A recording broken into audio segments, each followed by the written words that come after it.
the House approves the sessional paper number 3 of 2025 on partial divestiture of Safaricom PLC by the government of Kenya, and further resolves as follows: that the effective date for the approval shall be 1st of April 2026, or such later date when all regulatory approvals that form condition precedent in paragraph 4.1 of the share purchase agreement shall have been obtained.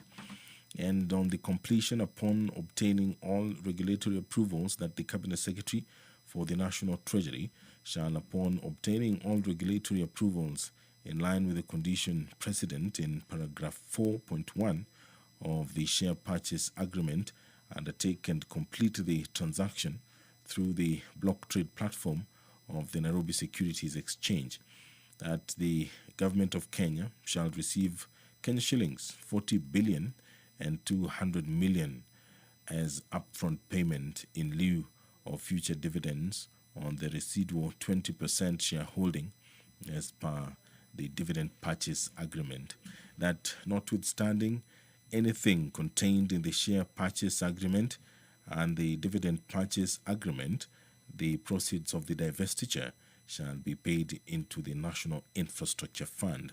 That to safeguard against loss of jobs for existing staff, there shall be no acquisition-related redundancies in Safaricom PLC, and that the Cabinet Secretary for Treasury and National Planning shall ensure that within 10 years of the divestiture, there shall be no material change to the current shared prosperity business model in Safaricom PLC that will prejudice the existing Safaricom PLC dealers, agents, and other business partners. The mover will be called upon to reply. The debate on this motion was concluded, and the business remaining there is for the mover to be called upon to reply, and probably the question will be put on whether or not this motion by the Departmental Committee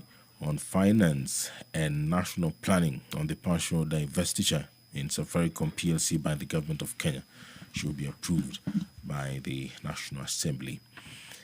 There will be a motion by the Chairperson, Committee on Delegated Legislation, and it's on the consideration of the Public Finance Management Public Prosecution Fund regulations. And thereafter, the Chairperson, Departmental Committee on Transport and Infrastructure, will move a motion on the consideration of sessional paper number 6 of 2024 on the national aviation policy. The leader of the delegation will move a motion on the report of the Kenya delegation to the 147th Assembly of the Interparliamentary Union and related meetings. The leader of the delegation will also move a motion on the report of the Kenya delegation to the 148th Assembly of the Interparliamentary Union and related meetings. The Fisheries Management Development Bill, National Assembly Bill number 29 of 2023, has also been lined up for debate for the second reading. This is courtesy of the leader of the majority. The bill will be debated for the second reading, giving an opportunity to the members to have their say, and that business will be transacted once the members have dispensed with the businesses that preceded. Now, the principal object of this bill is to provide for a comprehensive legislative framework for the development, governance, and investments of the oceans and fisheries resources in line with the National Development Policy objectives envisaged in the Vision 2030. It is aligned to international and regional instruments governing global fisheries and the relevant national laws.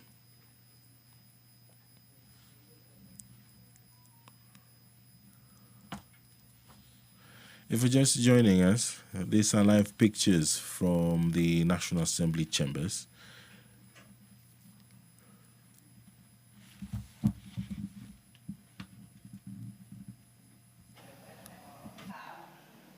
Honorable members, let us pray.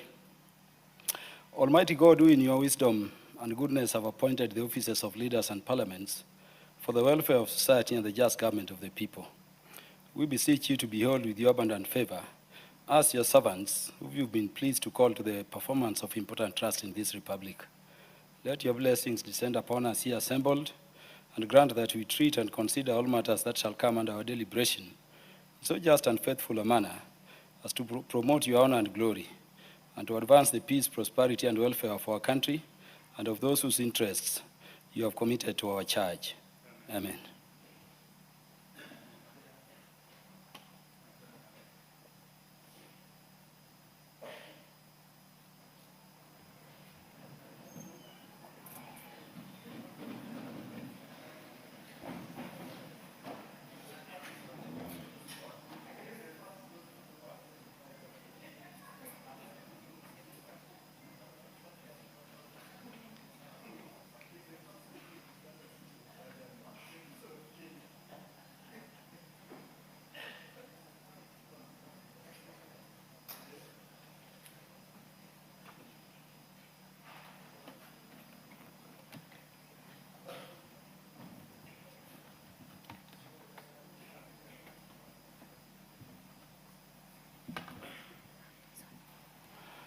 Yeah, I order the bell to be rung for 10 minutes for the house to be quorate.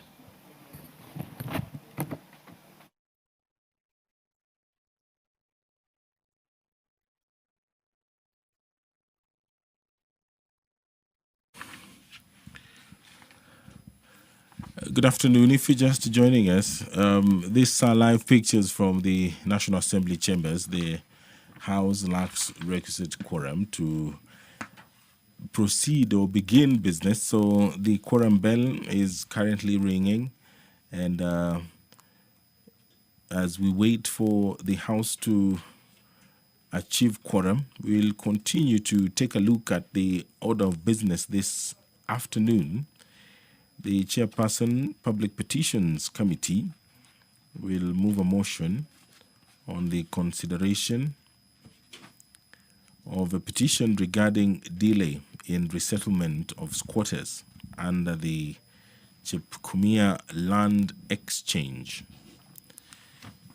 The Chairperson, Decentralized Funds Accounts Committee, will move a motion on the 10th report of the audited accounts of the National Government Constituencies Development Fund for the financial years 2016 to 2017 to 2021, 2022. The Chairperson, Public Investments Committee on Governance and Education, will move a motion on the 5th report on the audited accounts of various state corporations, Western Region, for the financial years 2018-2019 to 2020-2021. The Chairperson, Decentralized Funds Accounts Committee, will also move a motion on the 11th report on the audited accounts of the National Government Constituencies Development Fund for the financial years 2016-2017 to 2021-2022. The Chairperson, Public Investments Committee on Governance and Education, will move a motion on the 7th report on the audited accounts of various state corporations for the financial years 2018, 2019 to 2020, 2021.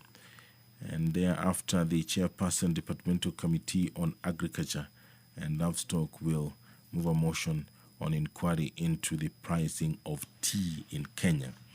The motion on the report of the Kenya delegation to the 149th Assembly of the Interparliamentary Union and related meetings will be moved by the member of the delegation, and the report of the Kenya delegation to the 150th Assembly of the Interparliamentary Union, and related meetings will also be moved by a member of the delegation. This is according to the order of business this afternoon. There on your screen, the Member of Parliament for Semi constituency, Honorable Dr. James Nyikal, has walked into the chamber. Honorable David Gikaria is taking his seat, and more members are walking into the chambers to enable business of the National Assembly to begin. The number required is 50. Until that number is attained, then the quorum bell will continue to ring. It is notified that pursuant to the provisions of Standing Order 44, Part 2C, the following statement will be responded to. The issuance of work permit to foreign nationals. The member, Honorable Joshua Kandie, the Member of Parliament for Baringo Central, had requested this statement, and it was delegated to the Administration and Internal Security Committee that will issue the response this afternoon. Response at order number 7 on statements. It is also notified that pursuant to provisions of Standing Order 42A, Part 6B, the Prime Cabinet Secretary and Cabinet Secretary for Foreign and Diaspora Affairs will, in plenary on Wednesday afternoon, that is on April 1st, 2026, will provide reports on the status of implementation of the Interagency Technical Committee report on the review of designated hardship areas and payment of hardship allowance in the public service, and also the recruitment of Kenyans into foreign armies, particularly in the Russia-Ukraine war, and also respond to questions by the Honourable Member for Embakasi West and Honourable Member for Funyula. The Honourable Member for Embakasi West will be asking the Cabinet Secretary on the measures put in place to mitigate effects of flooding in the county of Nairobi. And the Member of Parliament for Funyula, Honorable Dr. Ojambo Undo, will be seeking answers to the operationalization of the Mulwanda border crossing point in Funyula. That business will take place tomorrow afternoon, Wednesday, 1st of April 2026, where the Prime Cabinet Secretary and the Cabinet Secretary for Foreign and Diaspora Affairs will, in plenary on Wednesday, provide reports on some of the concerns that have been raised in the country, among them the recruitment of Kenyans into foreign armies, particularly in the Russia-Ukraine war, and also the status of implementation of the Interagency Technical Committee report on the review of designated hardship areas and payment of hardship allowance in the public service. What you are seeing on your, what you saw on your screen earlier was the Sergeant at Arms taking account of every member who walks into the chamber. The white paper that she is holding with a pen is necessary in counting the exact number of members who walk into the chambers, so that the House does not find itself in an awkward position. It is in keeping with the standing orders of the National Assembly that the number required for business to begin is 50 members.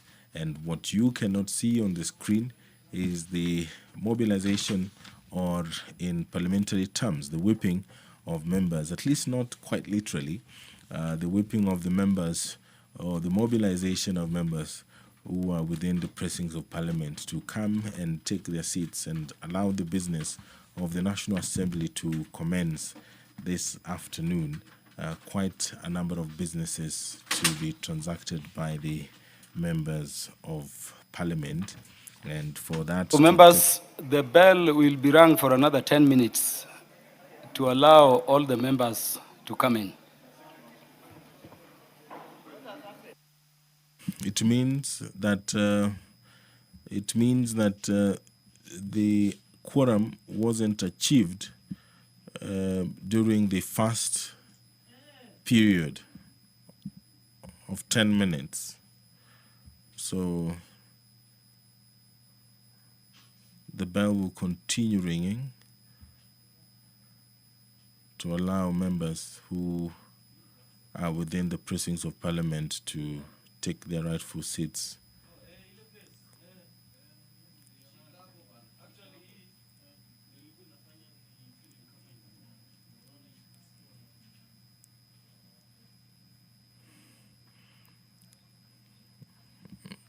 There on your screen, the leader of the majority party has stepped into the chambers with quite a number of members of Parliament.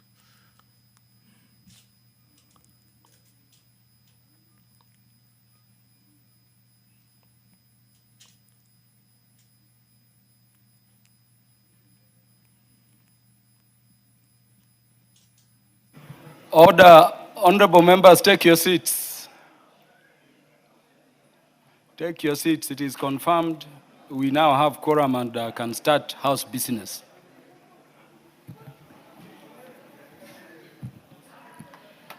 Order number 1, administration of oath. Order number 2, communication from the chair.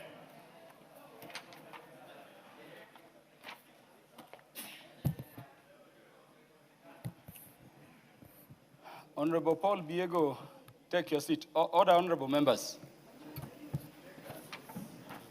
Majority Leader.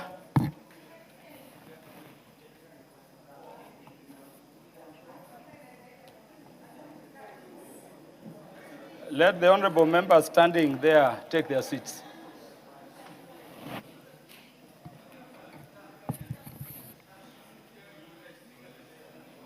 You may take the nearest seat.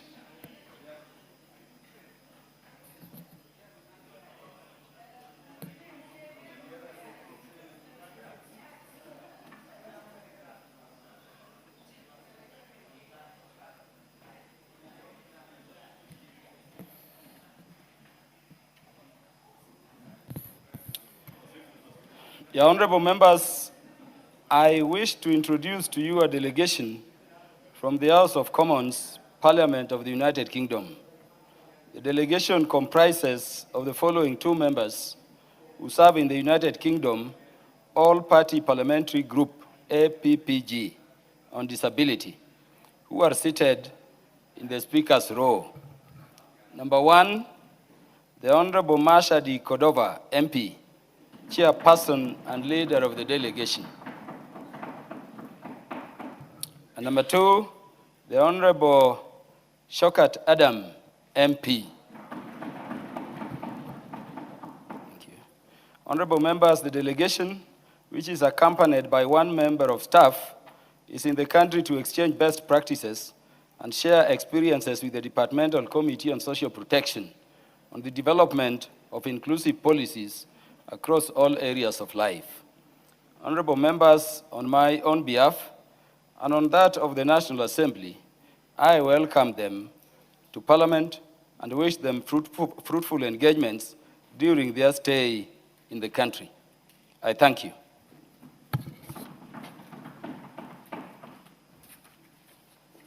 Yeah, honorable members, let me also recognize the following schools and institutions visiting the National Assembly in the Speaker's Gallery and in the public gallery. In the Speaker's Gallery, we have Siakago Girls High School from Bere North constituency in Embu County. In the Speaker's Gallery, we also have Thika Road Christian High from Kasarani constituency in Nairobi County. And then in the public gallery, we we have 3 institutions. One is Katangari Primary School from South Imenti constituency in Meru County. And then Spurgeon's School from Kibra constituency, Nairobi City County. And then we have Santa Ana Calm Water Academy, Ruiru constituency, Kiambu County. All those students are welcome to this House of Parliament to observe the proceedings of the House.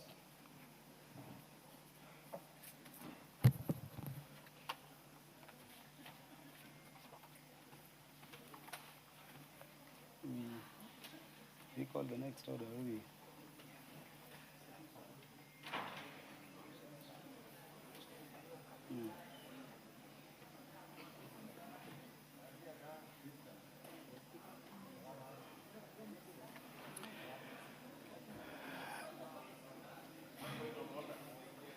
Honorable Sarah Polata Korere, what is out of order?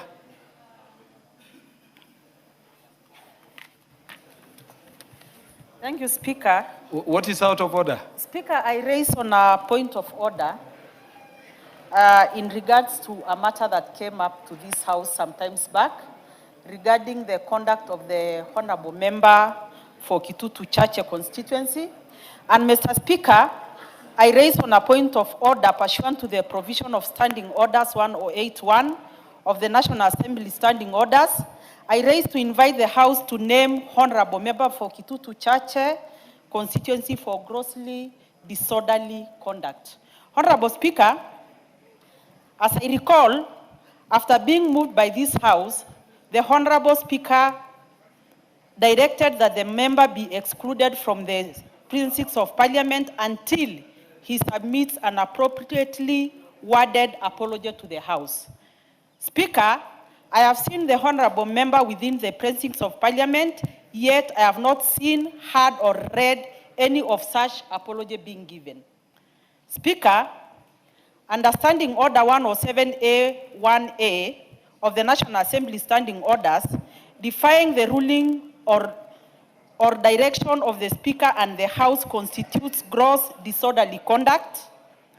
The member's presence within the precincts of Parliament without any evidence of the apology is grossly disorderly and a mockery of the House. I therefore urge that the member be named for gross disorderly conduct.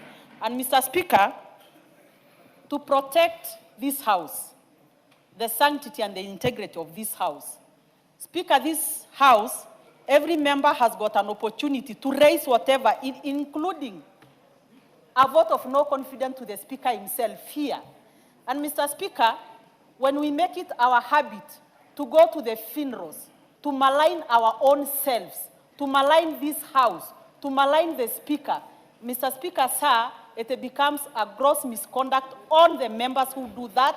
And I wish at this point, something should be done to rein on such members who are actually going out of there. Well, they have every opportunity in this House to raise whatever grievances, to raise whatever they want to raise, to name and shame whoever they want to, including the Speaker. They have made it their habit to go to media houses, to go to funerals, to go to churches. You know that others go and allege that members in this House are being corrupted, they are being bought, I don't know by what.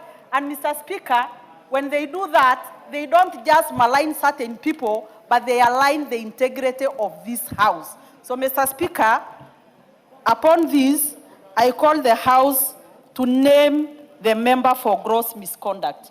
Thank you, Mr. Speaker. Honorable Sarah Polata Korere, the decision whether or not a member is named is not for the House, but is for me as Speaker now. And so pursuant to Standing Order number 108, subsection 1, I name the Honorable Kibagendi for gross disorderly conduct. Is Honorable Kibagendi in the House? Yeah, I can see Honorable Kibagendi. I saw name you. And if there is any member who would like to move under the standing order, I will grant the permission. Is there any member who wants to move under? Yes, the majority leader. Honorable Speaker, I beg to move that pursuant to the provisions of Standing Order 108.2, to move that notwithstanding the provision of Standing Order 110. The Honorable Karoli Omondi, can you do it the way we normally do? I'm not seeing you on the interventions. Please do. I'm seeing your card on the requests for communication. Yeah, can you make your appropriate interventions, please? Yes, Honorable Karoli Omondi, now you've requested for an intervention. Please proceed. What is out of order?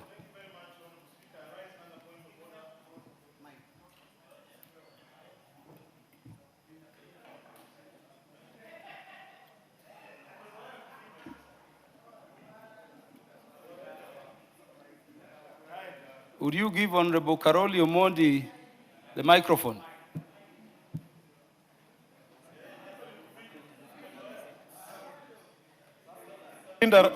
Honorable Speaker, I rise under Standing Order 89 to inquire whether it is in order for this House to debate a matter that is active and live in the courts of law, and which the courts have already pronounced themselves, and even to go further and ask whether we have the correct interpretations of Powers and Privileges Act, whether the powers of the Speaker extends out of this House on the utterances of members. These are fundamental and core constitutional questions that we must answer before we proceed. Thank you, Honorable Speaker.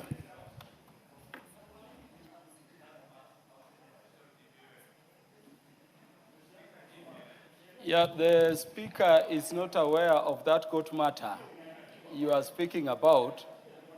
The Speaker is also not aware of the orders, if any, issued in that matter. And the Speaker is not aware of whether or not that matter is active. In any event, as per precedent and the rulings given even by the courts before, the courts have no jurisdiction to stop the House from transacting business. So we will proceed. Honorable Ichungwa. Honorable Speaker, stand informed, Honorable Speaker, and I want to move that pursuant to provisions of Standing Order 108.2, I beg to move that also notwithstanding the provisions of Standing Order 110, the Honorable Kibagendi be suspended from the House, the service of the House, for a period of 14 days. Honorable Speaker, I move this motion in the best interest of the dignity of each and every member of this House. Because as Honorable Sarah Correa has said, it has become customary for some of us to appear in media stations, funerals, and elsewhere, make very disparaging remarks against either fellow members or against the House. But what Honorable Speaker, and I am on record in this House, since I joined this House 13 years ago, to be a stickler of our rules and procedures. Because we must protect, and we must be the first people to protect the dignity of this House. When you disparage a whole institution because of cheap politics, Honorable Speaker, it's not fair for high-ranking members like the Honorable Karoli Omondi and others. You know, Karoli Omondi is a very good lawyer. And he knows he would also not want to be associated with an undignified House. And therefore, I want to beg, Honorable Speaker, that we name the Honorable Anthony Kibagendi, so that we protect the dignity of all of us collectively, and more importantly, the institution of Parliament. Honorable Speaker, I beg to move, and I want to request the Honorable Marianne Keitany to second.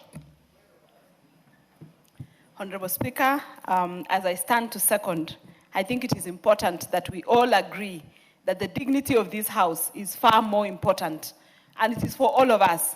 There are 349 members seated inside here. It is not one member. And therefore, while we are carrying ourselves around, we need to consider the dignity and integrity of 349 members that sit inside this house that represent a whole population that are out there. I stand to second. Thank you.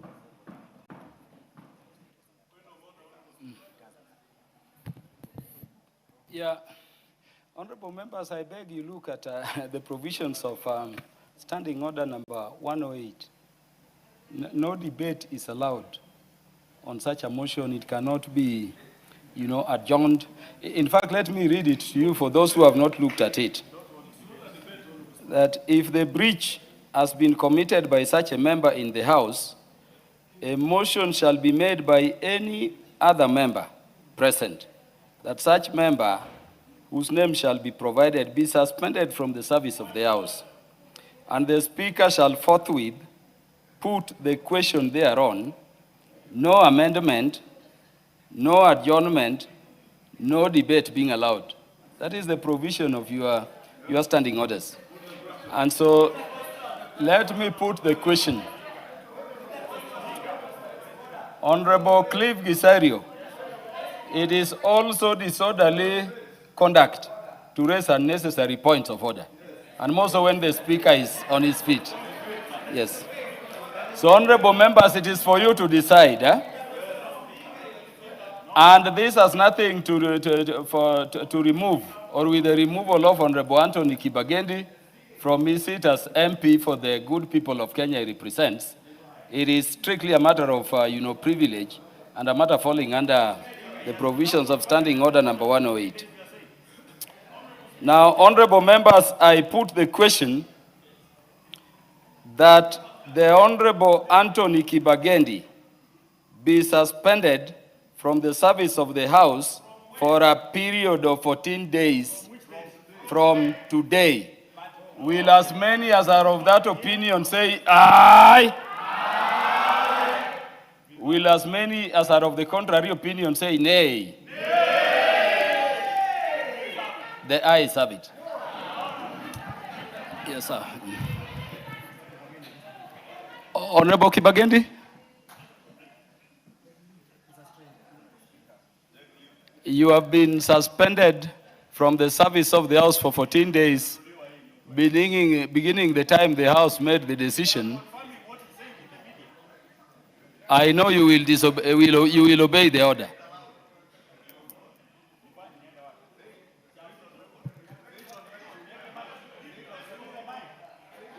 Honorable Kibagendi, you will leave the House.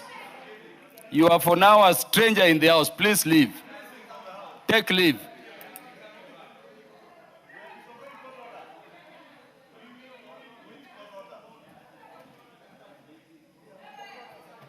Next order.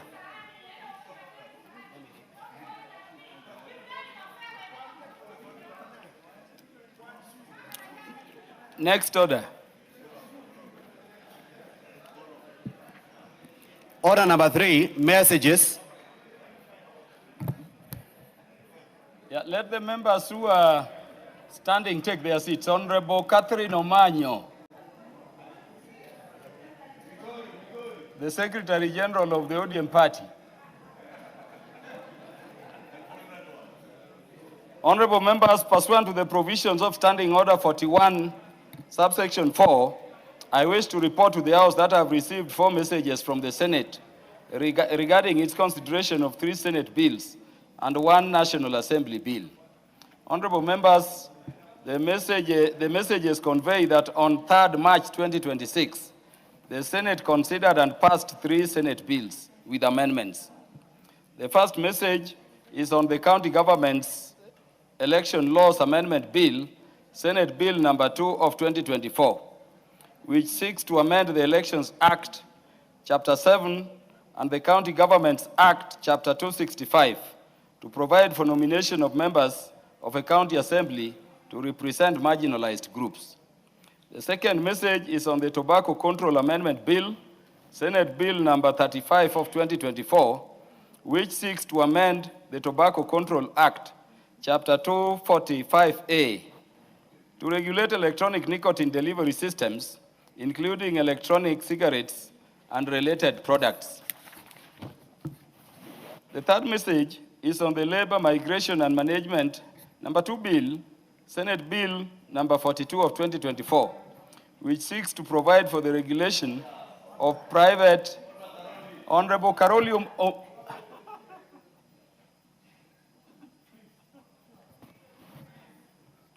I will read that again. The third message is on the Labor, Migration and Management number 2 bill, Senate Bill number 42 of 2024, which seeks to provide for the regulation of private employment agencies and the recruitment of workers within and outside Kenya, including safeguarding the rights and welfare of job seekers and migrant workers. Honorable members, having passed the said bills, the Senate now seeks the concurrence of the National Assembly pursuant to the provisions of Article 110, Sub-Article 4 of the Constitution. Honorable members, you will note that the standing orders require the Speaker to cause a bill received from the Senate to be read a first time upon conveyance of its message to the House. In view of this, I direct the clerk to schedule the 3 Senate bills. Thereafter, the bills will stand committed to the following committees for consideration. Number 1, the County Government Election Laws Amendment Bill, Senate Bill number 2 of 2024, to the Departmental Committee on Justice and Legal Affairs. Number 2, the Tobacco Control Amendment Bill, Senate Bill number 35 of 2024, to the Departmental Committee on Health. And number 3, the Labor, Migration and Management number 2 bill, Senate Bill number 42 of 2024, to the Departmental Committee on Labor. Honorable members, the message with respect to the Tobacco Control Amendment Bill, Senate Bill number 35 of 2024, further conveys the nomination of honorable members of this House to co-sponsor the bill to the National Assembly. The message conveys that the sponsor of the bill, Senator Catherine Muma MP, has designated the Honorable Millie Odhiambo Mabona, CBS MP, member for Suba North constituency, and the Honorable Samuel Atandi, CBS MP, member for Alego Usonga constituency, as the co-sponsors of the bill in the National Assembly. In this regard, the 2 members will marshal the consideration of the said bill in the National Assembly. Honorable members, the 4th message conveys that on 3rd March 2026, the Senate considered and passed the Public Finance Management number 4 bill, National Assembly Bill number 45 of 2024, with amendments. The message further conveys that in passing the said bill, the Senate incorporated the provisions of the Public Finance Management Amendment number 2 bill, National Assembly Bill number 26 of 2024, and the Public Finance Management Amendment number 3 bill, National Assembly Bill number 44 of 2024. Honorable members, you may recall that this House passed the Public Finance Management Amendment number 3 bill 2024 and the Public Finance Management Amendment number 4 bill 2024 on 28th November 2024, and the Public Finance Management Amendment number 2 bill 2024 on 14th March 2025, respectively. Thereafter, I referred the 3 bills to the Senate for consideration pursuant to the provisions of Article 110, Sub-Article 4 of the Constitution. The Senate has now referred the bills back for reconsideration pursuant to Article 112, Sub-Article 1B of the Constitution. The National Assembly is therefore required to consider the Senate amendments to the Public Finance Amendment number 4 bill, National Assembly Bill number 45 of 2024, as consolidated with the other 2 related bills. Honorable members, the decision by the Senate to consolidate the 3 bills was informed by an observation that the bills deal with related matters. In this regard, the leadership of both houses agreed to consolidate the 3 bills for purposes of legislative efficiency. Honorable members, I therefore refer the schedule of Senate amendments to the Public Finance Management Amendment number 4 bill, National Assembly Bill number 45 of 2024, to the Departmental Committee on Finance and National Planning for consideration. Honorable members, to facilitate the consideration of the Senate amendments to the said bill, the clerk is directed to circulate the scheduled amendments to all members and the relevant committees as required by the standing orders. The committees to which the 4 bills have been referred are encouraged to prioritize their consideration and submit reports as soon as practicable to enable the House to proceed with the next steps. The House is accordingly guided. I thank you. Next.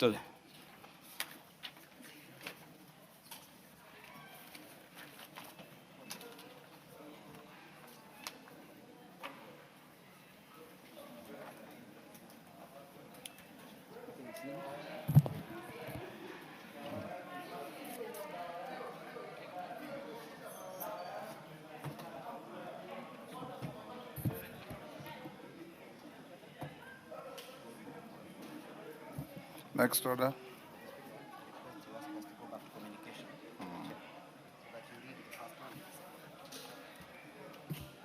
Order, members, take your seats.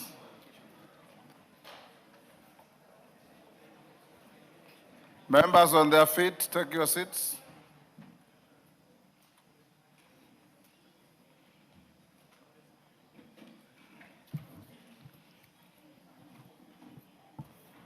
Honorable members, I've got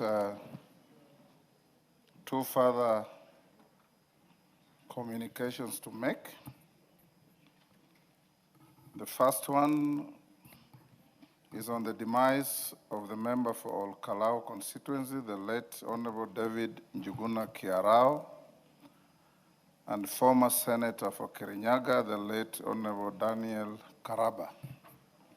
Honorable members, as I welcome you back from the short recess, you may recall that on Sunday, 29th March 2026, I notified you and the general public of the untimely demise of the member for Olkalau constituency, the late Honorable David Njuguna Kiarao, MP, who passed away earlier that morning while receiving treatment at the Nairobi hospital.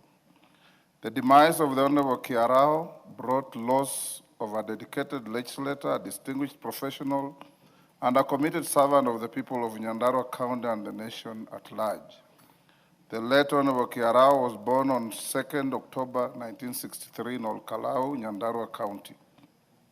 He began his education at Munyeki Primary School before proceeding to the Alliance High School for his O-level studies.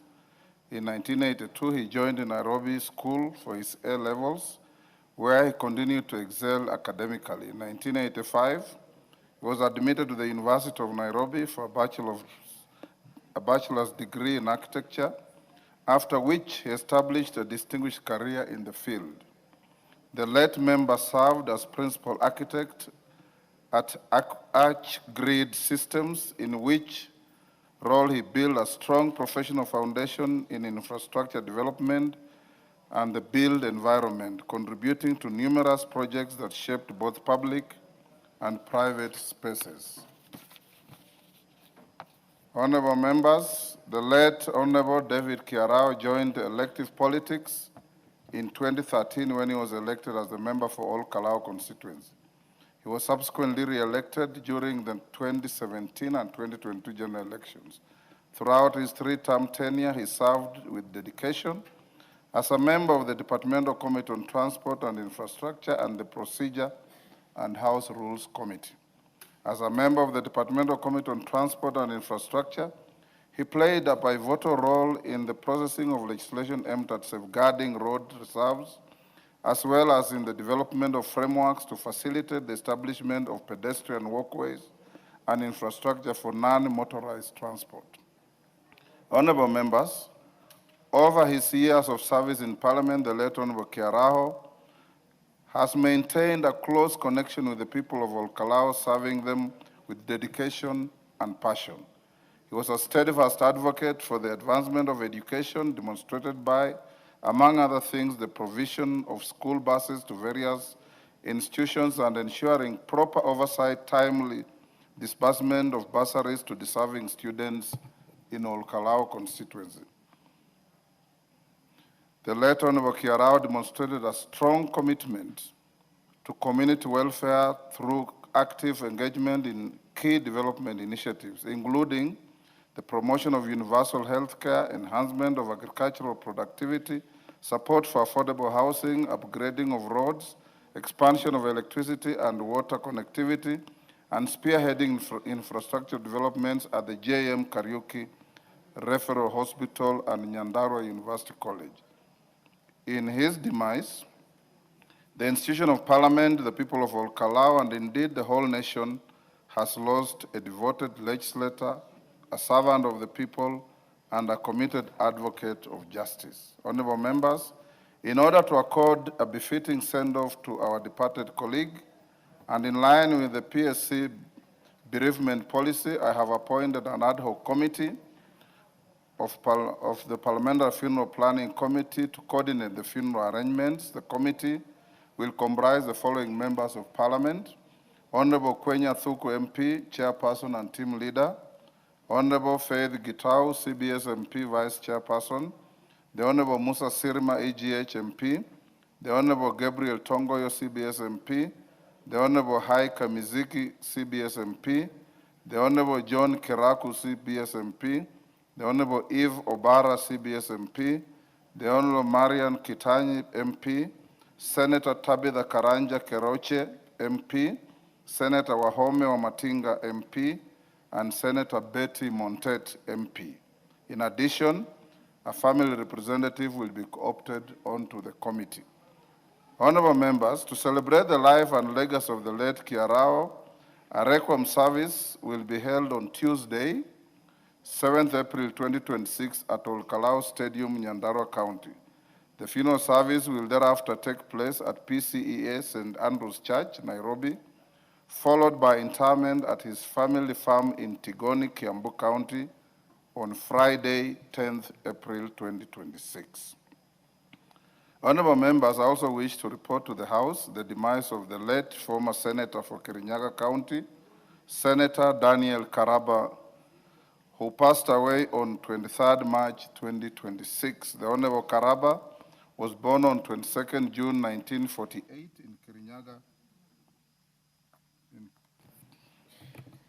in Kirinyaga County.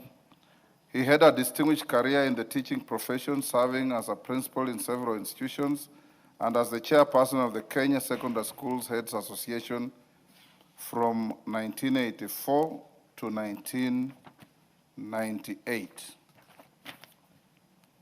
In 2002, the late Senator Karaba ventured into elective politics and got elected into the 9th Parliament as the member for the then Kerugoya Kutus constituency, currently Kirinyaga Central constituency. He served as the chairperson of the Departmental Committee on Education, Research and Technology, and spearheaded the development of education policies, including the Early Childhood Development Education, ECD policy. In 2013, the late Honorable Karaba successfully vied for and was elected as the first senator for Kirinyaga County in the 11th Parliament, a position in which he served until 2017, during which time he served as the chairperson of the Senate Standing Committee on Education. The late Senator Karaba retired from active politics in 2022, but remained a respected elder and source of counsel to many within his community and beyond. The late Senator Karaba will be laid to rest tomorrow, Wednesday, 1st April 2026, at his home in Kirinyaga.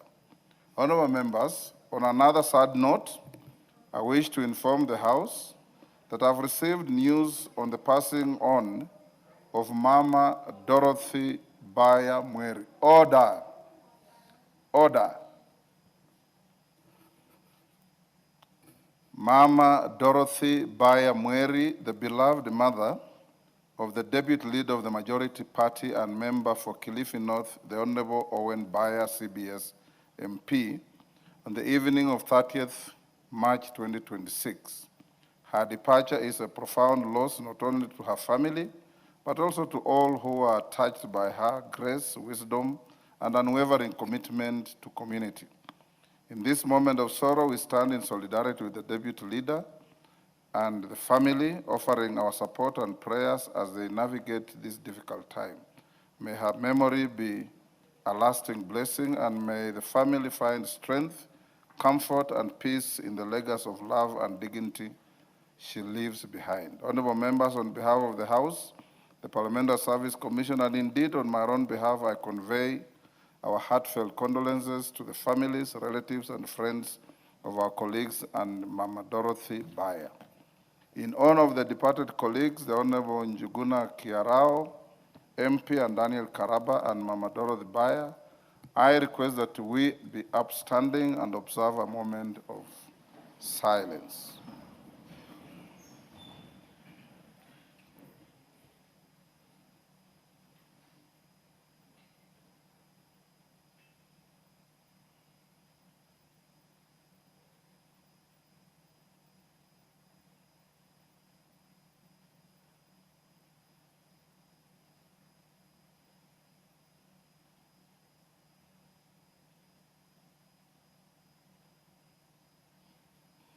May their souls rest in eternal peace. Amen. Thank you.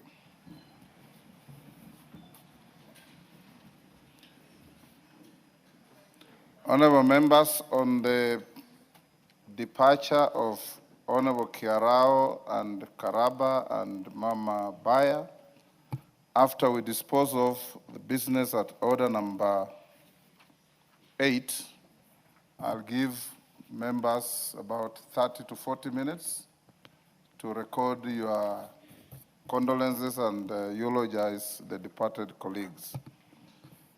My other communication is on the purported changes to House leadership.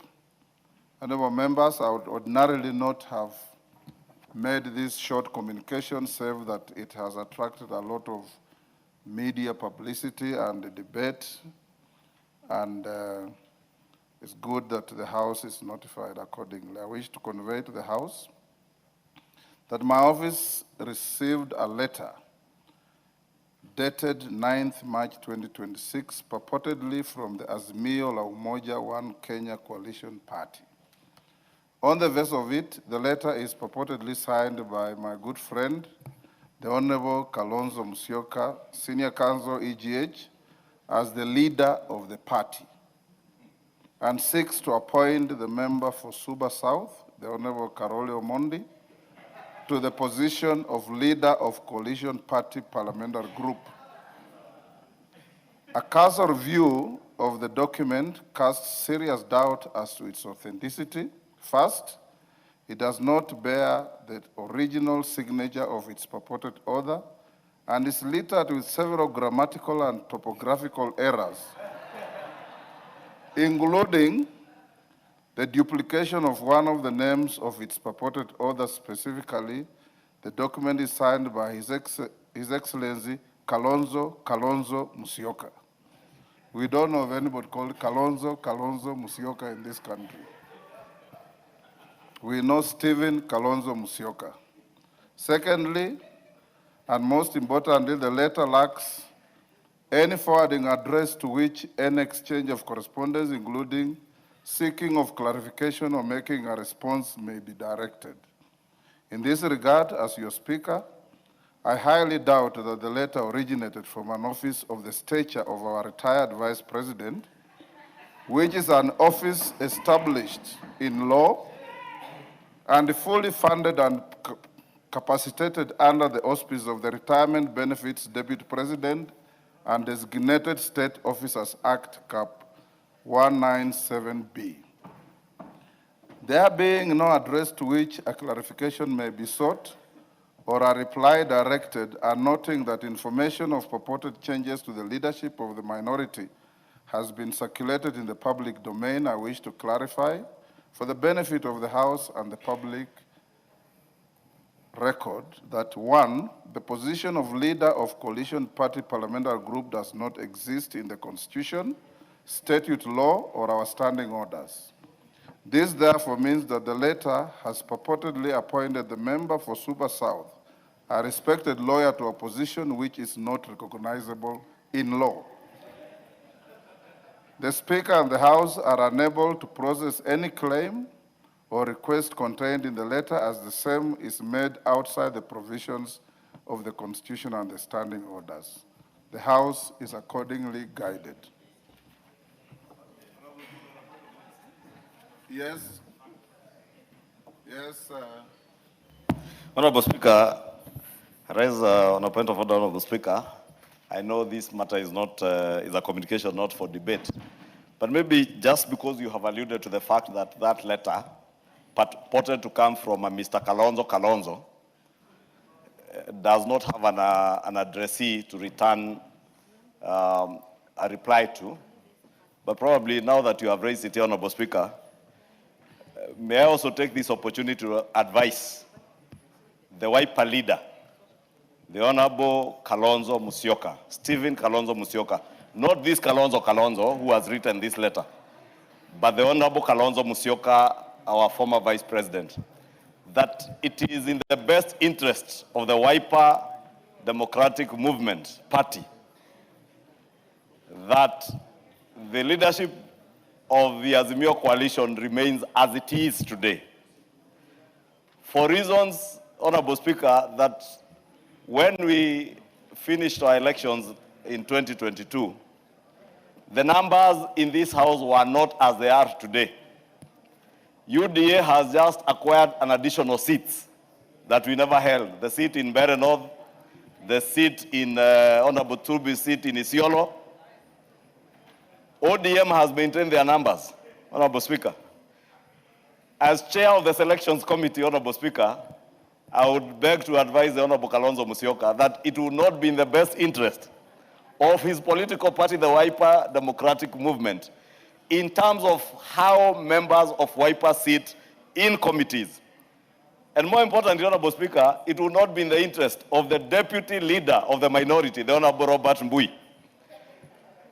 to open that war of purported changes. And I would draw reference, Honorable Speaker, to your own case when you are the leader of minority in the Senate. And when other parties purported to have left, that time I think it was the NASA coalition. ODM, which then was said to be the biggest party, south of the Sahara, north of the Limpopo, asserted that they were indeed the minority party in the House. Honorable Speaker, none other than yourself lost your position as the leader of minority in the Senate. Therefore, that's why, Honorable Speaker, I've taken liberty to also offer free and unsolicited advice to my friend, my brother, my co-chair in ADCO, the Honorable Kalonzo Musyoka. Please, do not listen to those who are misadvising you.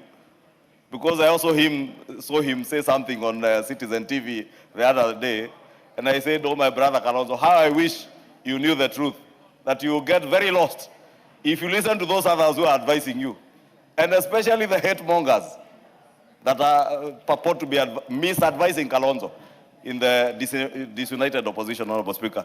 I beg to just say that, Honorable Speaker, in the interest of my brothers and colleagues who were elected on Wiper, because we have very many good friends, would hate to see, for instance, the input of the Honorable Makali Mulu in committees that he serves, like the Public and Debt Committee, the Honorable Mwashako, and many other good Wiper leaders, the Honorable Mboni, who is a very diligent member of the Finance and National Planning Committee.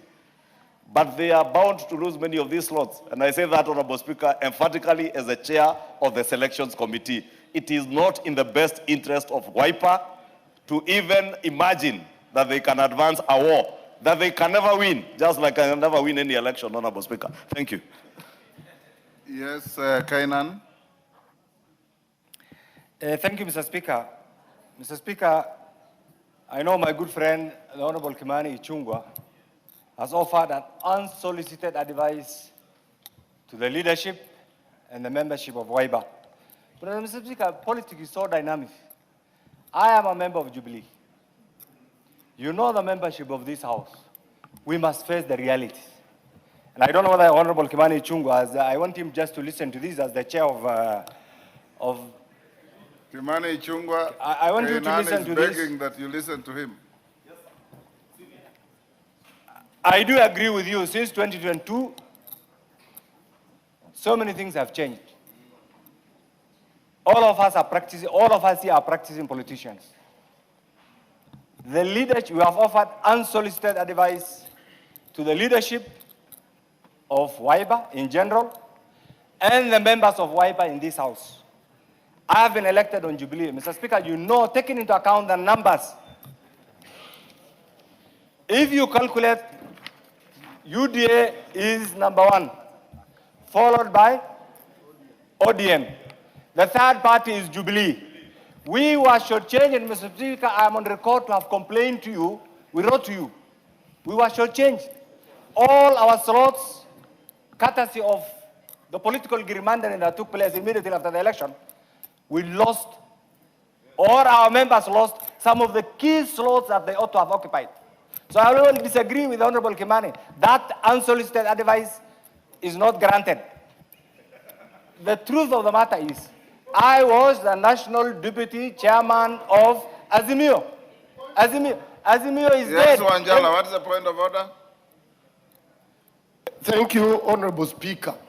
Honorable Speaker, you have just told the House that the letter before you, you even doubt it. You don't know even, there is nobody called Kalonzo. Why wasting precious time for this parliament to debate serious things? And then some people are forcing us to concentrate on debating the letter that is fake. Already the letter has been discredited by the Speaker. We even ignored it. Why don't we concentrate on serious issues? You have a that this House point. needs to debate? Let him finish, then we move on. Mr. Speaker, you know, you have been around and I have been around. At times you say power is transient. Power is sweet. I want the chairman of the selection committee to listen to this, because you presided over an illegality that should change the membership of Jubilee, and this must be put on record. Thank you. You've made your point. No, Mr. Speaker, one more, slightly. The point is this. The leadership of, purported leadership of Azimio have made a decision that does not warrant anything. It is good we allow them to go with what they want. Let ODM claim their rightful position of being the official opposition, and Jubilee takes its rightful position. And that's what you are trying to stop. And therefore, Mr. Speaker, if they bring their communication through the right channel, I want to beseech you. Just like it happened to you, you know the structure. We were in NASA together, we were in the same party together. You know what happened to you. And that procedure must be allowed, and we, as the members of Jubilee, we are ready to reclaim our positions and function in accordance with the House rules, Mr. Speaker. Point noted. Point noted. Honorable members, I have been advised that the requiem mass for the Honorable Kiarao will be on Wednesday, the 8th, and not Tuesday, the 7th of April, same venue, Olkalau Stadium. Honorable members, allow me to acknowledge the following schools in the Speaker's Gallery: the Eagles Way Schools, Utawala, Nairobi; Mutomoni Secondary School from Tinderet, Nandi; Kumuni Secondary School from Tinderet, Nandi.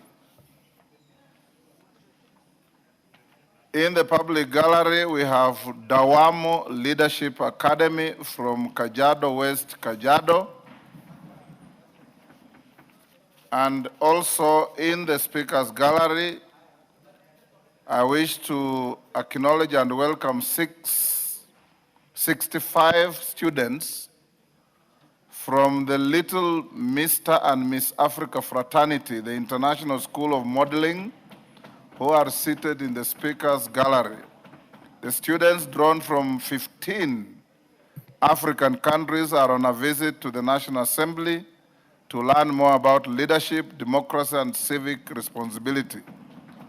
On my behalf, and on behalf of the House, I welcome all the students to the House of Parliament and wish them a good stay. I've been requested by the Honorable Meli to take a minute to welcome a school from his constituency. It's from Tinderet, yes. Thank Two you. schools. Thank you, Honorable Speaker. Honorable Speaker, I take this opportunity to welcome all students as Chair of Education and as a leadership of this House. I want to welcome them that welcome to the National Assembly, which is one of the three arms of government. And it is in this House that laws of the land are made. It is in this House that we also do what we call, we actually make our budget, and more importantly, it is also in this House that the regulations and statutes of the land are made. I want to put special recognition to all the students, for you have come to know that the leaders who are seated here, members of parliament, were once students. So it is an opportunity for you to know that you can as well rise up the ladder from being a student all the way to be a member of parliament and even to be a speaker of the house. And more importantly, you can be the president. The schools of Mutumon and Kamuny Secondary School, honorable members, are from Tindred constituency. They are top performers of KCSE 2025. And I took it upon myself to flow them all the way from Kisumu up here as a motivation to the students of this country and of our county and of Kenya to know that if you are a good performer, you will be recognized not only for excellent results, but also by sitting with the elders who are in this house today. I thank you, and I want to say that this is a very good learning environment for our schools. Thank you so much. Thank you, Lea Sangaire. 1 minute. Thank you so much, Mr. Speaker. I also rise to welcome the students that have come to Parliament today, especially students from Dawamu Academy from Kajiado West. I want to congratulate you and I want to welcome you here in Parliament. Dawamu Academy is one of the best schools, private schools that we have in Kajiado West. And I want to welcome you here in Parliament. I want to encourage all students here that Parliament is a good place that we legislate on policies. And I want to encourage you to continue studying hard, continue working hard, continue with the focus that you have already, because the sky is not the limit for every one of you. Thank you very much, Mr. Speaker. Thank you, Lea. Next order. Order number 8. Order number 8, motion, consideration of session paper number 3 of 2025 on partial divestiture in Safaricom PLC by the government of Kenya. Mover to reply. Majority Leader.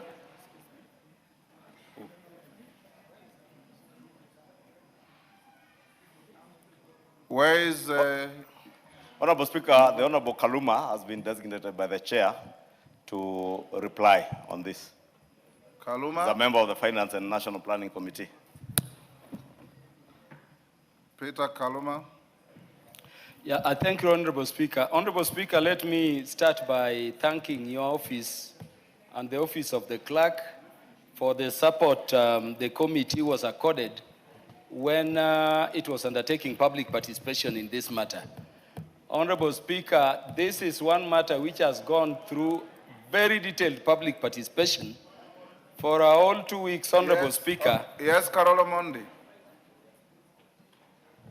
Thank you very much, Honorable Speaker. I rise under Standing Order 89 to inquire whether it is in order for this matter to proceed when we are aware that there is a pending court case, case number HCC-HRPET/E051 of 2026, where the court consolidated 3 petitions and noted that the petitions raised substantial questions of law and core constitutional questions, and the issues raised were weighty and transcendent, and ordered that in a balance of justice, it granted immediate conservatory orders stopping the process of divestiture of Safaricom. Is it in order for us to debate this matter while this matter, the court cases are still active?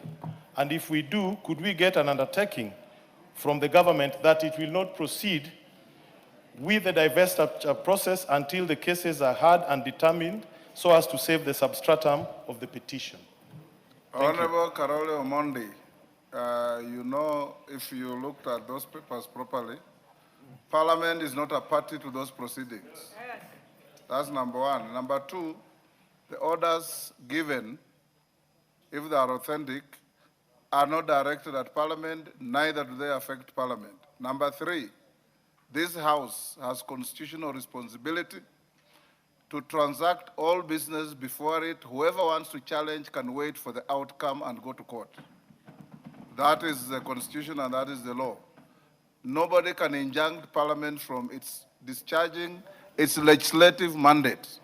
But anybody, including yourself, can go to court and challenge what Parliament has passed. Number 4, the conclusion of this debate is not a divestiture in itself. The divestiture will be done out there. Parliament has no capacity to carry out divestiture of any investment in any public entity. Once we give authority, those who want to stop it can do it out there, and the process will take place outside Parliament. So this matter is properly before the House, and Kaluma, you may proceed to reply. Thank you, Honorable Speaker. Honorable Yes, Speaker. Karoli, what is it? Has clearly stated that we are precluded from discussing such a matter. That is what I was raising. And for the benefit of the House, I'm here ready to table both the court ruling and the court orders so that the House is seized of what the court decided. I don't think we operate outside the rule of law. Kaluma, because proceed. our own standing order says Thank you, Honorable Speaker. Yes, I thank you, Kimani. Honorable Speaker. Hold Honorable on. Speaker, it is not for you to explain the Kaluma, law. hold on. Yes, Ichungwa. Honorable Speaker, you know, Honorable Karoli Omondi, you did allude earlier that he's a lawyer of high repute. Actually, it's not an allusion. He is a lawyer. I heard it from you, Honorable Speaker, because there is nothing that he has ever done that exhibited that he has any legal background in his transactions in the House, Honorable Speaker. So I only heard it from you this afternoon because his reading of Standing Order 89 is very selective. And I would just invite him to read subs 89, 4, and 5, Honorable Speaker. But more importantly, Honorable Speaker, on the matter that he's raising, you have clearly said that the House was not party to this matter in court. 2, Honorable Speaker, the court had the choice to injunct the House if they had those powers. The court chose not to. 2, the Honorable Karoli Omondi, who is now claiming, and that is why I doubt whether he's actually a lawyer, because the Honorable Karoli Omondi actually participated in this debate. And is actually confirming he participated to oppose. Opposing is part of the participation of the debate. Therefore, Karoli Omondi should have raised that matter at the point when he was debating and even exclude himself from debate, Honorable Speaker. And I want to agree with you, the Honorable Kaluma should proceed and reply. You are not a lawyer. You are Kanonzo. I thank you, Honorable Speaker. Honorable Speaker, there was an intervention when I was thanking you for the adequate public participation. Oh, Karoli Omondi, if you want to contest that you are a lawyer, I know you are, and I employed you as a lawyer some time back. Excellent. Go on, thank Kaluma. you. Yeah, so, Honorable Speaker, on the matter of public participation, please, Honorable Karoli, allow me to contribute also. Yes. Go on. Honorable Speaker, on public participation, no matter has undergone public participation as this one. And I was thanking you for it, Honorable Speaker, because the records of the House will bear, Honorable Speaker, that for a whole 14 days, you facilitated the joint committees that were dealing with this matter, the committee in charge of national planning and the committee in charge of finance and privatization, Honorable Speaker, to sit outside of this House. And Honorable Speaker, we received as a committee written memoranda from over 100 stakeholders, all of whom came, or the majority of whom came, appeared before us, and we listened to as they gave their views. Honorable Speaker, when that was done, you allowed us to go throughout the country. And Honorable Speaker, a total of 30 counties were visited by members of the joint committees. And Honorable Speaker, I led the team, which moved from Mandera through Wajir. We then went to Western Kenya with the team which I led in Kakamega County, in Vihiga County, in Kisii County, and in Homa Bay County. And Honorable Speaker, other teams forming membership of the Joint Committee also went across Kenya visiting other counties and taking the views of Kenyans. Honorable Speaker, let me go on record as confirming, as been stated before, that everywhere we went across Kenya, they are saying this transaction, the divestiture of 15% of the government, national government shareholding in Safaricom, which currently total 35, should go ahead and go ahead as fast as possible. Honorable Speaker, what shocked me, and something which has been mentioned here, is how unequal our country is. Honorable Speaker, when we were in Mandera, it hit me that up to the time this administration led by President Ruto was coming in, there had never been a tarmac road built by the national government in Mandera County. And so they told us, with the current administration, even before this divestiture, Honorable Speaker, they are seeing tarmac road and they feel they are now Kenyans. Honorable Speaker, we proceeded to Wajir.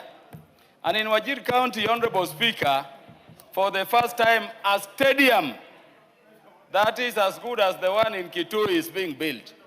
I'm saying, Honorable Speaker, to agree with the members who spoke before, that Yes, indeed, Oundo, what is your point of order? Honorable Speaker, I'm just curious, and I want Honorable Kaluma, being a lawyer of eminence, to explain to me what are the requirements of citizenship of Kenya.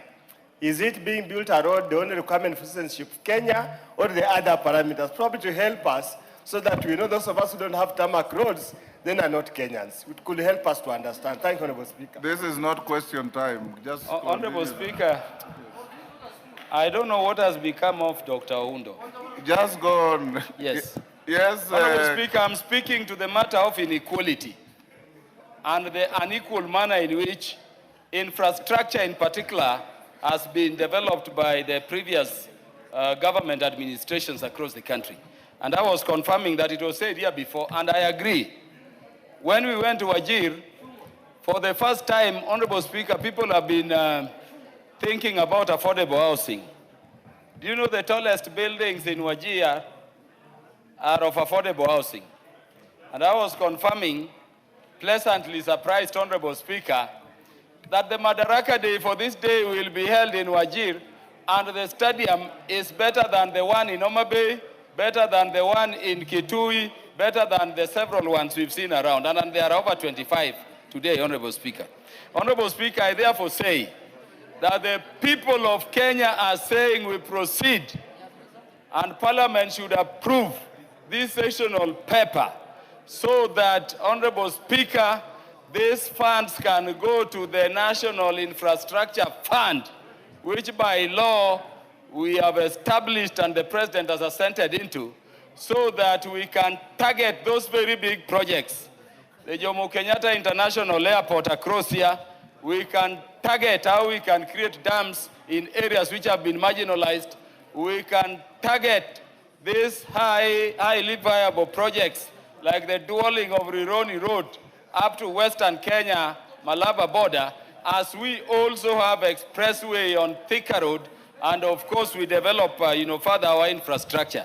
The only worry from the people, which was expressed here, Honorable Speaker, was whether this money will actually go into infrastructure. And Honorable Speaker, I want to thank the wisdom of the House for intervening in the proceedings so that we have the National Infrastructure Fund law. And so this money will not go to the consolidated fund account, but it will go straight to the National Infrastructure Fund, and it will be ring-fenced there. I thank all members who contributed, and Honorable Speaker, you extended time.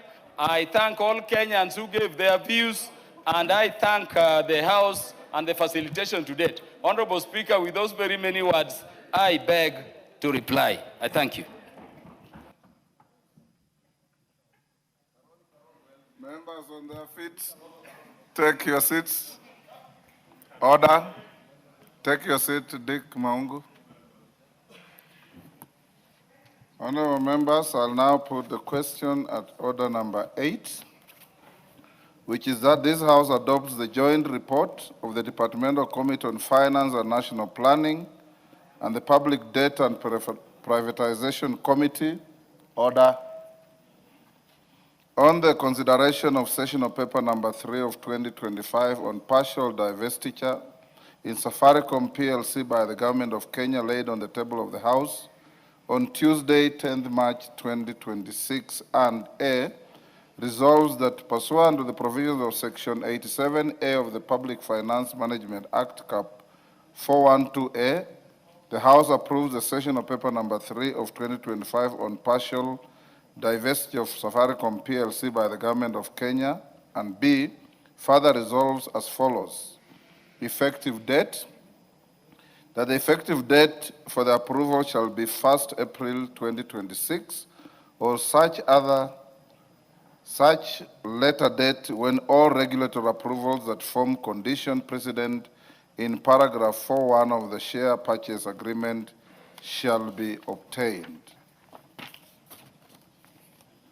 Completion upon obtaining all regulatory approvals, that's Roman 2, that the Cabinet Secretary for the National Treasury shall, upon obtaining all regulatory approvals in line with the condition precedent in paragraph 4.1 of the share purchase agreement, undertake and complete the transaction through the block trade platform of the Nairobi Securities Exchange. Upfront payment to be made in lieu of future dividends, that's number 3. That the government of Kenya shall receive Kenya shillings 40 billion and 200 million as upfront payment in lieu of future dividends on the residual 20% shareholding as per the dividend purchase agreement. Proceeds to be paid into the National Infrastructure Fund, as Roman 4. That notwithstanding anything contained in the share purchase agreement and the dividend purchase agreement, the proceeds of the divestiture shall be paid into the National Infrastructure Fund. No redundancy of existing staff, that's Roman 5. That to safeguard against loss of jobs for existing staff, there shall be no acquisition-related redundancies in Safaricom PLC. And Roman 6, preservation of the existing business model with Safaricom PLC dealers, agents, and other business partners, that the Cabinet Secretary for the National Treasury shall ensure that within 10 years of the divestiture, there shall be no material change to the current shared prosperity business model in Safaricom PLC that will prejudice the existing Safaricom PLC dealers, agents, and other business partners. As members of that opinion say aye. Aye. Will those of the contrary opinion say nay? Nay. The ayes have it.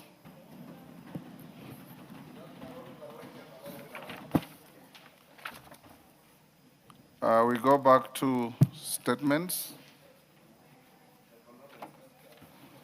There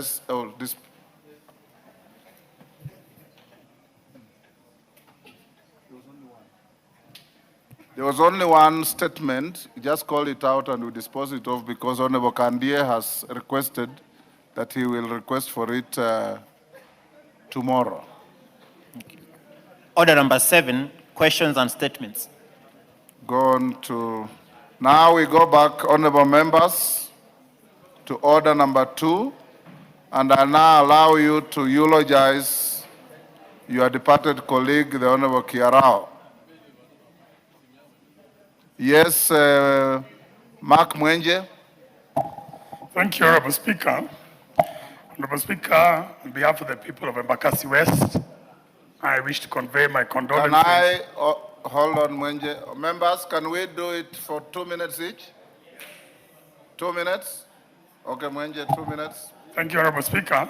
I was just saying that on behalf of the people of Embakasi West, I wish to convey my condolences to the family of Honorable Kiarao, his wife, his children, and the people of Olkalau for the loss of the Member of Parliament.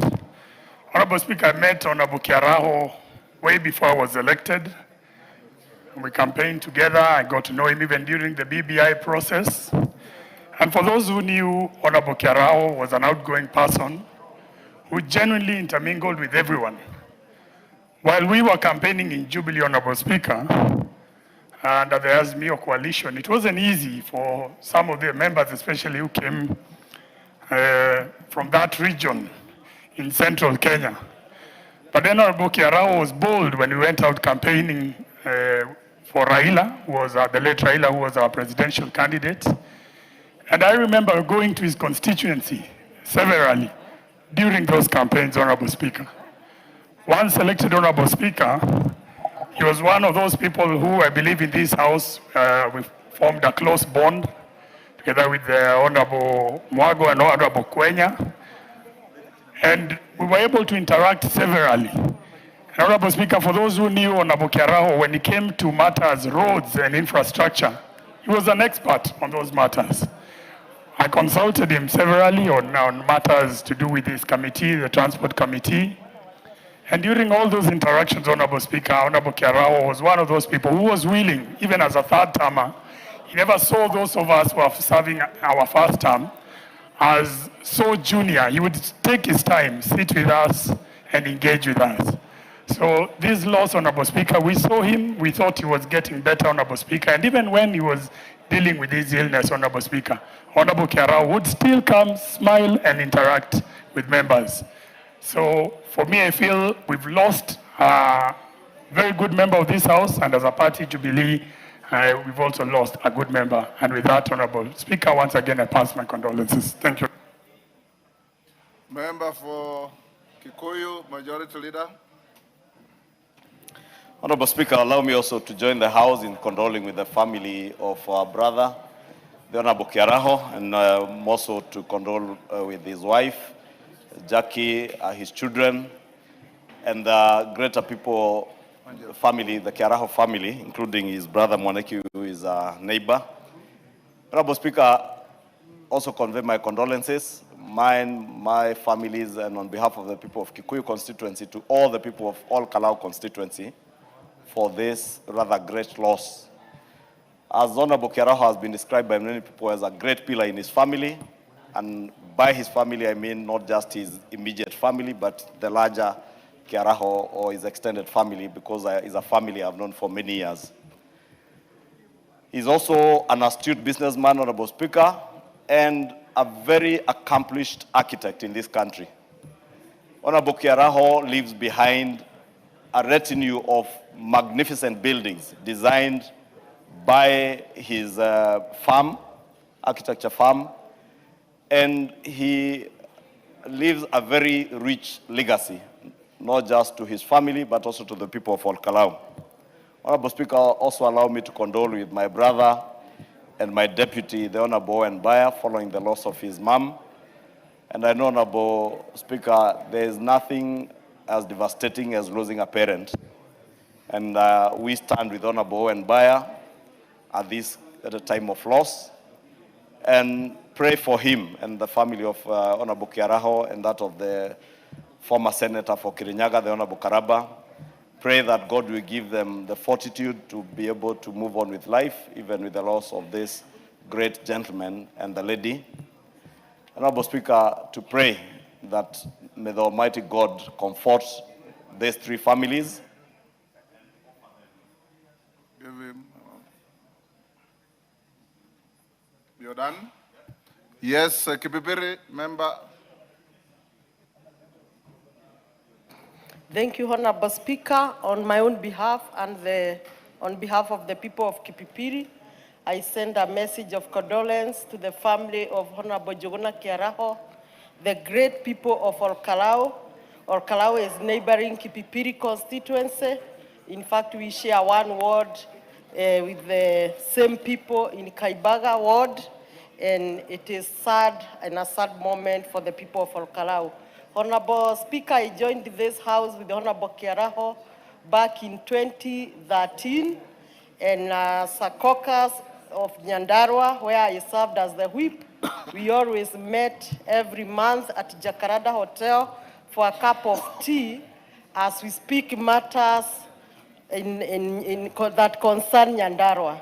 Honorable Speaker, in remembrance of Honorable Kiaraho, I want to ask the government of Kenya, and I wish the majority leader could be listening, that they complete the Geta Donyujero Road, which was lobbied by Honorable Kiaraho, myself, Honorable KK, a former member for Kinagop, back in 2013.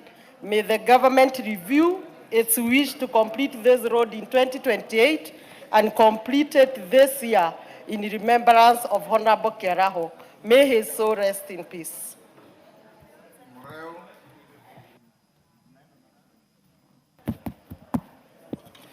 Thank you, Mr. Speaker, for giving me this opportunity to join the Kenyans in this house to condole the family of my good brother, Mr. Honorable Kiaraho.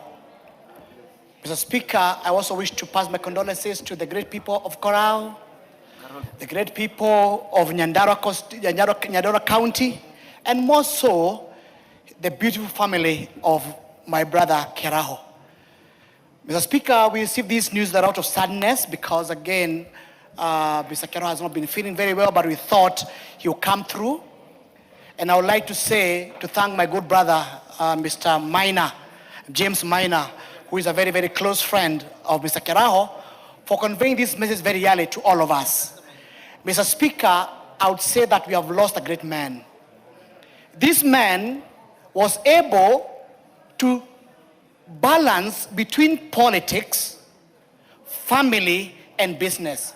I've attended two weddings of his family, and here we are. He was a good businessman, he was a good politician, and I would say, Mr. Speaker, we have lost a great man. Being a that term member of parliament, for sure I had no doubt he would have come back even on the fourth term. But God knows the way of this world. He knows when we are born, and when we are called upon to back to his tables, and I wish and pray for the goodness of the family. They may have peace and tranquility and accept that a great man we've been loved. Thank you very much, Mr. Speaker. KJ. Honorable Speaker, I thank you, and I take this opportunity to pass my condolences to the family of Honorable Kiaraho, to his friends, and even the constituents of Olkalau, and all the people from Nyandarua County, Mr. Speaker. Mr. Speaker, while Honorable Kiaraho may have been elected in Olkalau, he lives an illustrious career that had an impact in the city of Nairobi. Mr. Speaker, if this House would remember well, the Honorable Kiaraho was an agitator for proper planning in the cities, and his efforts have been felt in areas like Kilimani, Dagoretti North, and Dagoretti South, where he has been advocating for proper city planning as a great architect, Mr. Speaker, and also holding back unplanned development in the larger Dagoretti area.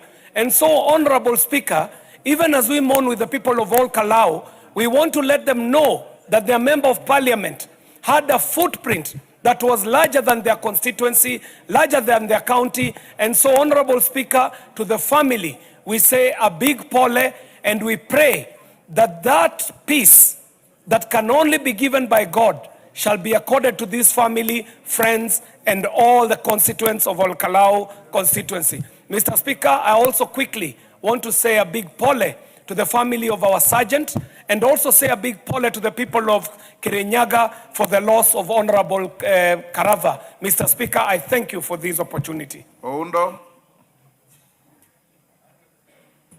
Thank you, Honorable Speaker. On my behalf, on behalf of the people of Funyula constituency, let the people of Olkalau and Kirinyaga receive our condolences following the passing on of Honorable Kiaraho and Senator Karaba.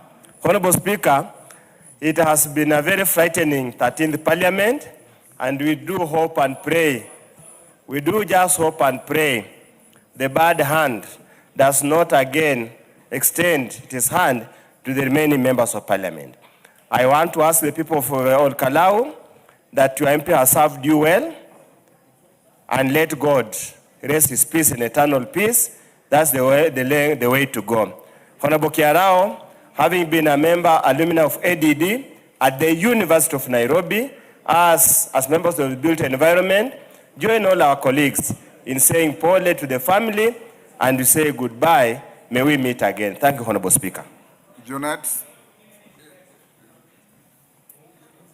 Mr. Speaker, I also want to take this opportunity to condole on my behalf of my family and behalf of the people of Suna East constituency with the family of Honorable Kiaraho.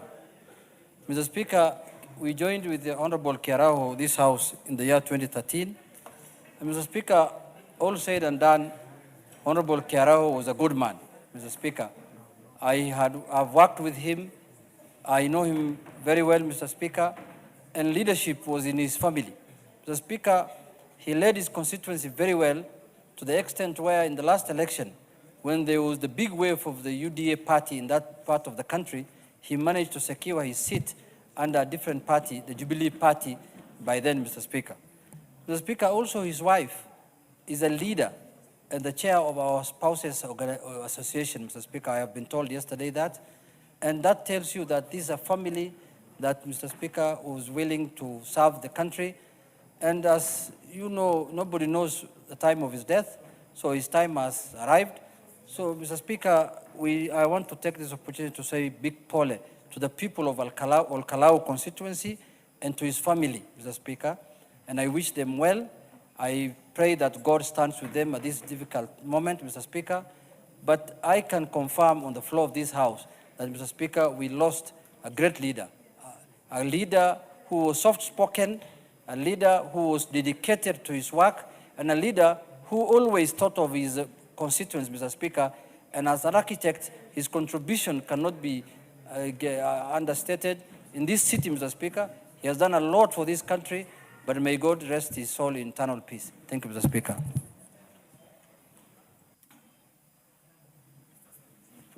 Yes, GK.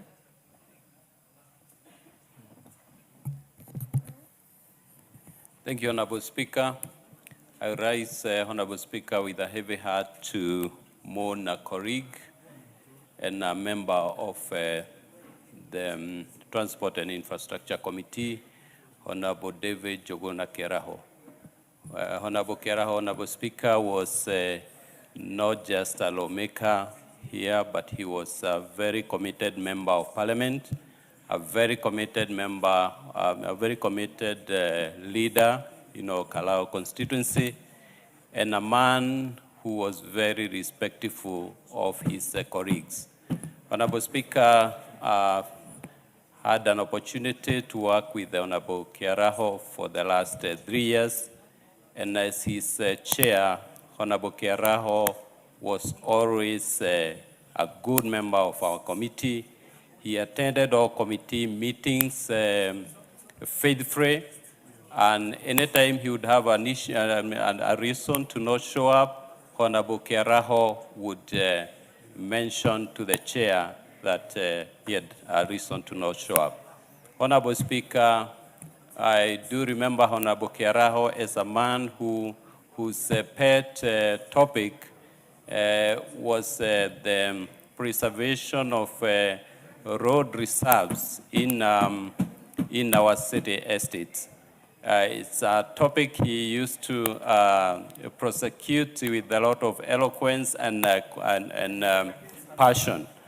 Honorable Kiaraho was against the grabbing of public spaces, and we will really miss him. Honorable Speaker, Mr. Karaba, the late Senator for Kirinyaga, was my principal in Kirinyaga High School, and he was indeed a good man. I had an opportunity last Sunday.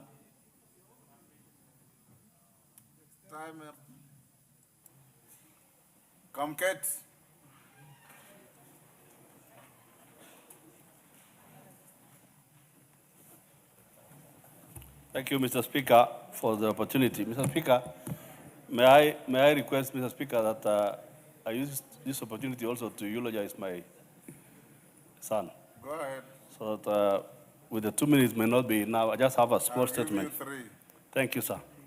Mr. Speaker, I take this moment to say apologies to the family of Honorable Kiarao, Honorable Karaba, and the mother to the Deputy Leader of Majority. Mr. Speaker, secondly, Mr. Speaker,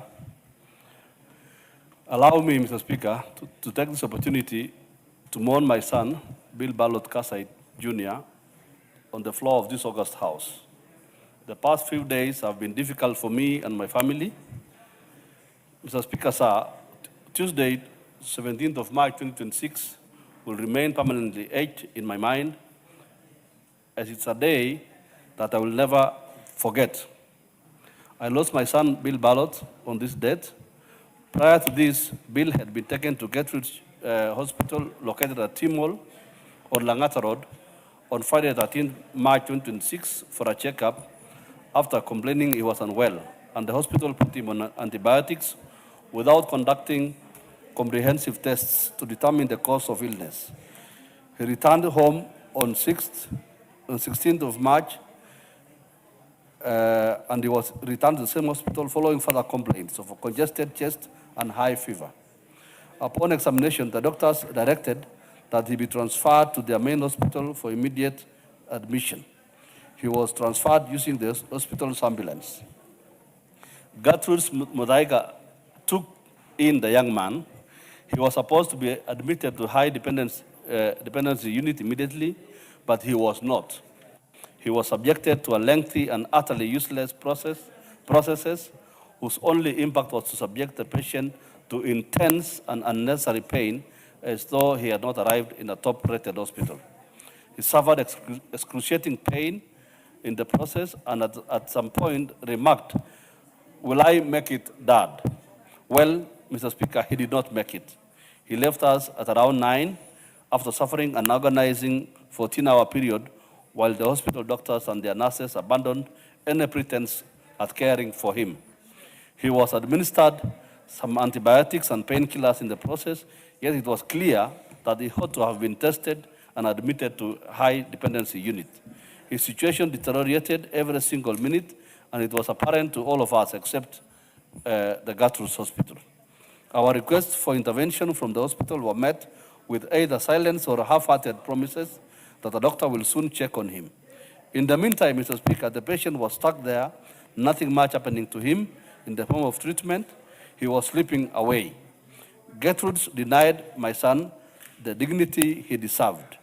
Gertrude acted in the most callous, cold-hearted, and uncaring manner in the way they treated him.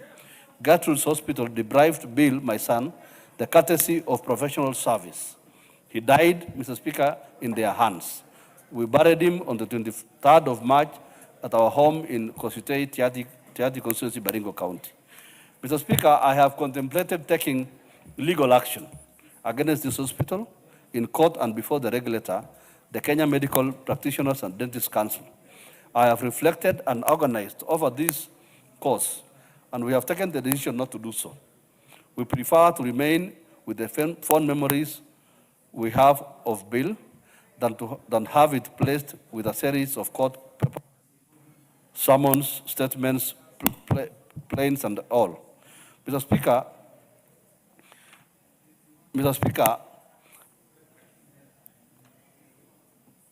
Bill was a bubbly, joyful, fun-loving young man.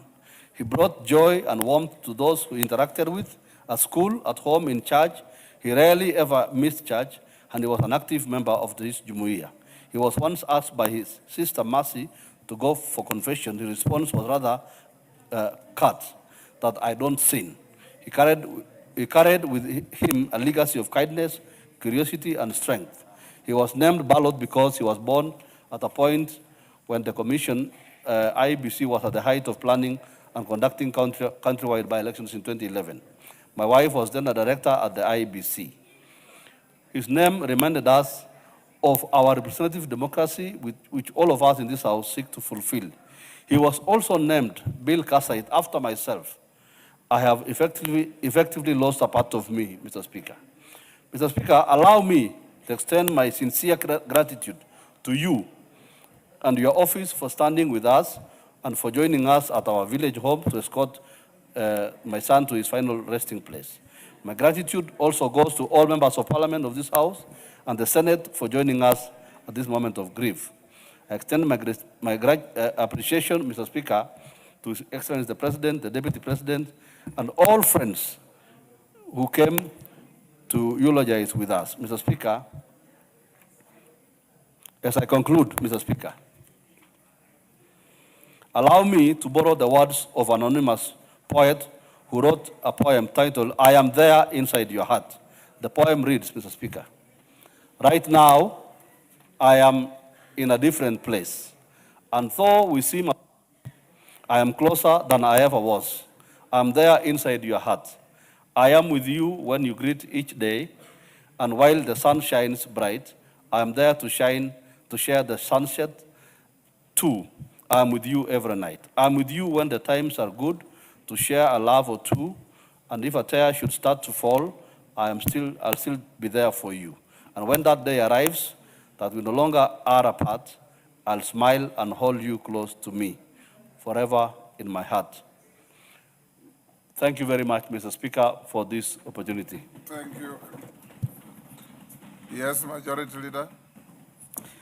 Honorable Speaker, allow me first to once again condole with the Kamket family, and I'm also Honorable Kamket. Honorable Speaker, some of the issues Honorable Kamket raises are pertinent to the manner in which our hospitals conduct themselves. Honorable Speaker, when I visited Kamket's house to condole with him, just hours after you left, Honorable Speaker, I had the opportunity to engage with Honorable Kamket and his dear wife, and you could see the devastation in that family. And it reminded me of something that the Honorable member for Mosop, Honorable Kirwa, had said in this house, again regarding his own experience in a hospital here in Nairobi. Honorable Speaker, I want to implore on the chair of the Health Committee, the Honorable Nyikal, who besides being our chair of the Health Committee is a medic and a former director of medical services, to move with haste under his committee to inquire the manner in which we are managing our healthcare facilities, Honorable Speaker. Because there are many cases where people are losing lives that look like cases of negligence on part of our hospitals and medical officers running some of these hospitals. And as I sympathize with Honorable Kamket and his family, probably just ask Honorable Nyikal and his committee to look specifically at those hospitals where we have lost Kenyans out of issues that look like issues of or not just having very good nursing care. And I don't want to name facilities, Honorable Speaker, but they are known. And Honorable Nyikal, I'm sure, knows the facility the Honorable Kamket's son Ballot was in, the hospital that the Honorable Kirwa spoke about, and also the efficacy, Honorable Speaker, of the drugs, because Honorable Kirwa spoke about the efficacy of drugs that are being imported into this country. Because today is Honorable Kamket, yesterday it was Honorable Kirwa, tomorrow it will be me or you, Honorable Speaker, or any one of us here. And therefore we must ensure that our committee works to ensure that the drugs being imported into this country have the efficacy that they require, and to ensure the Pharmacy and Poisons Board is doing its work, and also ensure that all licensed facilities, Honorable Speaker, are taking care of patients. And I know there is a quality healthcare bill that is coming before the House, hopefully in the course of this week, Honorable Speaker, or next week, that Honorable Nyikal is working on. But even before the passage of that bill, if there's anything that the committee can do to assure Kenyans that whether, because many Kenyans at times prefer to go to these private health facilities expecting that you get better care. But it's sad, Honorable Speaker, that it is in these private facilities that we are seeing possible cases of negligence and also administration of drugs that don't have the efficacy that drugs should have in treatment of patients. Honorable Speaker, I just wanted to say that, and once again condole with the family of Honorable Kamket. I know how painful it is to lose not just a loved one, but a son and a child. I know all of us as parents, Honorable Speaker, we can identify the Honorable Kamket and we sympathize with him and ask the Almighty God to give him strength together to continue with life. Thank you. Honorable members, Maungu. Before Maungu you speak, allow me to acknowledge in the public gallery Tengecha girls from Bureti, Kericho, Chebwagan Boys High School from Bureti, Kericho, Thome Primary School from Mwea, Kirinyaga, Kithasiu Primary School from Kibwezi East, Makueni. On my behalf and on behalf of the House, we welcome the students, their teachers, and those accompanying them to the House of Parliament. Thank you. Yes, hold Maungu. Mr. Speaker, with your indulgence, this issue that has been raised by Honorable Kamket, Mr. Speaker, there is a big problem in our country. Mr. Speaker, the health program or the health facilities have been expanded. And a lot of Kenyans, I'm happy, now are enrolled in the scheme of SHA and insurances. But Mr. Speaker, the issue of quality is also very important.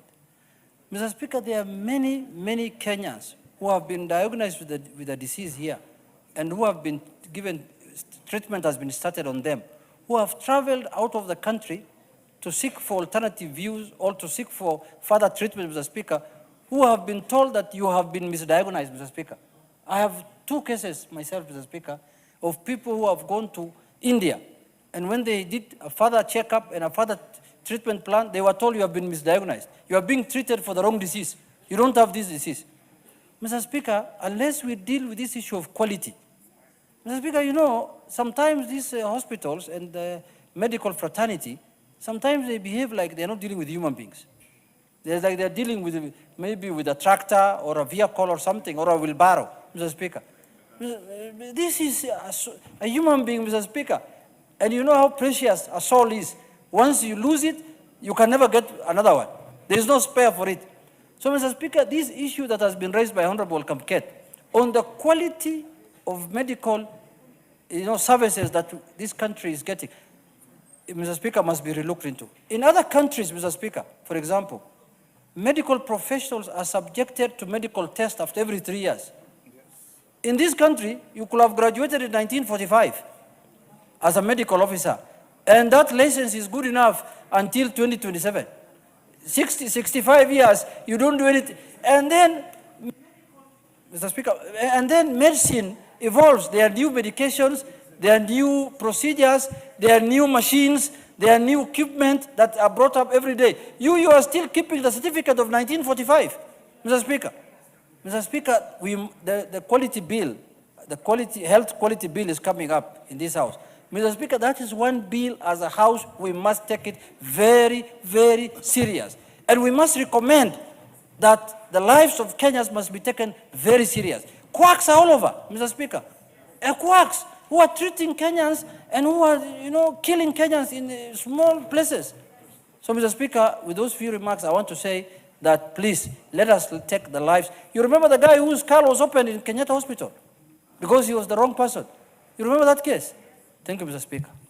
You should read a book called The Imaginary Invalid by Molière. It says many people don't die of the diseases they suffer from, but complications are arising out of the treatment they get. Maungu. Thank you, Mr. Speaker. Called The Imaginary Invalid. For the opportunity. Mr. Speaker, on my own behalf, that of my family and the great people of Rwanda constituency, I wish to join my colleagues in passing and giving my condolences to our late brother and friend, Honorable Architect David Kiaraho. Mr. Speaker, David Kiaraho was one such great man. Immediately, I joined Parliament some 3 years back, Mr. Speaker. He's one of the few friends I made because of some common interests. He was a man who was quite polite, Mr. Speaker, a man that was humble, and I knew him as a friend, Mr. Speaker, having met him some 3 years ago. And therefore, on my own behalf and that of my colleagues, Mr. Speaker, and that of the great people of Rwanda, I do want to say pole to the family, pole to the great people of all Kalau, Mr. Speaker. I also use that opportunity to say pole to Mheshimiwa Abaya, who lost his mother. Thank you, Mr. Speaker. Wamshomba.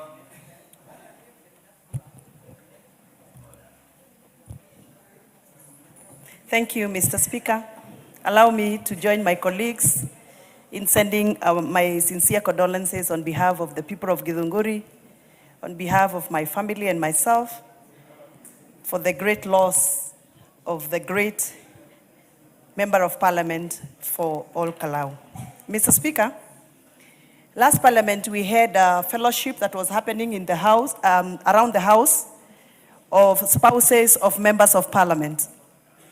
And Mr. Kiaraho, the Honorable Kiaraho, was gracious enough to allow his wife to be the chairperson of the spouses' wives in that fellowship. And she led us and gave us wisdom and direction on a few matters that regards spouses that share houses with their other spouses who are politicians. Mr. Speaker, the guidance and the leadership that the Honorable Kiaraho gave or provided to his wife, who was our chair, was a very clear indication that the Honorable Kiaraho was a family man, was a very sensitive leader, and was accommodative. And to my surprise, Mr. Speaker, I didn't know that the Honorable Kiaraho is an old boy of Alliance Boys High School. You know, we have a culture of those who went to Alliance High School don't allow us to speak in this house. Of a headache. They give us a lot of headache, led by Majority Leader Kimani Ichung'wah. But I was surprised that Kiaraho was an old boy of Alliance, and he didn't shout a lot. He didn't shout much. But we are happy that the Majority Leader Kimani Ichung'wah, being a former disciplinary prefect in the school, has been doing what he was supposed to be doing even when he was a student. So that we appreciate. So, Mr. Speaker, the issue of the Honorable Kamket. Give her 1 minute. A minute. Mr. Speaker, if you could give me a minute to just... I've given you. Thank you, sir. To just amplify what Honorable Kamket has said in this house.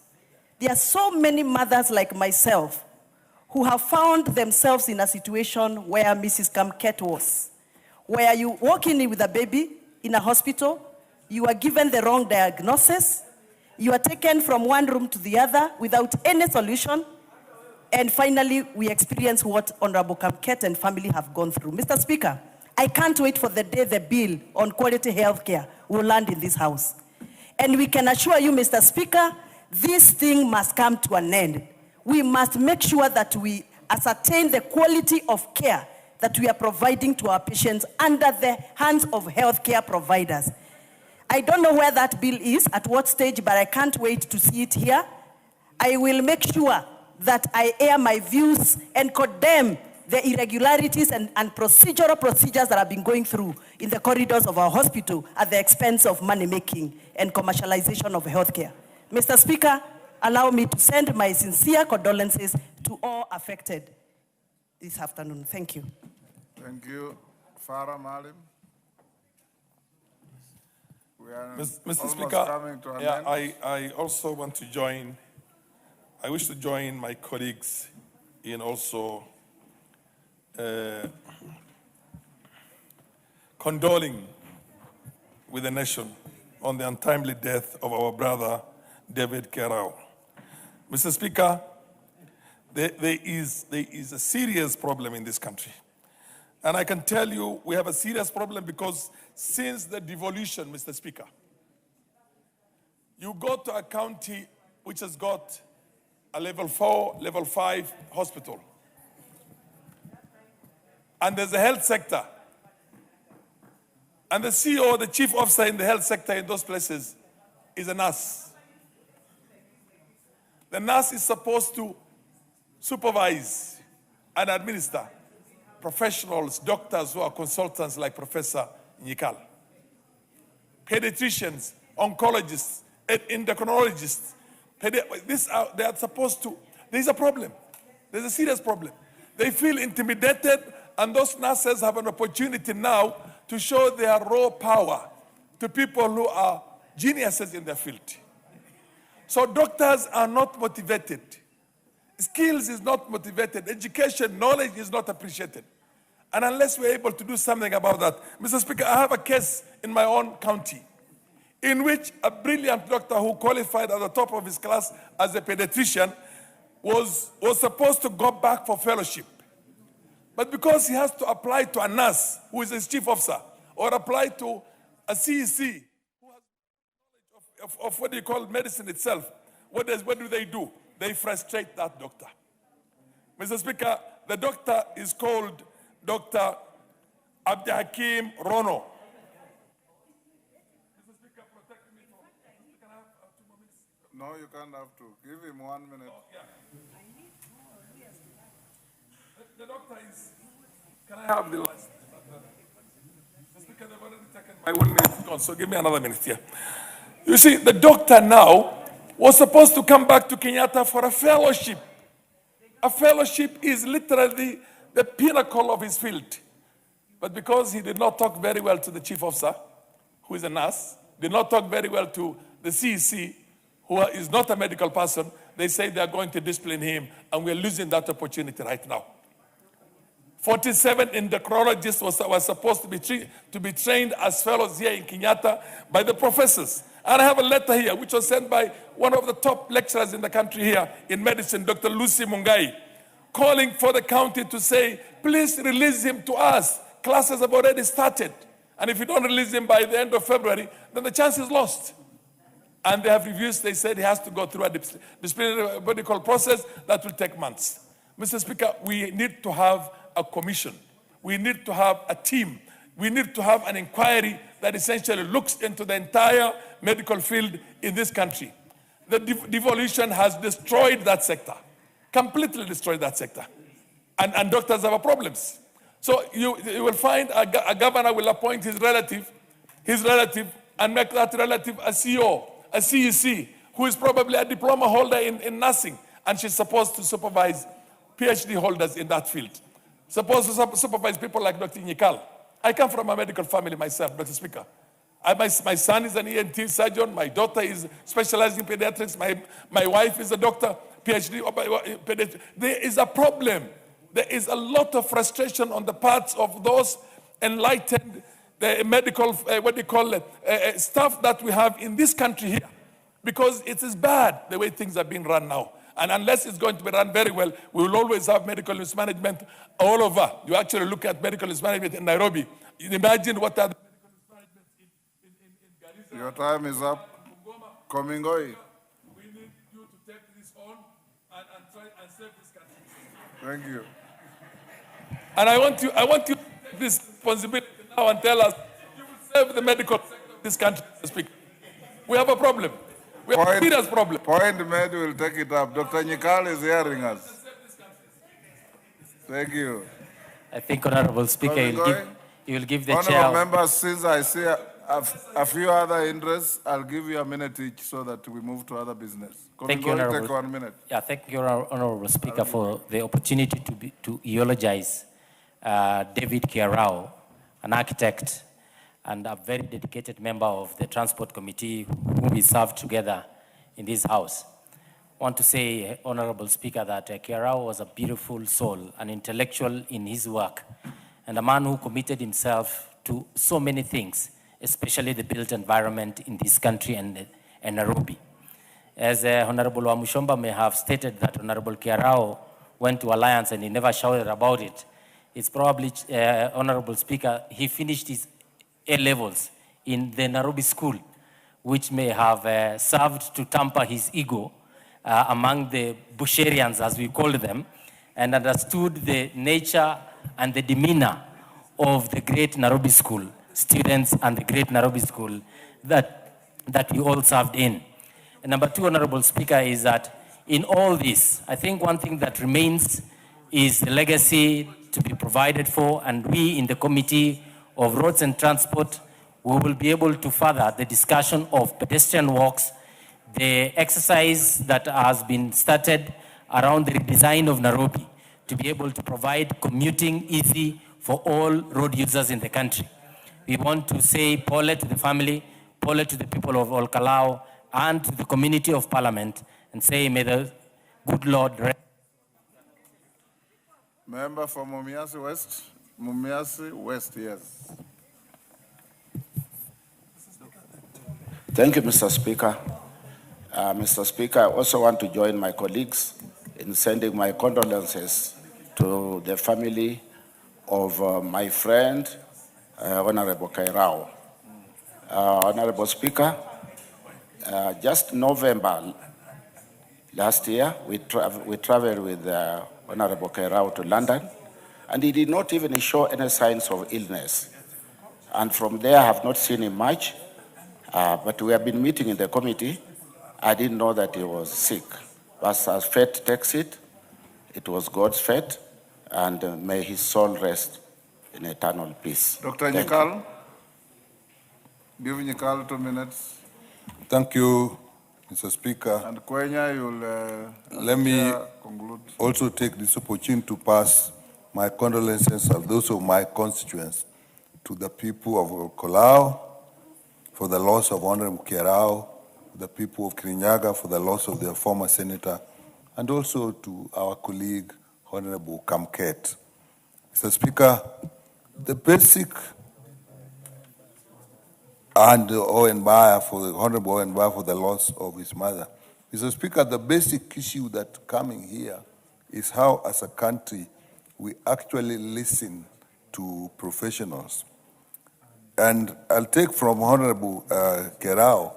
I'm actually, and I discussed with him, he was very particular about adhering to professional standards in the built environment. And he actually realized what many of us probably don't know, that the problem of Nairobi of floods that we see were actually noticed in 1906, and the professional was not listened to up to date, including by the famous Churchill when he was secretary for the colonial secretary. But what then comes out, Honorable Speaker, is the professionals sometimes probably miss out. But what is more important is for them to actually have opportunity to express and also to be listened to. Many times, professionals don't fight out. If they find that systems are done such a way that they don't fight, they let it go. But to that extent, I take it that as a parliament, actually, we have tried, and there's a bill of quality of care that our committee has gone through. That bill is actually coming to the House very soon, and it is on safety and quality of care. But what I'll also say, Mr. Speaker, I've also noticed Don't just deal with quality of care. Also deal with the issue, I think Farah or somebody raised, or Junet, continuous training and improvement of skills. Mr. Speaker, That's what adds to Mr. Speaker, all doctors are actually licensed every year, and actually what you have to attain in terms of continuing education every year that they Because do. there's some clinics you go to, Dr. Nyikal. So, Just hold. You find some elderly medic, the only thing that shows is a doctor is the stethoscope. And nothing else. There's no book, there's no reference material around him, there's no nothing, just giving imaginary prescriptions. Mr. Speaker, I do. That bill is so important that being a respected medic, I'm ready to give you time to do much more research to make sure that it's all inclusive in terms of medical. Thank you very much, because actually we were looking at that bill. We were looking at that bill actually last week, and that bill is going to come here. It is actually, that bill is going to be important, and we may actually say need more time to go into details of that bill, even when it comes to the point of discussion. We'll look at it. But what I'll also advise our colleagues here is that when matters like this occur, there was the issue of the drugs, there's the issue of Honorable Kamket. It is important to actually take the matter up. Like in this particular case, I really would like him to take it up with the Medical Practitioner Dentist Council. He can even actually petition our committee so that we look at it in more details. So when these matters come here and we raise them and leave it there, unless somebody takes it up, we look at these regulatory authorities, Pharmacy and Poisons Board, we look at the Medical Dentist Council, and then we can actually take the matter up. So I agree, there's a lot we need to look at in the health sector. But Honorable Farah also alluded to some issue that even if we look at the working conditions,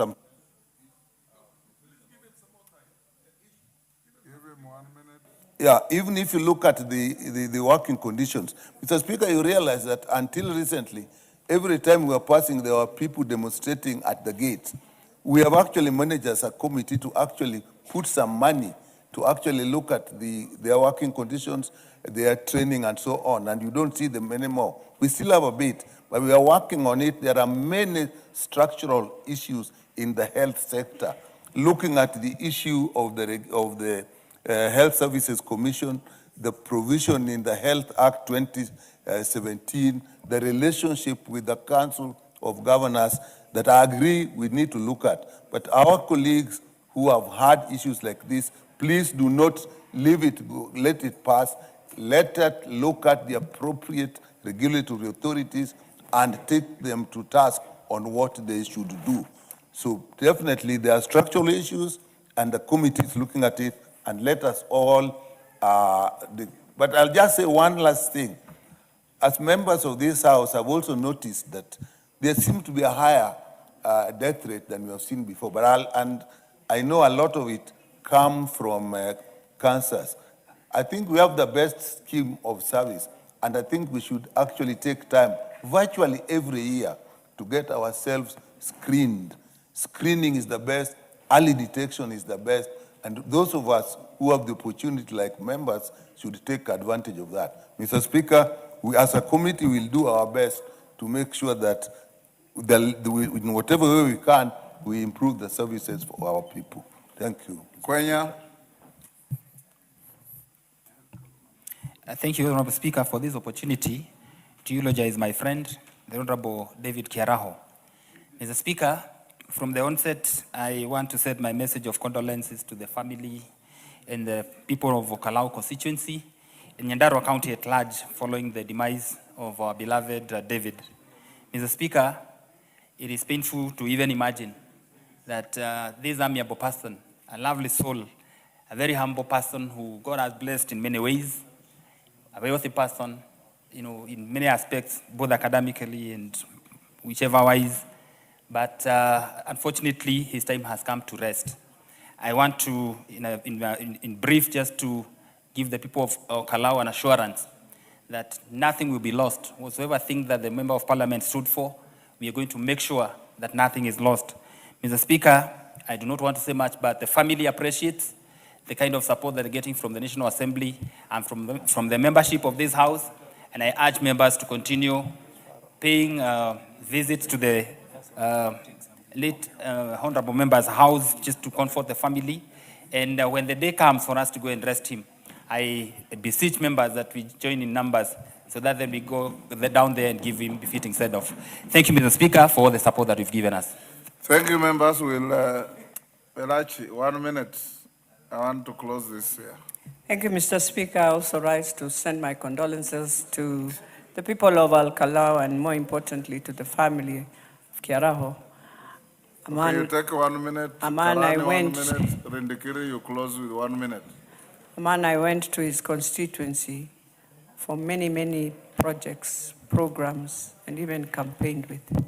Mr. Speaker, I will say this, that in this country, if we are not going to deal with the matter of medication, drugs, generics, what is happening why we are misdiagnosed and given the wrong drugs is that we have left everything in the hands of the same institution that is supposed, Mr. Speaker, to take care of us, but have decided not to do the right thing.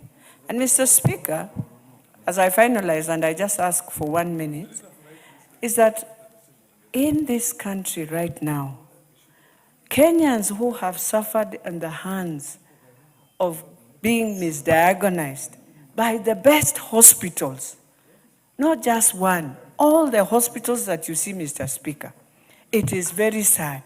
It is sad that when you move out and go out for now more care, you realize the doctors there are wondering, what type of these medications are you being given? You've been given medications, they have distorted your body until you have become more sick than the first time you entered a hospital.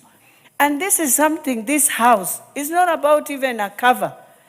Many Kenyans are crying. And lastly, Mr. Speaker, we must allow Kenyans now, when you have a sick patient, you are allowed to go somewhere for an independent person to look at your bill. Give her half a minute. Finish. Yes. To look at your bill, the amount of money we are paying in hospitals, it is absolutely wrong, unfair in God's eyes that in this country, health has become a profitable sector than what was supposed to be done. And Kenyans are paying millions of drugs you can't understand, Mr. Speaker. I beg that this House must now come in order to enforce some of the rules, Mr. Speaker. Yes, Karani? Kirima, sorry. Oh, that's Gashagwa. You look alike. I thought it was Kirima. Gashagwa. Member for... Thank you, Mr. Speaker, for giving me this opportunity. 1 minute. You have. Okay, thank you, Mr. Speaker, for giving me this opportunity to eulogize with the other Kenyans on the passing of our great colleague, Honorable David Kiaraho. Honorable Speaker, this was a great man, and personally, as the only first-termer Nyandarua Member of Parliament, he was very instrumental in his guiding me when I joined this Parliament. And I can say that the people of Olkalau and the people of Nyandarua at large have lost such a gentleman.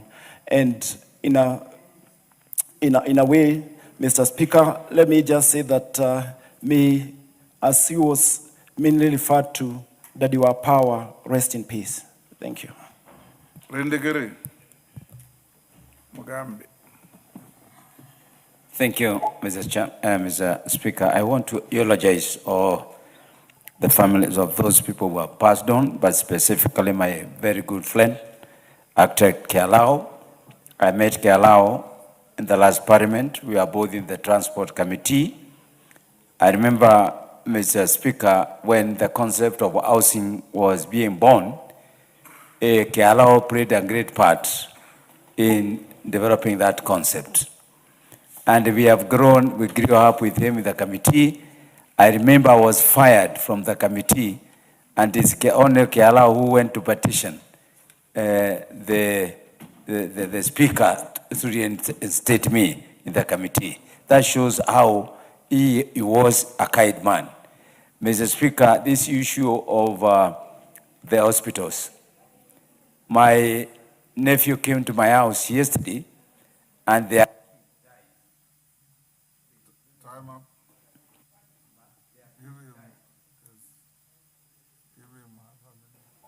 their kid that died at the Gertrude Hospital at day 15. And up to now, nobody knows why that kid died. The medication and the abandonment until the family gave up. I think there is a serious issue of negligence. It's a serious problem of misdiagnosis. It's a serious problem of costings. And there's a serious generally of medication that are being prescribed to our people. I stand to support the feelings of other members that we need a serious an analysis of what is really happening with our hospitals and specifically the medical practitioners, some of them. I thank you, Mr. Speaker. Go back to, I'll not allow you if I want to close this. We've done more than 1.5 hours. I'll now allow me to acknowledge in the public gallery Maranda High School from Bondo, Siaya, Kiamwangi High School from Gatundu, Kiambu. On my behalf and on behalf of the House, we welcome the students, their teachers, and those accompanying them to the House of Parliament. Let's go back to order number 4. Clerk. Order number 4, petitions. Next. Order number 5, papers. Majority Leader.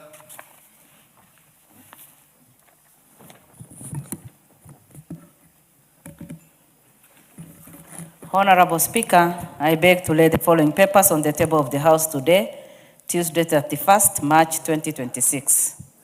The following legal notice, explanatory memorandum, evidence of stakeholders, consultation and public participation report of stakeholder on the regulations from the Ministry of Roads and Transport. 1, legal notice number 17 of 2026 relating to the Civil Aviation Meteorological Service for Air Navigation Regulations 2025. 2, legal notice number 18 of 2026 relating to the Civil Aviation Communication Procedures Regulations 2025. 3, legal notice number 19 of 2026 relating to the Civil Aviation.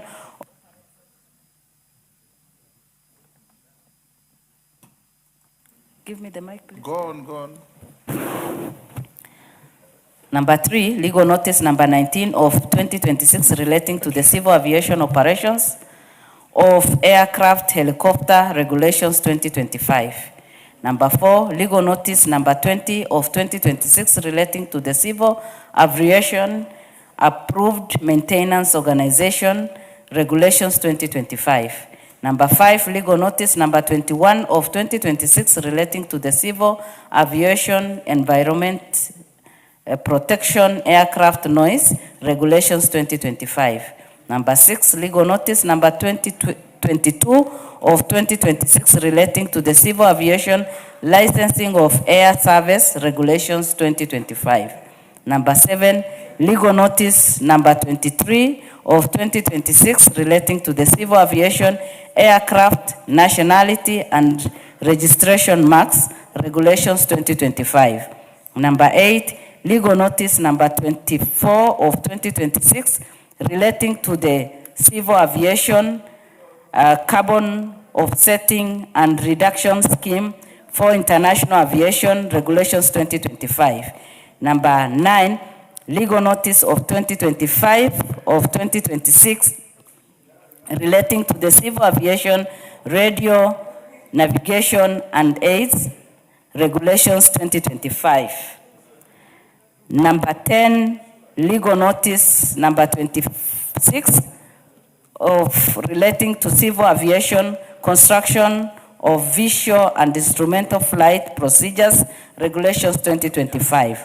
Number 11, legal notice number 27 of 2026 relating to the civil aviation certification of air navigation service providers regulations 2025. Number 12, legal notice number 28 of 2026 relating to the civil aviation units of measurement to be used in air and ground operations regulations 2025. Number 13, legal notice number 29 of 2026 relating to the civil aviation operation of aircraft for commercial air transport, aeroplanes, regulations 2025. Number 14, legal notice of number 30 of 2026 relating to the civil aviation air traffic services regulations 2025. Number 15, legal notice number 31 of 2026 relating to the Civil Aviation Security Regulations 2025.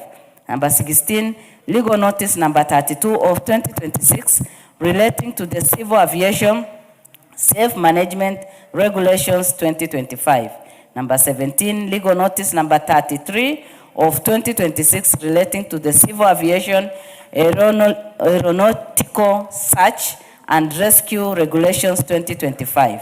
Number 18, legal notice number 37 of 2026 relating to the Civil Aviation Airworthiness Regulations 2025.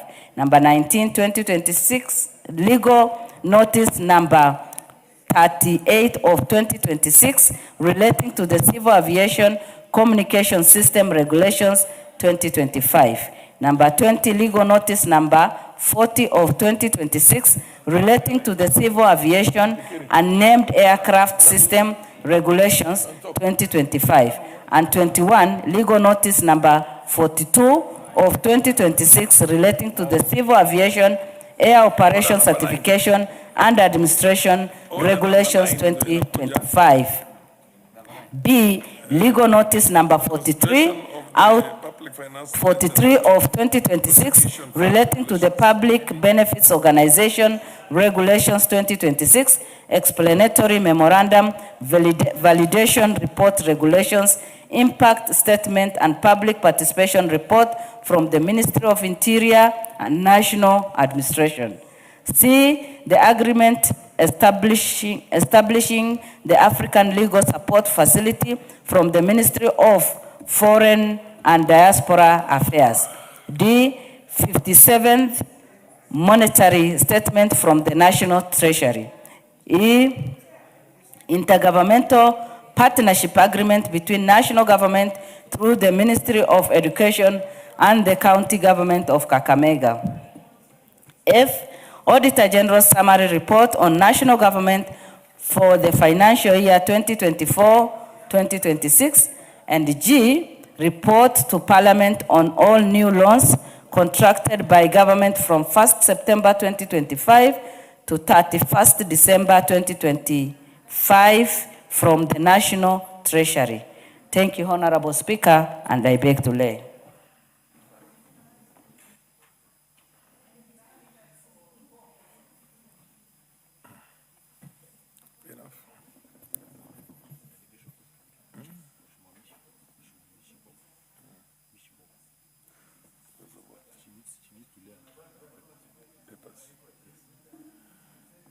You say the papers to be laid. So. The Honorable Mishimboko, you have some papers to lay. Thank you, Honorable Speaker, sir. Honorable Speaker, I beg to lay the following paper on the table of the House today, Tuesday, 31st March 2026.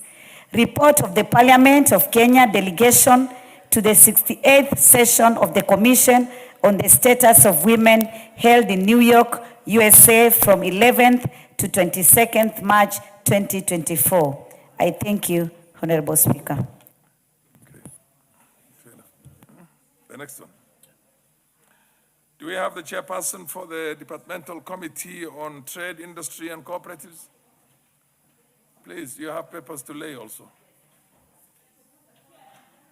Yeah, proceed, Madam Marianne.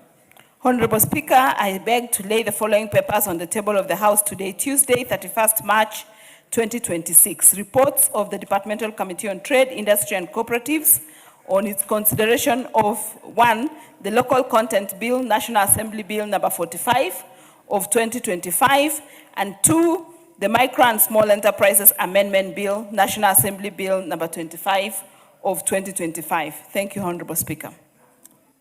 Fair enough. The chairperson of Public Investments Committee on Governance and Education.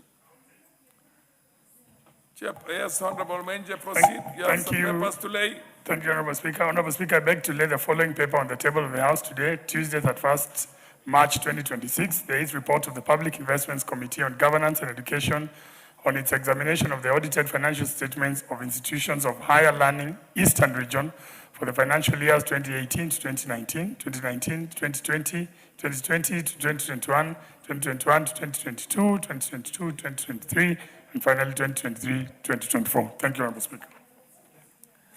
Fair enough. I would again require chairpersons. I don't know if the chairperson of the Budget and Appropriations Committee is here. Honorable Mishimboko. The order paper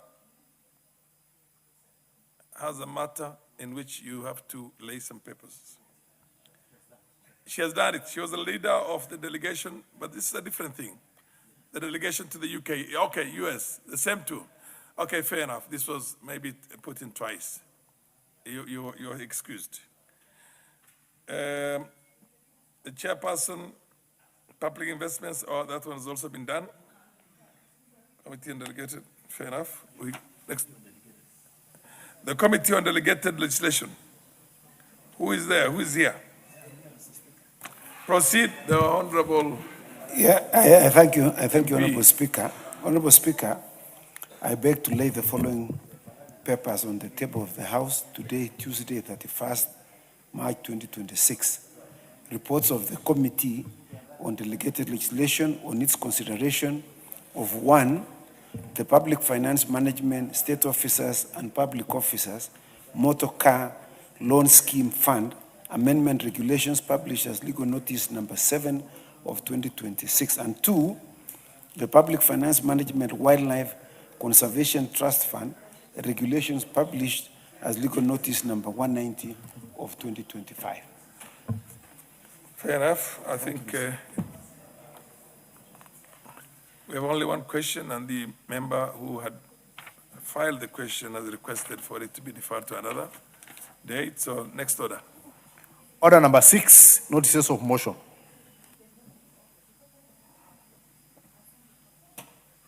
Proceed. There being no notice of motion. Who?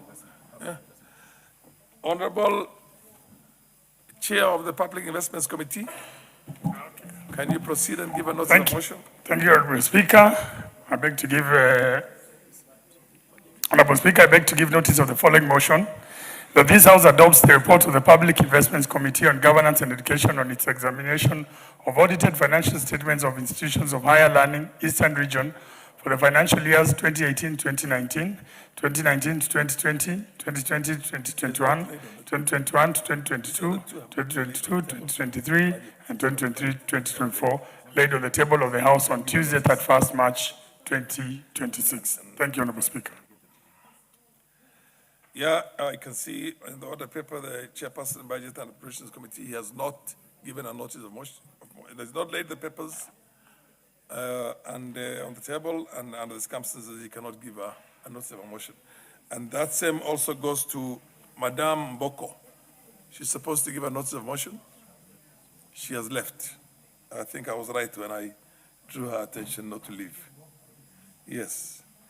I now need the Chairperson Committee on Delegated Legislation on the reports. Yeah, thank you, The Honorable committee Speaker. on its consideration. Yeah, thank you, Honorable Speaker. I have 2 notices of motion to move. Honorable Speaker, I beg to give notice of the following motion, that this House adopts the report of the Committee on Delegated Legislation on its consideration of the Public Finance Management, State Officers and Public Officers Motor Car Loan Scheme Fund Amendment Regulations 2025. Is it motor card or motor car? Motor car. Card. Car. Card, then you have a D there. No, there is, I There's think a somebody, topographic error. No, it is very popular now. There's something called uko na kadi. So I think the person, mine was thinking in that manner. That should be corrected. It's motor car. Is motor car, Mr. Speaker. Mr. Speaker, as Amendment Regulation 2025 laid on the table of the House on Tuesday, 31st March 2026, and pursuant to the provisions of Section 24, subsection 4 of the Public Finance Management Act, Cap 412A, this House approves the Public Finance Management State Officers and Public Officers Scheme Fund Amendment Regulations 2025, published as legal notice number 7 of 2026. The second notice of motion I would like to give, Mr. Speaker, is this. Honorable Speaker, I beg to give notice of the following motion, that this House adopts the report of the Committee on Delegated Legislation on its consideration of the Public Finance Management Wildlife Conservation Trust Fund Regulations 2025, laid on the table of the House on Tuesday, 31st March 2026, and pursuant to the provisions of Section 24, subsection 4 of the Public Finance Management Act, CAFO 12A, this House approves the Public Finance Management Wildlife Conservation Trust Fund Regulations 2025, published as legal notice number 190 of 2025. I thank you, Mr. Speaker. Fair enough. Next order. Order number 7, questions and statements. There is only one question, and I understand the questioner did seek the indulgence of the chair to defer to another date, and it's so directed. Next order. Order number 9, motion. Consideration of the Public Finance Management Public Prosecution Fund Regulations. Chairperson on the Committee on Delegated Legislation should still take up the chair. I thank you, Mr. Speaker. The floor, yeah. I thank you very much, Mr. Speaker. Mr. Speaker, I beg to move that this House approves the Public Finance Management Public Prosecution Fund Regulations 2025, legal notice number. Sorry, Mr. Speaker.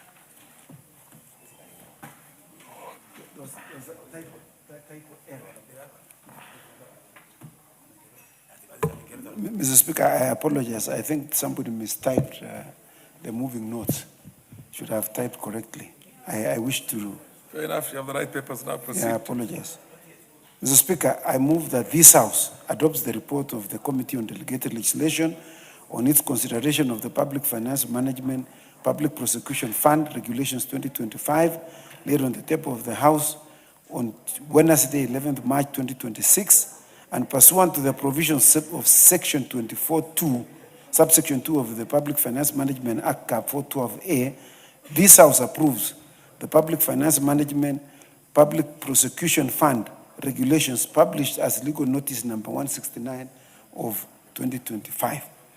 Mr. Speaker, these regulations were forwarded to this House for consideration and referred to the Committee on Delegated Legislation for exhaustive consideration.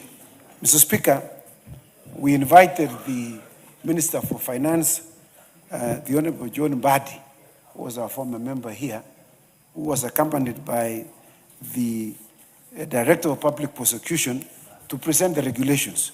And Mr. Speaker, the regulations were presented before the committee and we interrogated those regulations.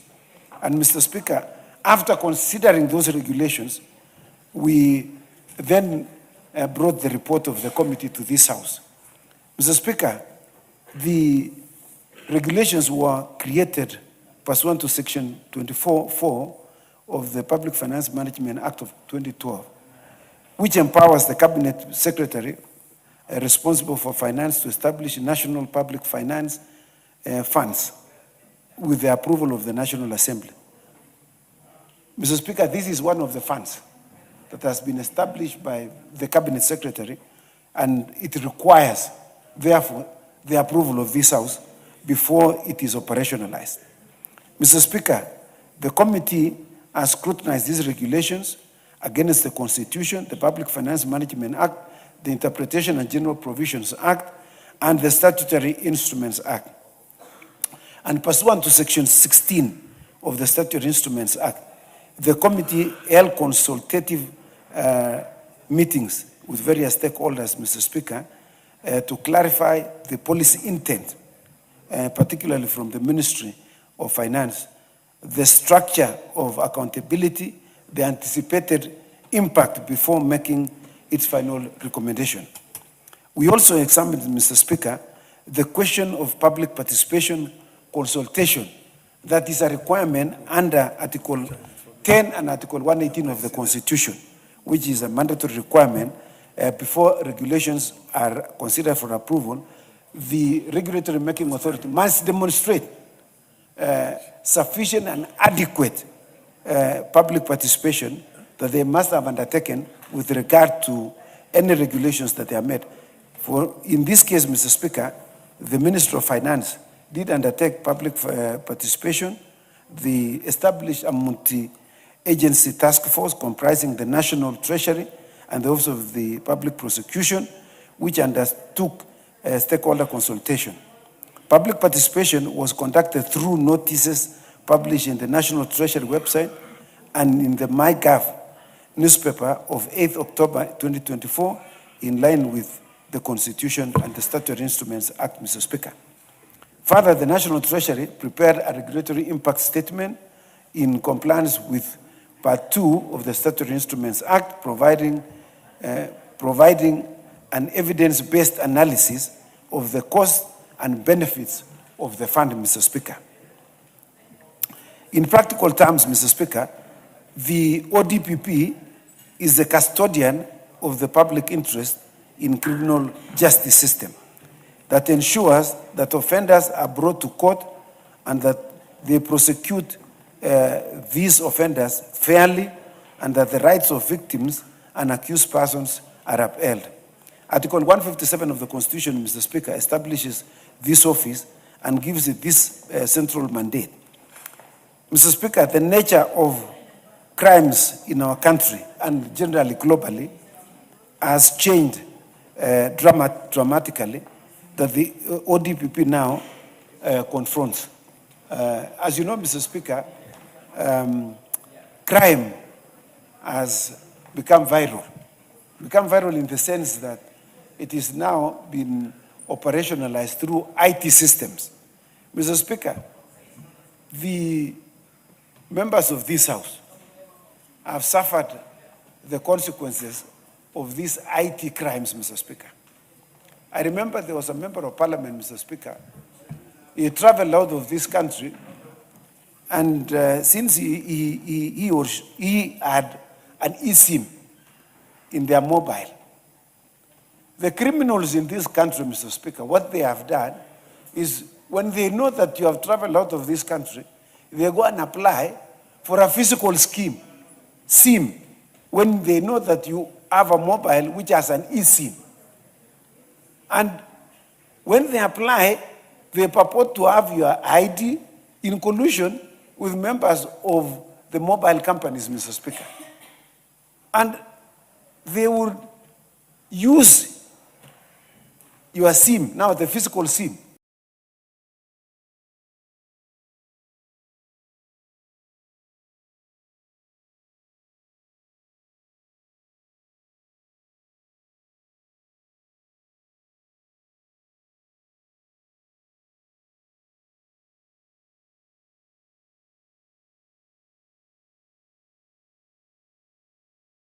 to access your bank accounts.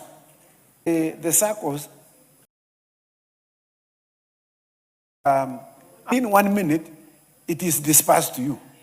Indeed, this money was dispersed to these criminal gangs who were waiting for the money. And Mr. Speaker, if you can see how crime has percolated into our society, Mr. Speaker, because sometimes the ODPP does not have sufficient resources to investigate some of these crimes and to prosecute them adequately and effectively in our courts, Mr. Speaker.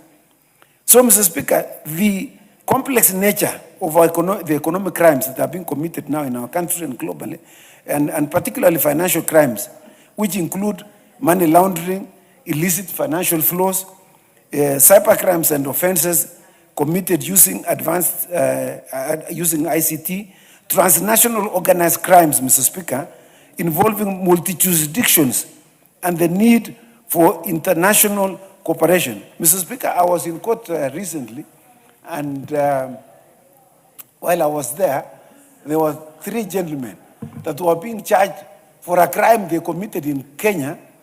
They committed in the US, but based in Kenya. And they were seeking extradition proceedings to extradite these Kenyans so that they can be charged in the US, because they used ICT systems to remove money from the US to Kenya, Mr. Speaker. You know, Mr. Speaker, the crimes have become very sophisticated, And also corruption has also become very sophisticated. Procurement fraud has also become very sophisticated that demands specialized financial and forensic capacity, Mr. Speaker, of the DPP. Mr. Speaker, if the ODPP and investigative agencies, Mr. Speaker, do not have predictable ring-fence resources for such cases, we risk a situation where complex criminal enterprises are better financed than the state agencies tasked with dismantling them, Mr. Speaker. Mr. Speaker, justice is then not only delayed, but Mr. Speaker, is diluted and in some cases, Mr. Speaker, defeated. Not because our laws are weak, but because our institutions lack sufficient finances to enforce them, Mr. Speaker. Mr. Speaker, these regulations seek to provide sufficient safeguards against the misuse and abuse of public funds, Mr. Speaker, so that any money that will be put into this fund, Mr. Speaker, will be adequately used and will be used in a manner that will have value for what we Kenyans expect them to do. It's important, Mr. Speaker, that this House appreciates that what we are doing through these regulations are consistent with global practices in asset recovery and criminal justice financing.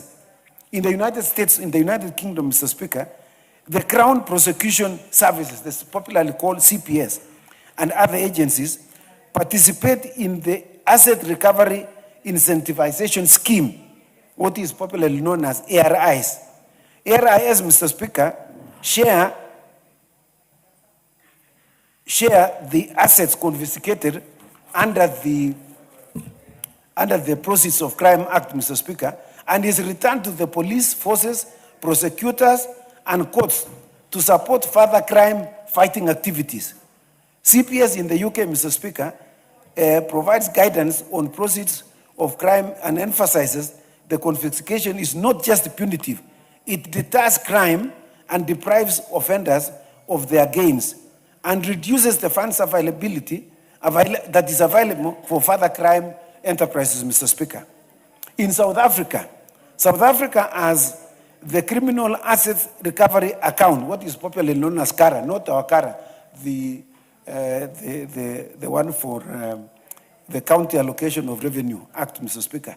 This is CARA, the Criminal Assets Recovery Account, which is established under the Prevention of Organized Crimes Act of 1998, operates as a special account within the National Revenue Fund into which money and property forfeited to the state are paid into, Mr. Speaker, for purposes of being used by the criminal system itself to ward off those that are seeking to destabilize the country, Mr. Speaker.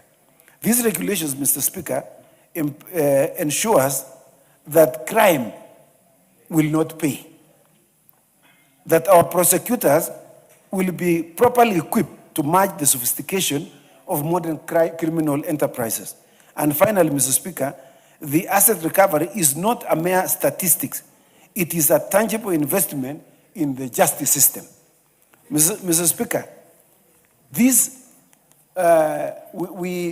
establishment of this fund, in fact, is much delayed, Mr. Speaker, and it behoves this House that we move with the necessary speed to ensure that we approve this so that the proceeds of crime are placed into this fund to assist the ODPP in fighting crime in this nation.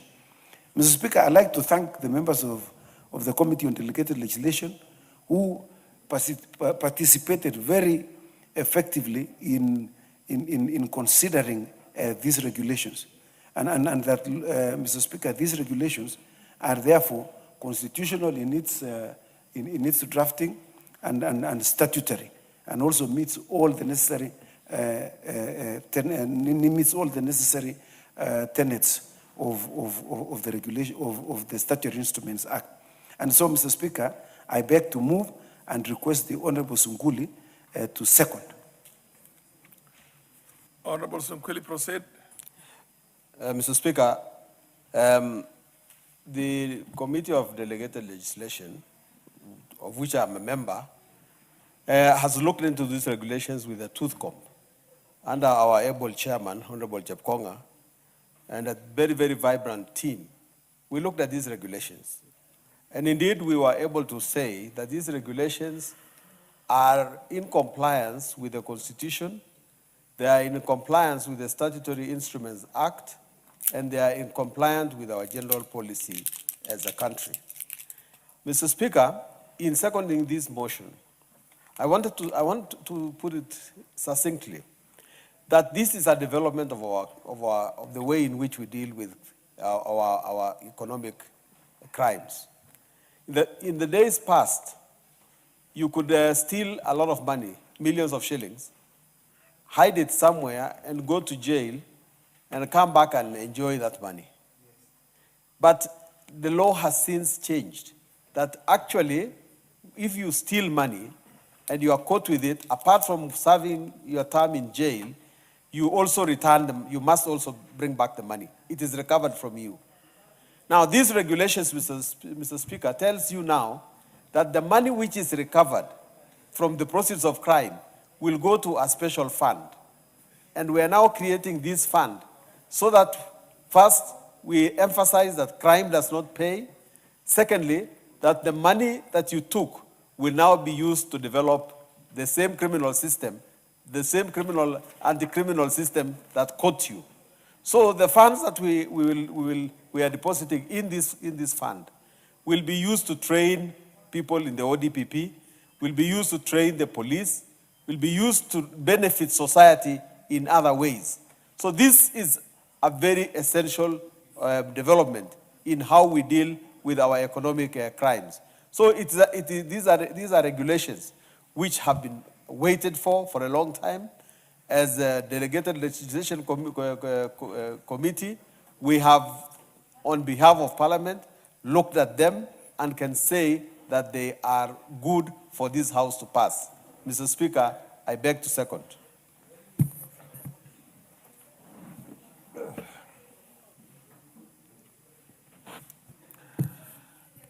Honorable members, Honorable Kaluma, take a seat, Honorable Kaluma.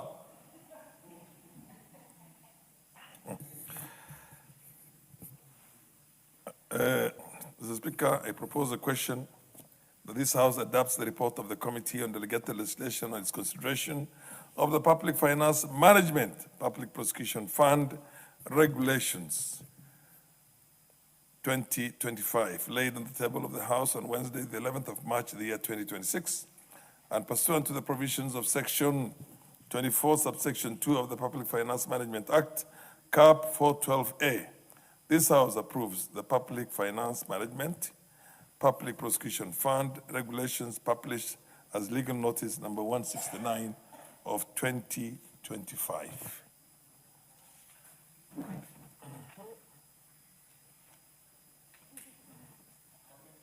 Am I registering? Is this a true reflection of the ones who want to contribute, MPs, honorable members? Wilberforce Oundo. Thank you, Honorable Speaker.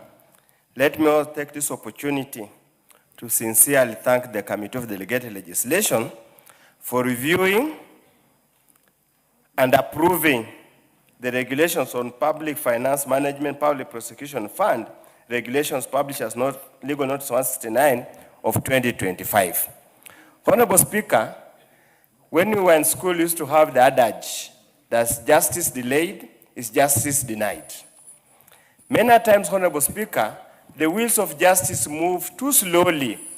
By the time they come into the logical conclusion, it has either been overtaken by event, or the person who ought to be punished has been overpunished to an extent that any further punishment is just unfair, extremely unfair.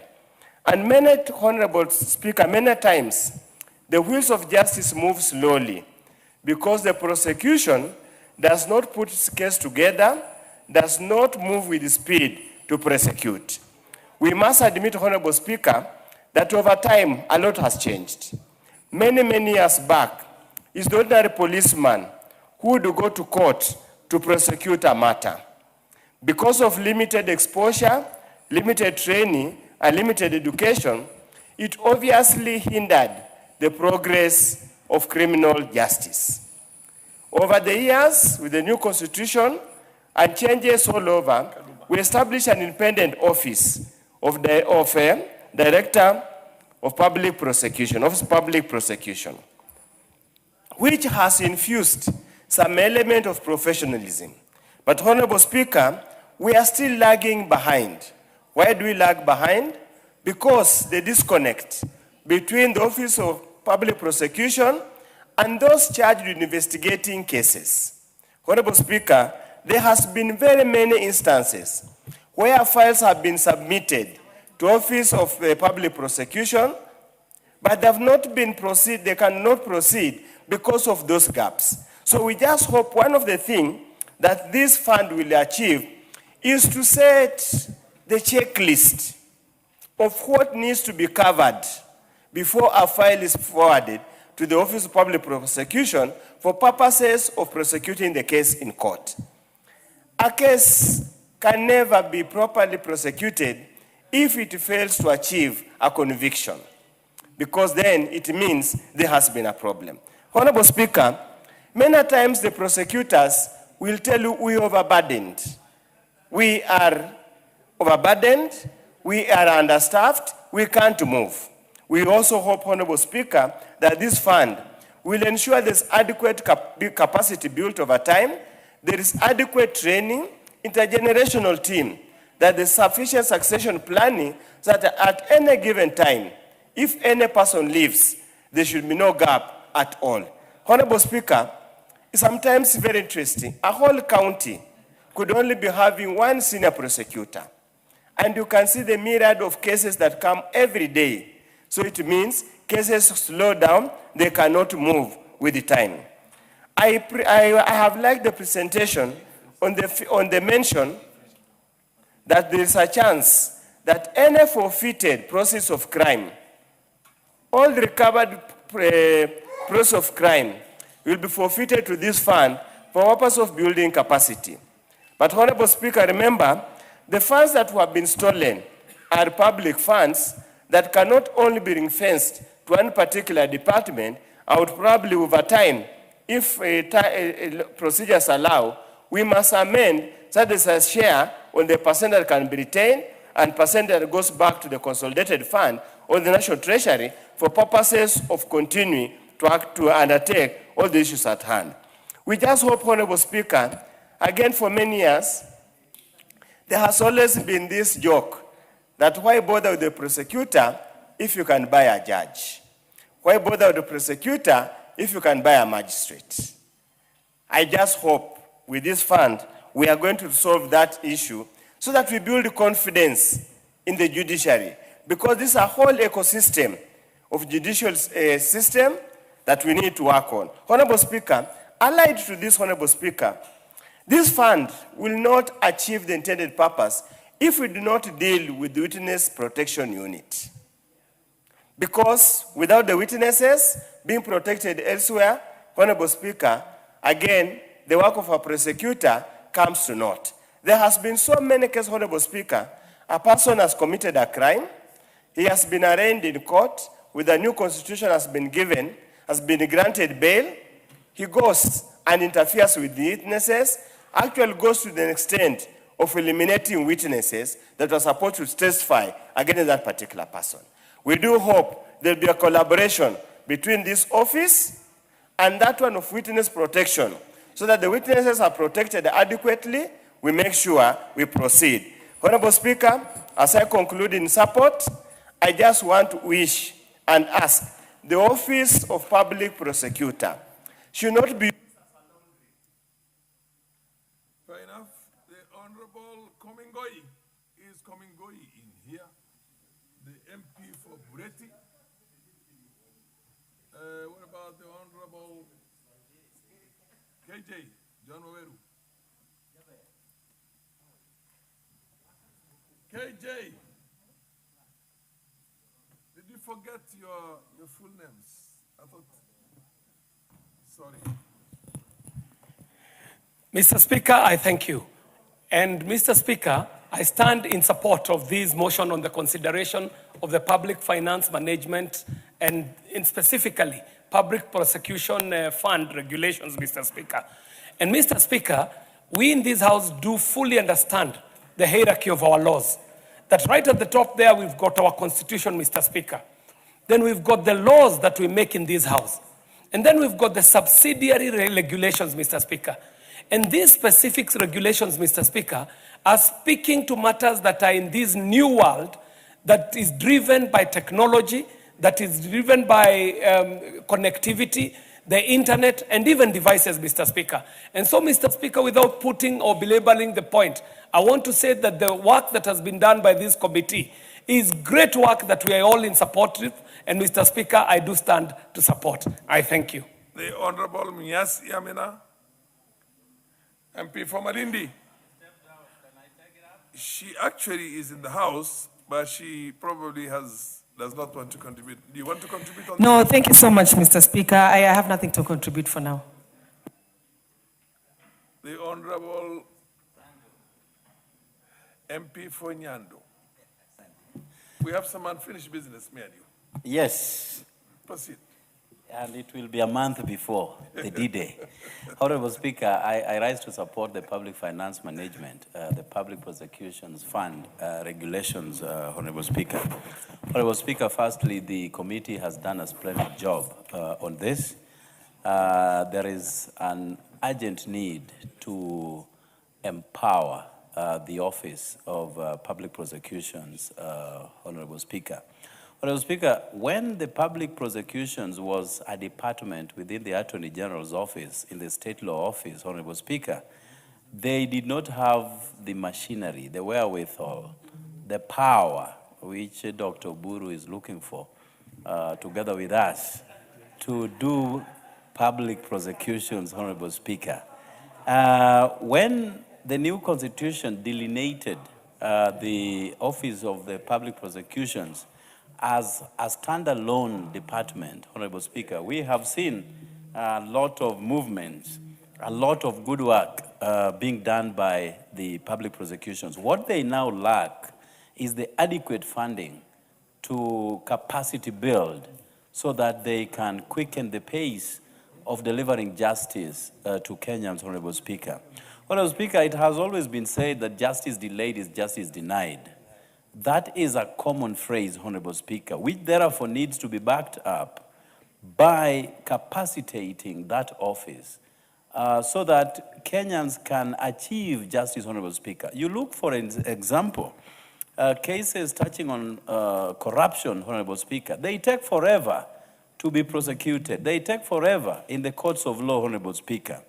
It is mention after mention, deferment after deferment. And therefore, if this office will be capacitated in order that they can have enough personnel to prosecute matters that come before them, justice will finally be fast-tracked on this part of the continent, Honorable Speaker. Honorable Speaker, prosecutors deal with criminals who are endowed with resources. And if you pay them less, they fall the temptation of taking monies from would-be suspects, Honorable Speaker, which then injure the process of delivering justice to victims, Honorable Speaker. And therefore, if this office will be well resourced, the Office of the Public Prosecutions, Honorable Speaker, if well resourced, then it goes without saying that justice will not only seem to be done, but will actually be done faster and in a more efficient manner, Honorable Speaker. Honorable Speaker, we understand that the DCI, together with the EACC, must work in tandem with the public prosecution, and therefore they cannot be left behind. You know, the courts in Kenya had to make a determination as to who takes matters before a court of law. You remember when there was a tussle between the office of the DCI and that of the prosecutor, Honorable Speaker.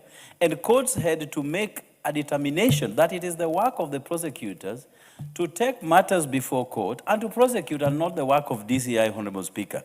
So such interferences would only emanate as a result of lack of proper funding to the Public Prosecution's Office, Honorable Speaker. And therefore, this needs to be supported.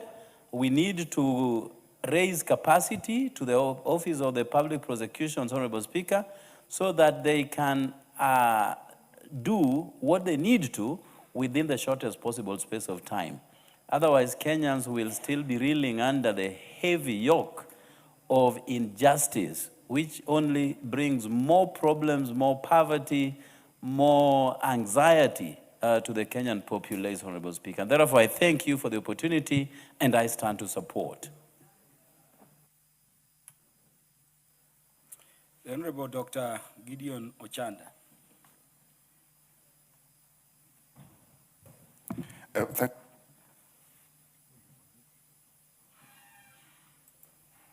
Thank you, Mr. Speaker. Mr. Speaker, we always say that independence of functions, once you are tied to functions that are made clear, what needs to follow is the ability to do those functions, and that is financing.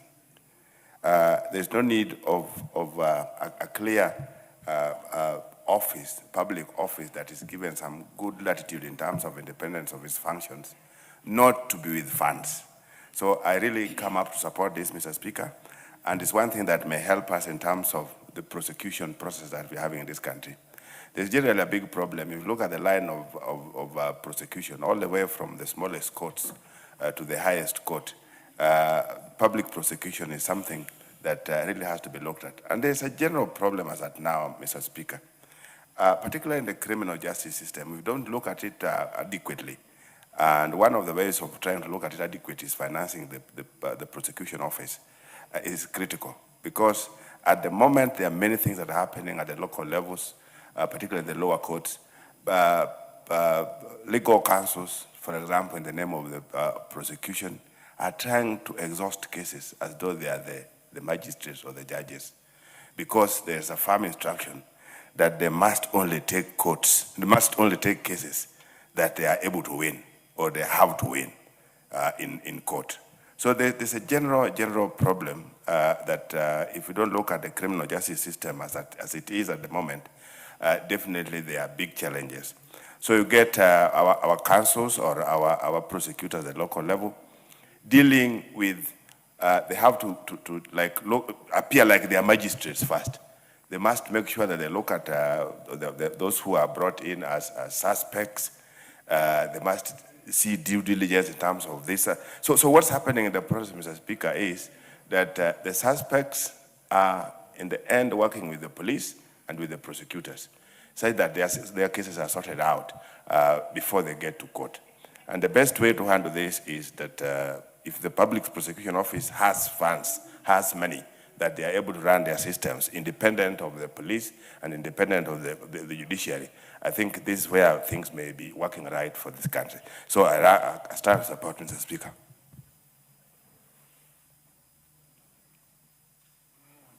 There appears to be no...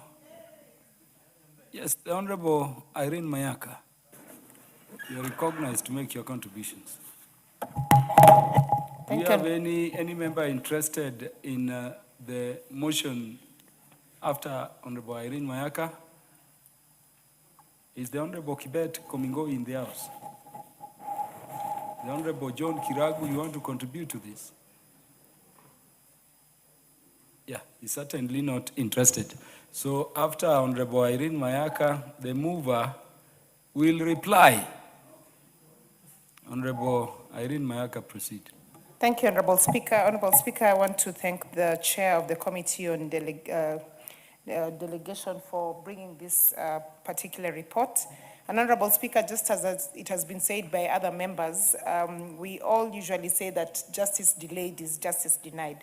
And so, Honorable Speaker, considering all the issues that are currently being experienced by the Office of the Director of Public Prosecution, I think this is a very beneficial regulation for them because it seeks to address the matters that are currently ongoing, issues such as case backlogs and delays, operational constraints that even affect the investigation process that is conducted by the Office of the Public Prosecution, low prosecution success rate because of the fatigue that comes in as a result of the backlog, weekend corruption issues, staffing challenges, all these very many challenges. And Honorable Speaker, you being a seasoned lawyer know very well that when it comes to the regulations that we have in place for civil procedures and criminal procedures, it gets really affected because we do have proper procedures on paper and in the laws that we have in this country. But then again, the fact that there is no fund that seeks to support this particular office, it makes those efforts become wasted, and it makes those efforts not gain anything possible for this country. Honorable Speaker, a lot of people who have cases that are currently pending, that are work in progress, some that are just files are gathering dust in different offices, they should be very glad for this particular regulation. And we want to thank the committee because I can see the timeline in which they've taken to actually look at this matter, prosecute it, do public participation, and bring it for us to be able to debate so that it can then go on to the next level, has been very impressive. Honorable Speaker, mine is just to urge the people who are supposed to now implement this particular law to ensure that that is now fast-tracked so that it begins the work that is meant to do immediately to support the Office of the Director of Public Prosecution. With those few remarks, I support and I submit. I thank you. Thank you. The mover may now reply. Honorable Speaker, I'd like to sincerely thank you and to thank all the members who have contributed to this motion on the passage of the public prosecution fund, Mr. Speaker. Mr. Speaker, as you know, we have the ODPP college, which is not adequately funded, Mr. Speaker.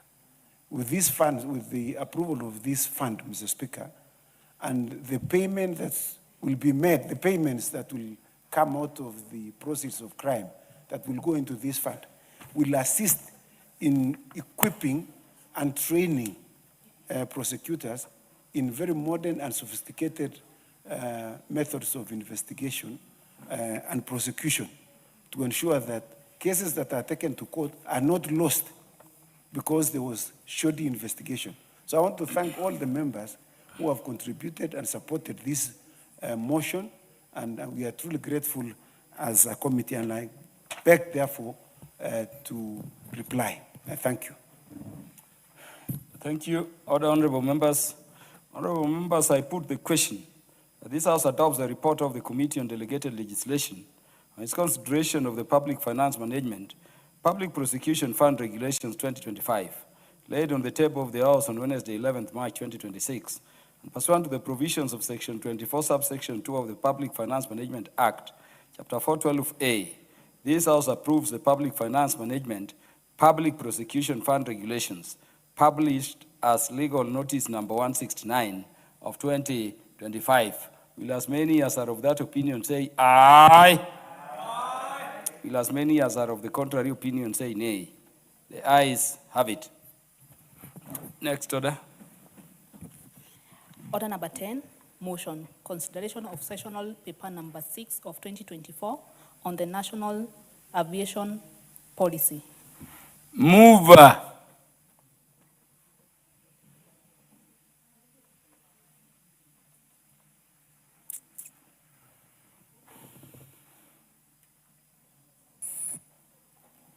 Thank you, Honorable Speaker.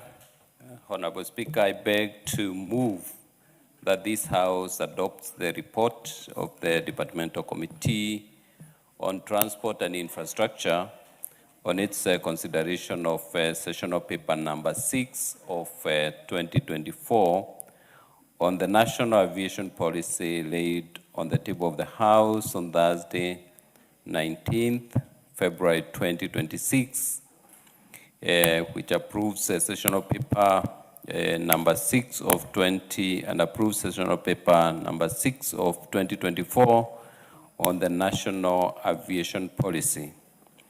Honorable Speaker, this sessional policy number 6 on the national aviation policy outlines the government's intent to address challenges in Kenya's aviation sector, positioning the sector as a key enabler for economic growth and achievement of Vision 2030.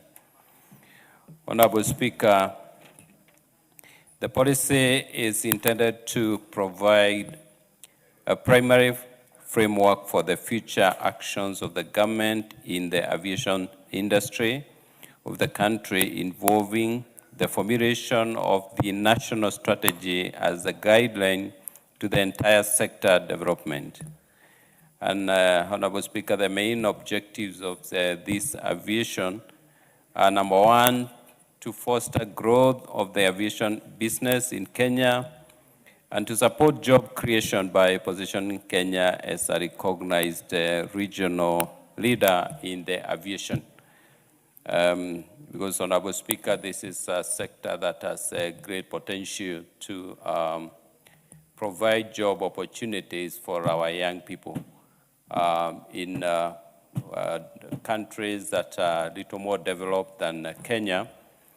This sector employs millions of people or citizens in their countries, directly and indirectly. So it's a sector that needs a lot of support, and Honorable Speaker can help address our issues of unemployment.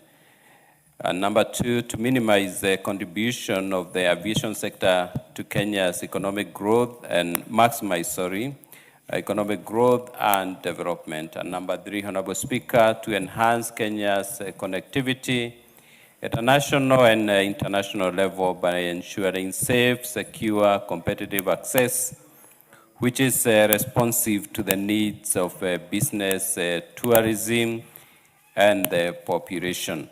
What we call, in other words, Honorable Speaker, positive externalities.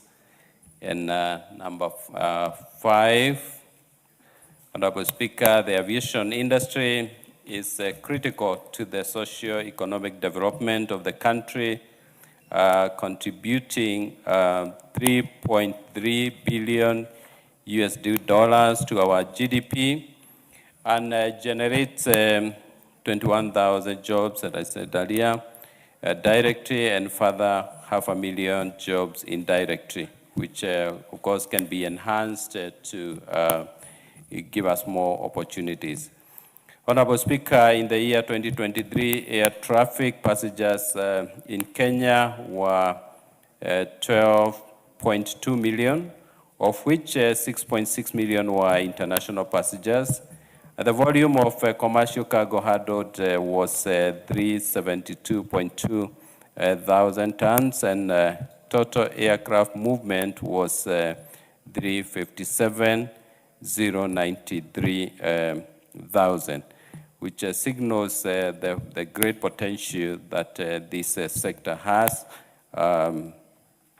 in supporting tourism, supporting manufacturing, supporting agriculture, and supporting the other related commercial activities.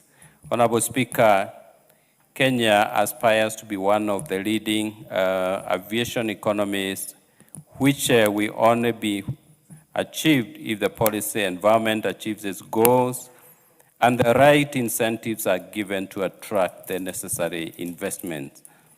Kenya has the potential to be the leading regional aviation hub because of its ideal geographical location, a growing middle class, and rapidly growing economy. At the moment, Honorable Speaker, we know that Ethiopian Airlines has overtaken us, and there is no really good reason why they should be ahead of us, considering that Kenya's economy is more vibrant than Ethiopians. So there needs to be a lot of support for this sector, and as lawmakers, we need to do our best to ensure that we remain competitive and we remain active in the sector. Honorable Speaker, the infrastructure is a key pillar of Vision 2030. However, aviation infrastructure remains underdeveloped. The national aviation policy is aligned with the country's development blueprint, which is Vision 2030, by enabling the national aviation industry to strengthen its position in the global market as a leading aviation and commercial hub in Africa. Kenya, Honorable Speaker, can be Africa's or East and Central Africa's, what is it, Qatar? I'm trying to remember the capital city of Qatar. It's Doha. Yeah, so Kenya can be Africa's Doha if we do the right thing, if we avail the right policies, and if we avail the right environment for the aviation sector. So, Honorable Speaker, having considered the submissions and analyzed the document presented and pursuant to Standing Order number 216, the committee recommends that the House adopts the report of the Departmental Committee on Transport and Infrastructure on its consideration of Sessional Paper number 6 of 2024 on the National Aviation Policy and approves Sessional Paper number 6 of 2024 on the National Aviation Policy. Honorable Speaker, I beg to move that the House adopts this report, and I request Honorable Kitayama to second. Honorable Kitayama. Thank you, Honorable Speaker. Honorable Speaker, listening to the debate that has gone on this matter, and going by the importance of this whole conversation, Honorable Speaker, I beg to second. Thank you. Thank you. Honorable members, I now propose the question. This House adopts the report of the Departmental Committee on Transport and Infrastructure on its consideration of Sessional Paper number 6 of 2024 on the National Aviation Policy, laid on the table of the House on Thursday, 19th February 2026, and approves Sessional Paper number 6 of 2024 on the National Aviation Policy.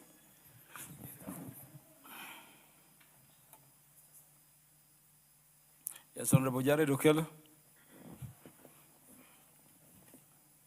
Honorable Speaker, I rise to support the Sessional Paper number 6 of 2024 on the aviation policy, Honorable Speaker. Honorable Speaker, the air industry is the safest in comparison to all others, Honorable Speaker. Once a flight has patched on air, it is very safe, unless there are very extraneous mechanical issues surrounding it. It is usually the best, Honorable Speaker. Honorable Speaker, if you look at, for instance, the Kenya Airways, our pride of Africa, Honorable Speaker, which ought to have dominated the African market, Honorable Speaker, that now needs a lot of input in order to make it viable. You understand that just a while back, a week ago, Kenya Airways posted a 17 billion loss, Honorable Speaker, yet it is the most expensive airline on this part of the continent, Honorable Speaker. Where did we lose the mark? That now Ethiopian Airways controls the African market, Honorable Speaker. We need to put a lot of emphasis on our aviation industry so that we can attract a lot of revenue into the Kenyan economy, Honorable Speaker. Honorable Speaker, for instance, you look at the Emirates Air, which takes all the passengers to Dubai. It is much cheaper in comparison to what Kenya Airways offers here. Now, the intention of the aviation industry is not to make so much profit by just concentrating on the airline itself. It is meant to bring people to a destination whereby, as a result, they will spend much more money and put that money into that country's economy. That is why places like Dubai have thrived, Honorable Speaker. Had it not been for the Iranian US-Israel conflict, Honorable Speaker, that also affected the Dubai International Airport, that is an airline that was on a rapid flight to growth, Honorable Speaker, and it has demonstrated so. It has over 250 aircrafts in the air, Honorable Speaker, over 250. I don't know how many we have with Kenya Airways, most of which are also leased from other providers, service providers, Honorable Speaker.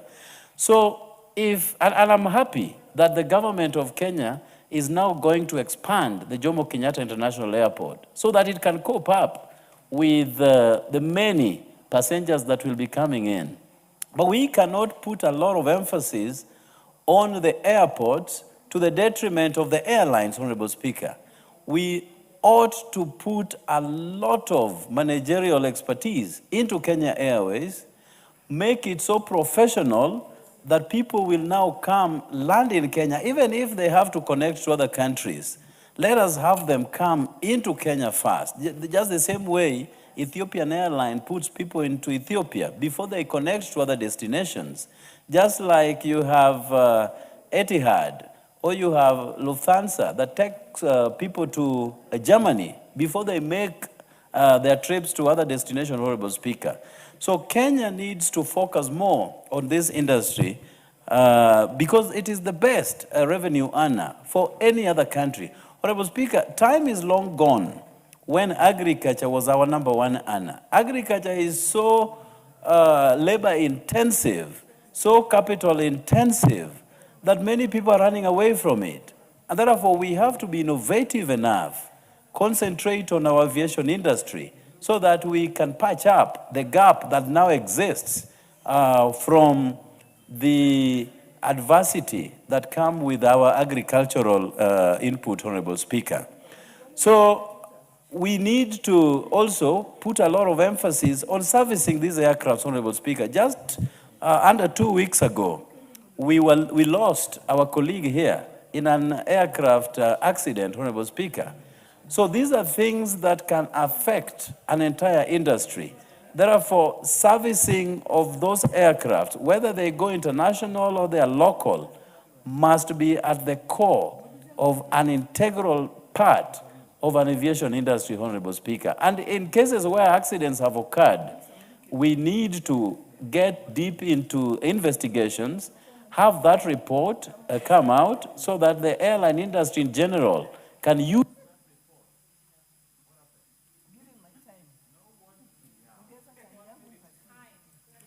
Did I remind you of the House's resolutions on the time for debate for sessional papers?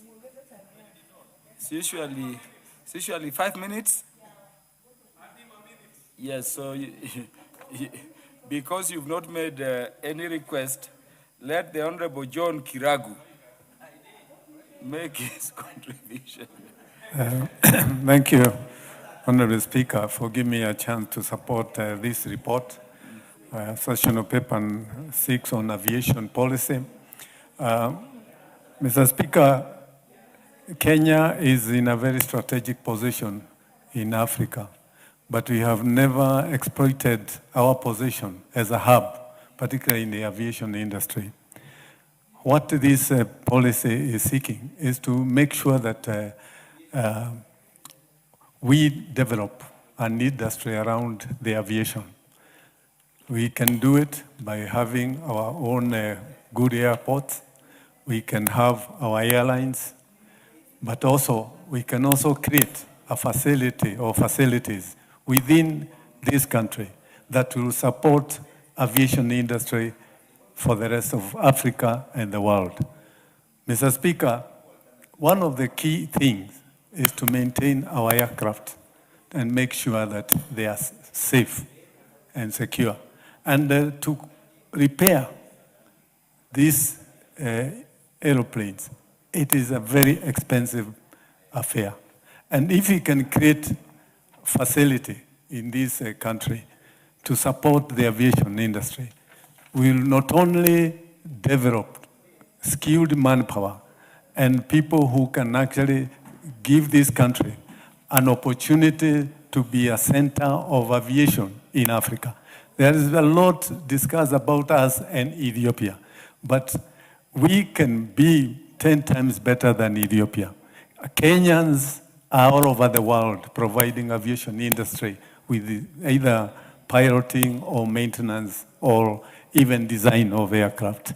Or what this policy is saying is that as much as we have done with the rail, as much as we are improving our routes, our marine, it is important that we now focus aviation as a key industry to grow this economy. And this country has everything that we need to make sure that actually we achieve what we are looking at. This industry is not so much of making money, as many people keep on arguing about KQ, but to facilitate this country to be a hub where even if it is air cargo, that the transshipment can be based in Nairobi for the rest of Africa. If you have to even maintain the engines for these aircraft, instead of being shipped to Seattle, for example, if they are Boeing, that they can be repaired here in Kenya. Mr. Speaker, we'll have moved this country to another level. For your information, Mr. Speaker, I just learned the other day that the birds that affect our airplanes, because we have Dadora and Roai as the dumping sites, one bird can cause a failure of an engine. And the cost of that engine repair is $15 to $18 million. Or what we are saying, even in our planning, we must make sure that when we have an airport, we do not encourage people to bring industries that will bring birds, which will affect the operation of our airport. So what this policy is saying, for once, let's focus aviation as an enabler of developing our economy. Thank you, Mr. Speaker. The Honorable John Waweru, the Chair of the Committee in charge of ICT. Mr. Speaker, you're right. And I want to thank you for this opportunity to contribute to this amazing piece of policy that has been brought to us by the Honorable G.K. Kariuki. And this is our consideration on sessional paper number 6 of 2024 on the aviation industry in this country, Mr. Speaker, by bringing this national aviation policy. Honorable Speaker, Kenya's aviation space is requiring solid policy leadership. And this is what we are doing as a House, Mr. Speaker. And Mr. Speaker, the policy that has been presented to us is outlining very well how the government intends to address the challenges in the aviation sector as we have seen it, Mr. Speaker. And Mr. Speaker, I must remind you that aviation has a very organic connect to Dagoretti South constituency. Mr. Speaker, it was in the 20s that the first plane landed at what you now call Dagoretti Corner. This was Karandine, in what you call the Dagoretti Corner Junction, where the first civil plane landed, which was being aviated by a pilot called Captain T.A. Gladstone. And so, Mr. Speaker, my constituency is intrinsically connected to the aviation history of this country, long before the airport was transported to... I know he has something to say about Taita Taveta, but that was a military plane, Do you Mr. want Speaker. to be informed? I can be informed by honorable member. Yeah, please proceed. And please preserve my time, Mr. Speaker.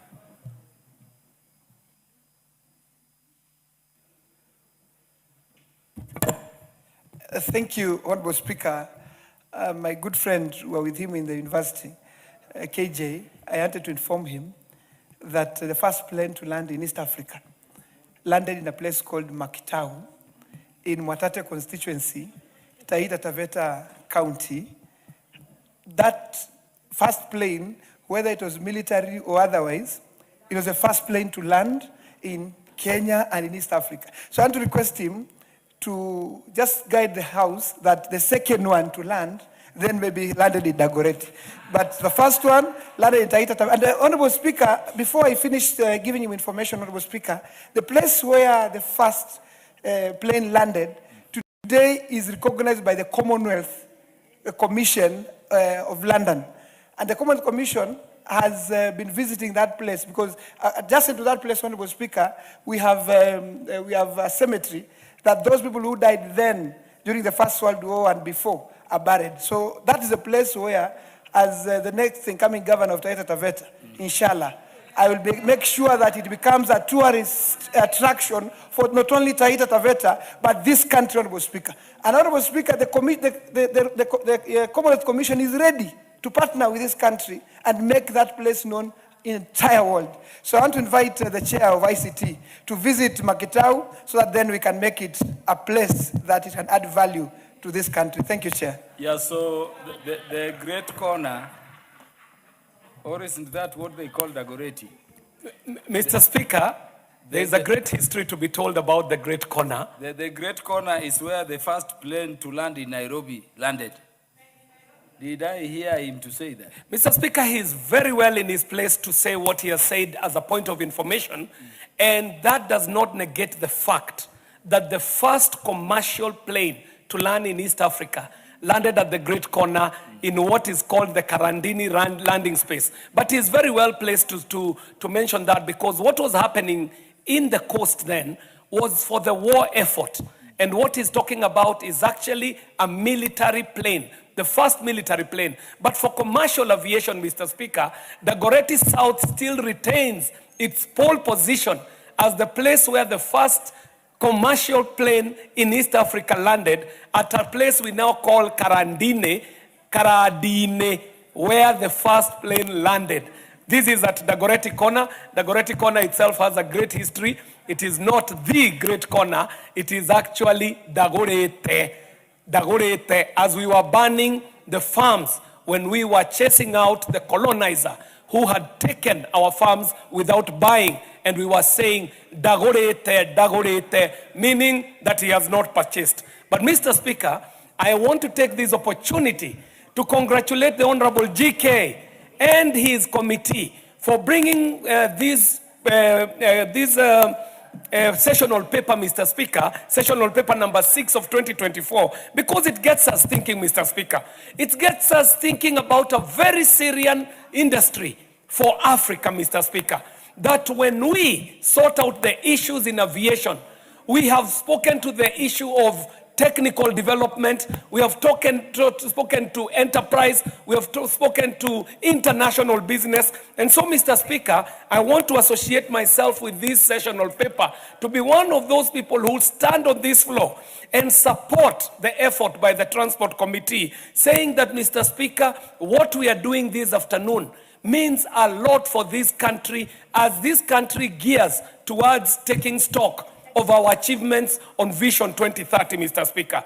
The aviation industry in this country is already offering spaces for training, Mr. Speaker. It is giving connectivity. In manufacturing, Mr. Speaker, we are depending on our planes to fly our produce.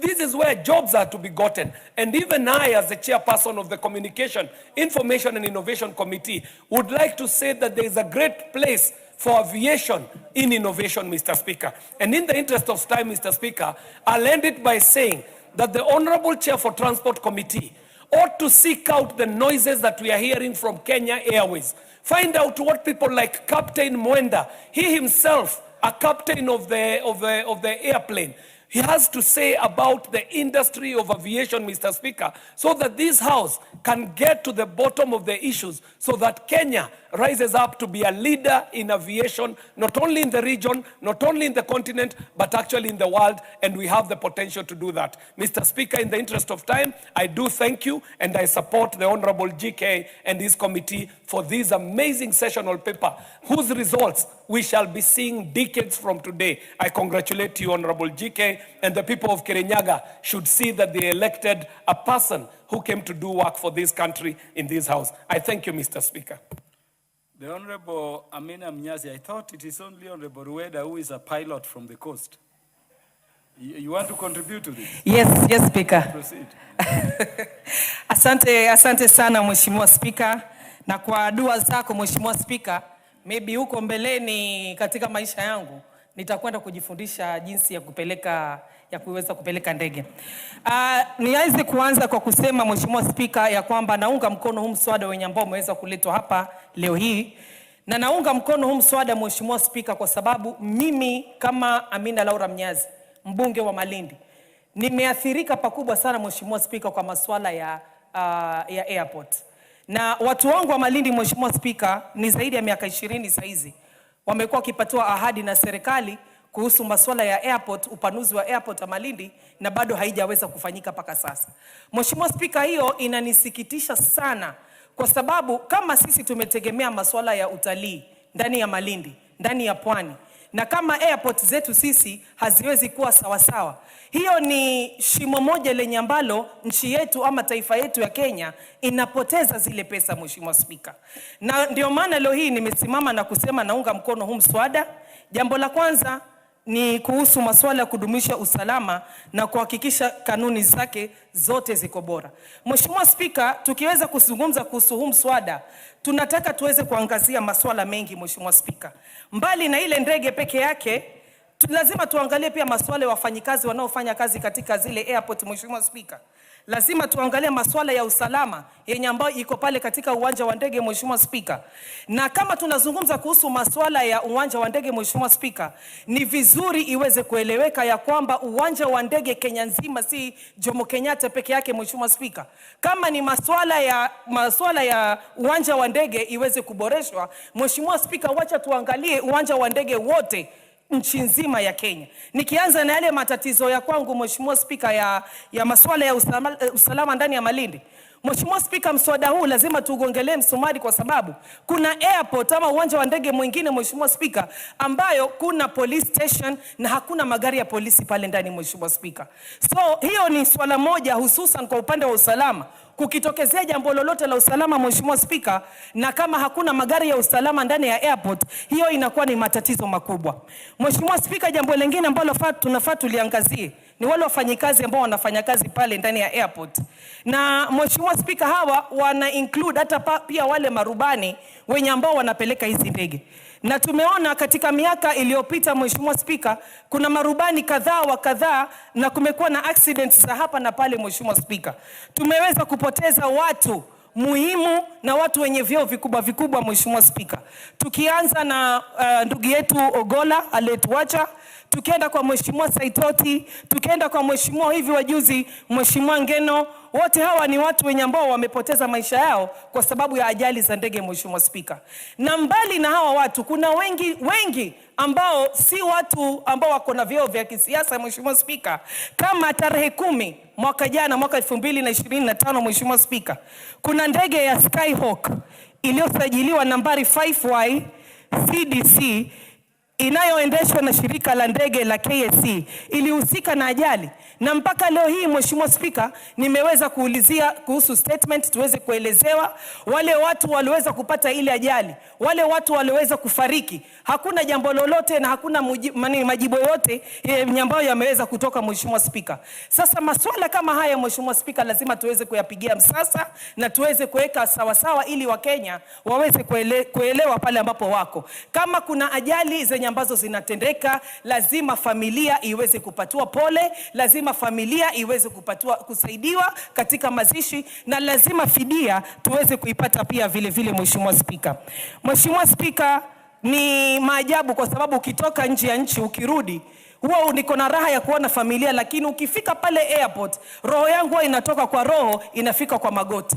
Na ndio maana naunga mkono mswada, kwa sababu nataka nikirudi Kenya kwetu, jambo la kwanza ambalo tunaona iwe ni uwanja wa ndege muafaka mzuri yenye ambayo itazungumza kuhusu Kenya nzima. Na sisi tunasema ya kwamba tuko na safari ya kwenda Singapore. Mheshimiwa Speaker, hizo airports za huko Singapore, jamani, tumeshaziona kweli? Zile airports za kule Tokyo tumeshaziona. So sisi lazima tujiweke katika level yenye ambao tutakuwa tunaweza kushindana na wenzetu katika dunia nzima. Na ndio maana leo hii nimesimama hapa, Mheshimiwa Speaker, kuweza kuunga mkono mswada huu, kuweza kuboresha infrastructure za uwanja wetu wa ndege, kuweza kuboresha masuala ya wafanyikazi wetu.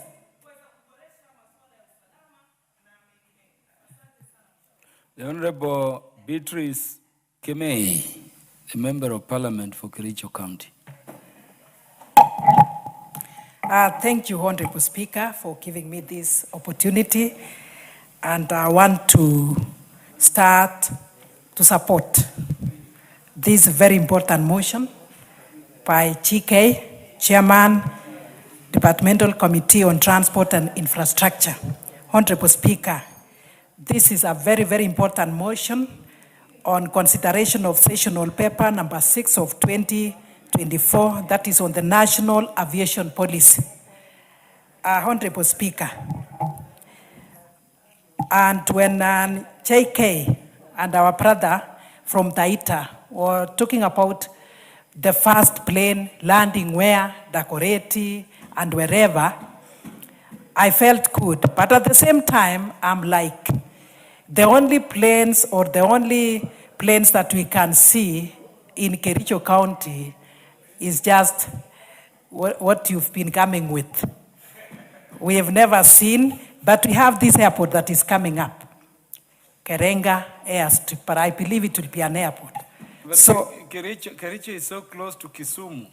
Yes, it is so close, but now we want to be independent. You see, Kericho, Honorable Speaker, we have the tea plantations.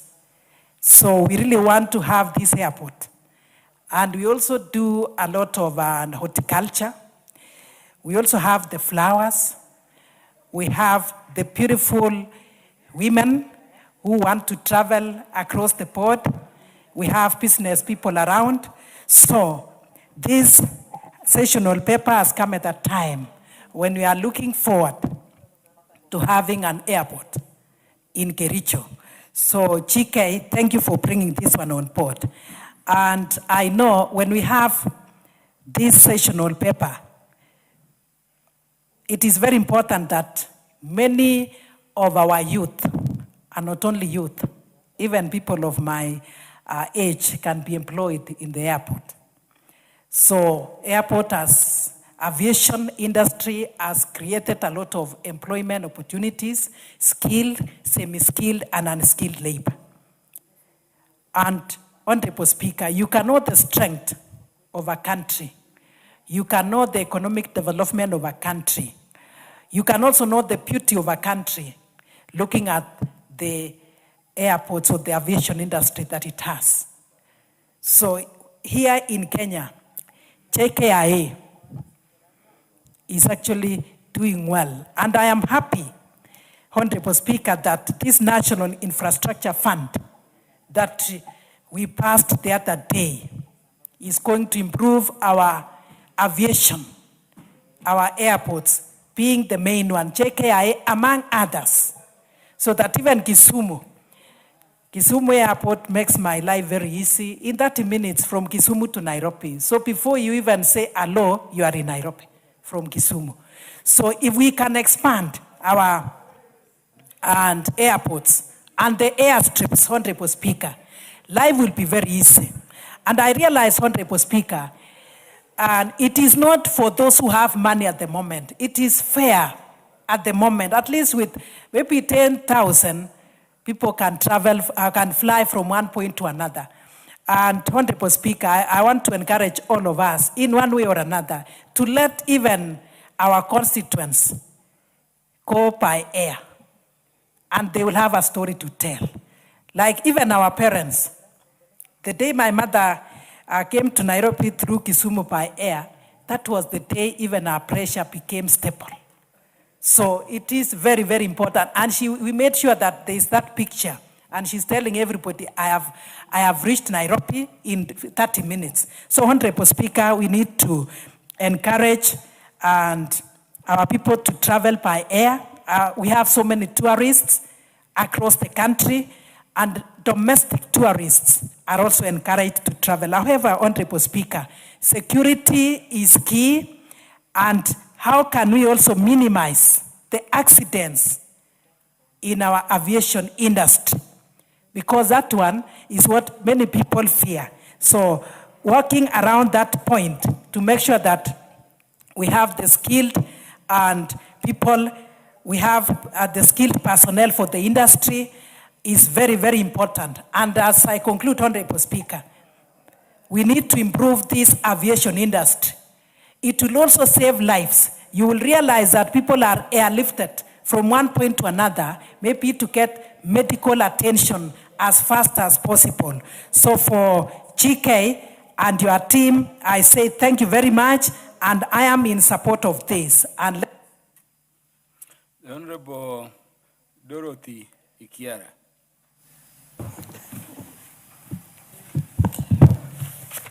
So this is too short. Thank you very much, Honorable Speaker.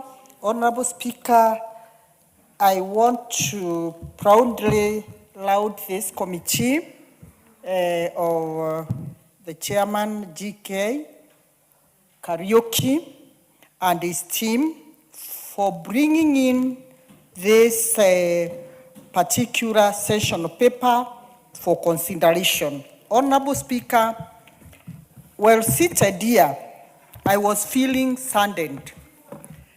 The reason, Honorable Speaker, is every member seated in this House has traveled far and wide. I bet, Honorable Speaker, that there is no single member of Parliament who has not had an opportunity of traveling to Europe or other African countries. And for this reason, Honorable Speaker, I want us to challenge ourselves and say, how do we feel when we travel to other airports and we come back to our country? But having said that, Honorable Speaker, I want to, Honorable Speaker, say the JKIA, Jomo Kenyatta International Airport, at the moment, I am seeing significant improvement in the way of services. And when I tried to find out what is happening, I was told there is a new CEO. Honorable Speaker, I want to say, may that CEO, who is doing a commendable job, with the support of this House, do even a better job so that Kenya becomes attractive and our airport becomes an international hub. Honorable Speaker, I want to pick from the journey that we want to travel. His Excellency, the President, is very much committed to changing the face of this country. Honorable Speaker, the acceptance from some quarters has been wanting. But Honorable Speaker, I want to say, we cannot be sitting here and talking of going to Singapore when we don't have the relevant infrastructure in place to make us move. And Honorable Speaker, airport, civil aviation, it is not a luxury. You know too well, Honorable Speaker, if we want to save hours, even working hours, and we have connectivity of airports across this nation, we will be able to recover so many wasted hours that government officers use traveling from one destination to the other. Honorable Speaker, as I speak and I support this session paper, Honorable Speaker, I want to tell the committee, in the consideration, because now we have the infrastructure fund, and I'm sure the airport will be at the mark of what we are going to start constructing. Honorable Speaker, let them consider that every distance, which is a distance of about 200 kilometers and above, there is an airport in place. And Honorable Speaker, I'm saying this because I feel ashamed when I travel from Meru, where I come from, and I spent 4 hours coming to Nairobi, knowing too well, Honorable Speaker, that if we had an airport in Meru, and we have a lot of space, and all the way from 1963, independence to date, we have no single airport. Honorable Speaker, I know you don't know how it feels, sitting at my age, with a back that is aching, traveling to come to work. I already waste 4 hours on the road. Honorable Speaker, I want to say this committee is doing a commendable job, and I want to say this sessional paper will make sure, we will ensure that Kenya gets proper connectivity. Kenya will stand as a hub among the African countries. And at the same time, Honorable Speaker, I want to add by saying improvement of our aviation industry is a necessity. It is not something that we should be debating about. It is something that should be done like yesterday. Thank you, Honorable Speaker. I support this session paper. The Honorable Sabina Chege. Thank you, Mr. Speaker. Mr. Speaker, I stand to support this report from the Transport Committee that is led by one and only GK Karaoke, and a chairman who is doing great work in this country. And as my colleague said, the people from Deer constituency, they made the right choice. And I hope also Kirinyaga people are watching. Mr. Speaker, aviation industry is an industry that determines the economy of any country. And so, Mr. Speaker, once we focus and we have a plan, and I know His Excellency the President William Ruto is one of the leaders and great leaders of this nation who has a great plan of Kenya becoming Singapore. One of the issues that we should focus on is aviation. I am happy because in the recent past, Mr. Speaker, we have seen some improvements, and especially when we are trying to hire the CEOs, that the local people can make it, the people who are within the industries and who have grown through the ranks can be able to become serious leaders, and they can steer the aviation industry to the next level. Let me declare my interest, Mr. Speaker, because my second daughter is a pilot. And today she did her exams, Mr. Speaker. So as I congratulate her today, I want to say, Mr. Speaker, that we are looking forward to seeing well-improved airports. And Mr. Speaker, I know there was a plan to improve and expand Jomo Kenyatta International Airport. I want to urge members of this House that this should be done now, not tomorrow. And we should focus. And I also want to request Kenyans, because everything that is suggested that is new, we always have opposition. It is good to oppose, but let's ask what is good for this nation. Mr. Speaker, I am looking forward when Jomo Kenyatta can have a second runway that can become a hub, actually African hub. People love this country, but we must make sure that our infrastructure is well structured, Mr. Speaker. And I also want to urge, as they improve the small airports, the airstrips, that, Mr. Speaker, just to let this House know that Murang'a, we have an airstrip in a place called Canberra, and famously known as Lokotwedi. You know, that is how our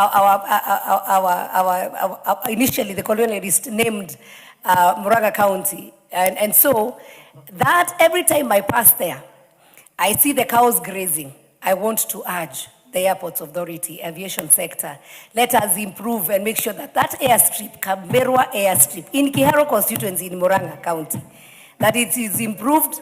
It has some beautiful spaces. I would also want to see one time I land there, you know, Mr. Speaker. And so we urge that let's embrace airspace, and air safety is very important. You know, we have lost a colleague through the aircraft, and as we remember him, and several colleagues, Mr. Speaker.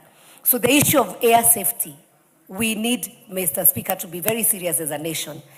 We have seen growth and increase of aircrafts that have been bought, including individuals, including the number of choppers. And almost every weekend, Mr. Speaker, we have members of this House and Kenyans using these aircraft. So we need to make sure that they are safe and they are not afraid to use these vessels. And Mr. Speaker, and when it comes to terms of the people who are benefiting, directly or indirectly from aviation, there are many. So let's expand this space. Let us make sure that we adopt the report of the Transport Committee. And I just want to tell GK as the chair that he should go on, he should not be deterred, and he needs to get focused. I've seen, Mr. Speaker, he's even reminding Kenyans to drive safely. I've seen his beautiful billboards all over the country, and he's doing a good job, Mr. Speaker, and I can only tell him to go on. Thank you, Mr. Speaker, for the opportunity, and I support the report. Honorable Sabina Chege, your daughter is the daughter of Parliament, and we wish her well in her aviation career.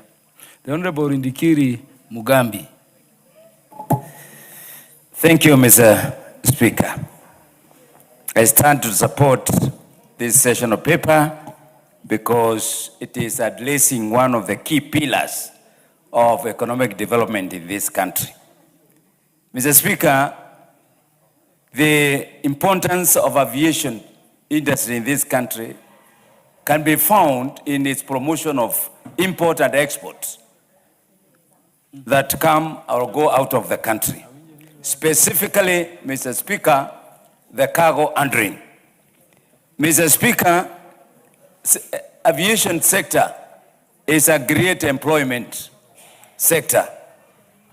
Mr. Speaker, it promotes international and local tourism. Mr. Speaker, it is part of the industry that is geared towards training of various technicals, technicians, engineers, pilots, etc., etc. Mr. Speaker, a successful aviation sector must have adequate aerodromes. And aerodromes, I mean here, are airstrips. Mr. Speaker, we are talking about airports. Mr. Speaker, because if we don't have adequate and comfortable aerodromes, we will not be able to succeed in promoting the aviation sector in this country. Mr. Speaker, we need well-trained pilots. We need engineers. We need customer service, Mr. Speaker. This sector requires adequate aeroplanes, both passenger and cargo. And there is one aspect of aviation which we tend to forget. Aviation is key to territorial protection, which means that we must have adequate aviation instrument that will keep surveillance to our territories, and also to be part of the international aviation sector. Because, Mr. Speaker, we cannot exist without having connectivity and agreement with the international aviation sector. Mr. Speaker, what am I saying? This is a very important session of paper because it is going to now to determine what we shall do for the next 20 or 50 years. Mr. Speaker, we have to deal with the competition. Mr. Speaker, we have to deal with the competition. There are so many organizations and countries that are putting their energy and effort in the aviation sector. Look at Ethiopia, look at Rwanda, Uganda is coming up. Look at what is happening in Dubai, Saudi Arabia, all the countries in the world, they are really competing on this sector. And Kenya stands to lose if something is not done. And it must be done through the intervention of the government and the people who are interested in this sector. Mr. Speaker, I would like to say the quoted Mr. Captain Mwenda. That's my nephew. That's my nephew. I educated that young man, 43 years school in South Africa. So I know him. He chose to go to flying and refused to go to attend his university engineering at the University of Nairobi. That shows the passion that the young man has and he continues to have. And he became a captain unfortunately, he fell victim of saying the truth. Kenya Airways, we need to speak the truth. I had the advantage of being the transport committee, the other parliament.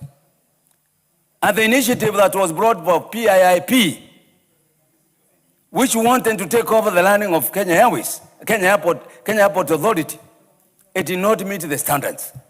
So really we can't put our head under the sand. We have a problem, we have infrastructure problem, we have equipment problem, we have praise problem, and then there is a competition, which we must be prepared as a country. Mr. Speaker, what am I saying? This is a very important session of paper. Is going to put up the framework for the way this sector should run, and we need really to support the committee, and more specifically, our road to Singapore, which is headed by His Excellency the President. We must now say, Mr. Speaker, only 1 minute. 1 minute. Time is tight for session of papers. Only 1 minute. 1 minute. Give him 1 minute. Yes, Mr. Speaker was saying, we have now the infrastructure fund. We have the infrastructure fund, and this is one of the sectors that is going to benefit from the infrastructure fund. So those opposing this new economic pathway, the His Excellency is championing, they don't know what they are doing to this country. Mr. Speaker, the infrastructure fund, a greater percentage of it should go towards aerodrome development, towards rescuing. The Honorable Kibet Komingoi. Thank you so much, Honorable Speaker, for the opportunity to be a part of the discourse in supporting the sessional paper number 6 that has been presented by the chair, our able chairman, G.K. Kariuki, the honorable member from DIA. Chair, Honorable Speaker, we must come to terms with the things that this country needs to develop. One of the sectors that we believe as members of this House and as also responsible citizens of this nation is to be able to develop the infrastructure related to the aviation and aviation industry. I'm one of the believers, Honorable Speaker, that aviation industry is the second frontier after the roads and rail that are going to provide the creation of employment opportunities, the creation of opportunities for business, the creation also for interlinkages between our industries to be able to carry goods from our local airports and our international airports to the world, and to be able to bring out the things that are needed for the developing of this nation. This sessional paper, Honorable Speaker, as you may have noticed by the discussions that have gone, is to foster job creation and create wealth as part of an industry that is in this nation. Honorable Speaker, you may be aware that we passed the Railway Development Levy that is seeking to raise capital for the development of the SGR and the extension of the SGR within the nation from Narok to Kisumu and to Malaba and probably also to Congo. The creation and the sector of aviation portends greater benefits to this nation if we were to invest. We are investing probably $4 billion in the SGR and in the connections. But if you were to invest only a fraction of that amount to modernize our airport, to create linkages within the airports, within the land within which we have, and to create zones through which business and private enterprises may be able to participate in the aviation industry, we will be looking to a great space for our citizens. But we will know, Honorable Speaker, that there is no point of creating the framework and not being willing to invest in the industry itself. One of the great investments that we already have within the aviation industry is Kenya Airways. As many may say that Kenya Airways is a sleeping giant, I personally believe that Kenya Airways remains the most important asset that we have in our aviation industry. And as such, Kenya Airways must be supported for it to be able to deliver the economic benefits and the thoughts that we have around the aviation industry for us to be able to move on. Recently, Chair, you may be aware about the plans by the government, and we've been told about the modernization of JKIA. The thoughts around it also is to include a special economic zone within the Jomo Kenyatta International Airport for businesses to be able to interact with the other world and for goods to be able to come directly to our airport, and also that will provide an opportunity for the businesses that are undertaking exports within these zones that would have been provided so that we can be able to get the benefits of these special economic zones. Honorable Speaker, you may be able also to remember that there is no business that can stand by itself. The integration in infrastructure. I'm looking for a time whereby the railway will be up to the JKIA itself, or the buses will be able to be driven up to JKIA itself, for us to be able to evacuate the numbers that will be landing and those who will be going out, so that we improve the velocity both of goods and the labor within the airports to be able to present what we are calling the investment opportunities within the airport. Look at even what you've called out to be the safety in our skies or the accidents that do happen.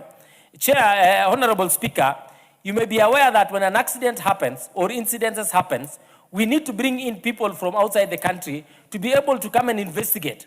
How about if we transform by this sessional paper and create a legal framework through which Kenya will be able to provide these services to the world, such that we will be able to do accident investigation and create job opportunities for our people. KQ, and together with the Kenya Civil Authority, have opportunities for training. How about if we implement these things so that we can be able to export labor, either in pilots or engineers or even in attendants, to be able to create these things? One thing, therefore, that remains is true, that we must be able to look at this sector holistically.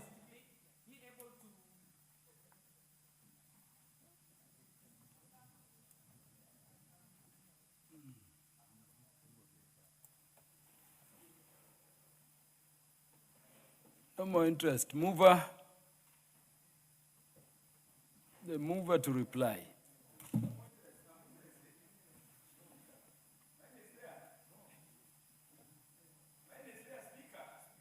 Mover.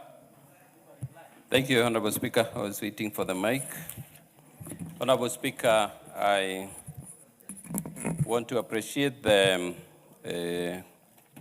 contributions made by members as I rise to reply.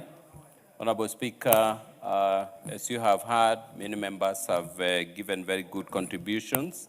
I want to thank honorable members, Honorable KJ, Honorable Beatrice, Honorable Kitayama, Honorable Anjiro Shege, honorable members for the committee. We have Honorable Kirago Shege and Honorable Komingoi, Honorable Moridania, thank you. I may not be able to remember all of them. I can see my friend here, my friends over there.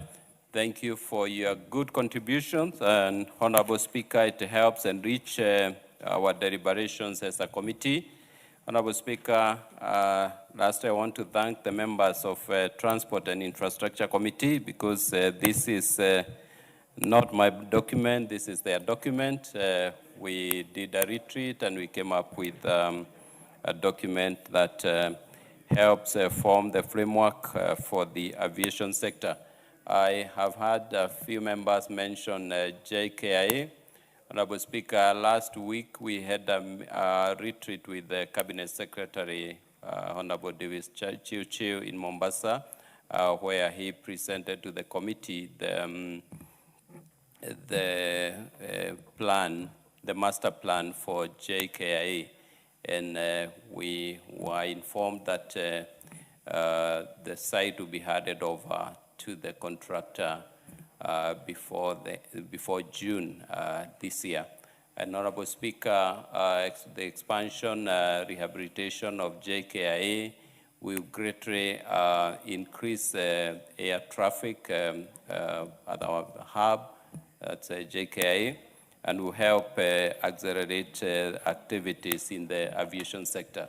So, Honorable Speaker, I appreciate the great contributions made by members, and I want to assure my colleagues and Kenyans at large that we will do everything possible as lawmakers to ensure that our country remains a top destination, and Kenya Airways, JKIA, and other airports in the country put in the right state, so that we can have a safe infrastructure for the aviation sector. It is said that one of the challenges or characteristics of developing economies is infrastructure that is not world class. But I believe Kenya, under the leadership of President William Ruto, is moving towards the right direction. The bill we passed the other day,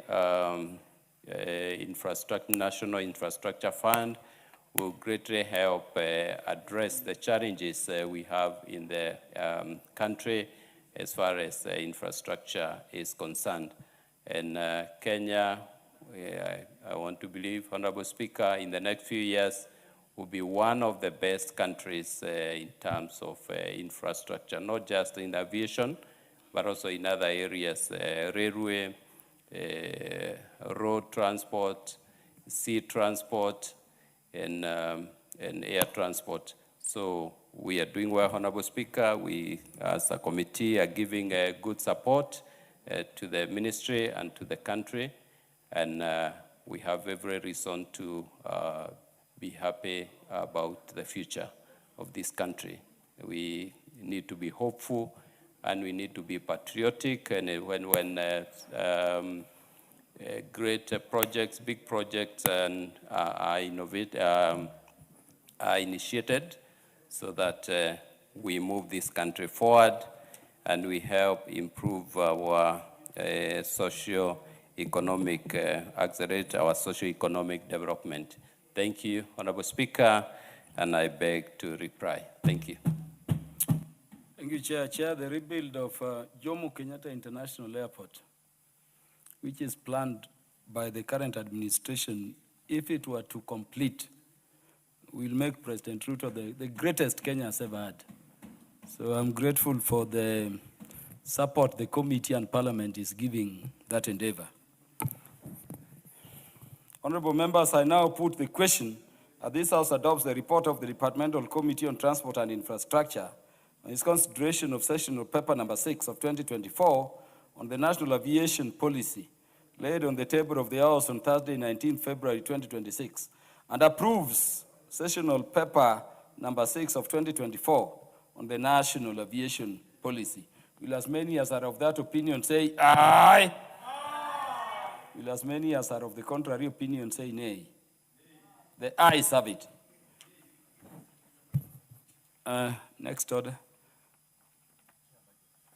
The chair budget. You want to lay some paper, proceed. Yes, thank you, Honorable Speaker. Honorable Speaker, I beg to lay the following paper on the table of the House today, Tuesday, 31st March 2026. Report of the Budget and Appropriations Committee on its consideration of the supplementary estimates for the year 2025-2026 and the compendium of departmental committee reports on their consideration of the supplementary estimates. Thank you, Honorable Speaker. I'm waiting for you to lay the papers.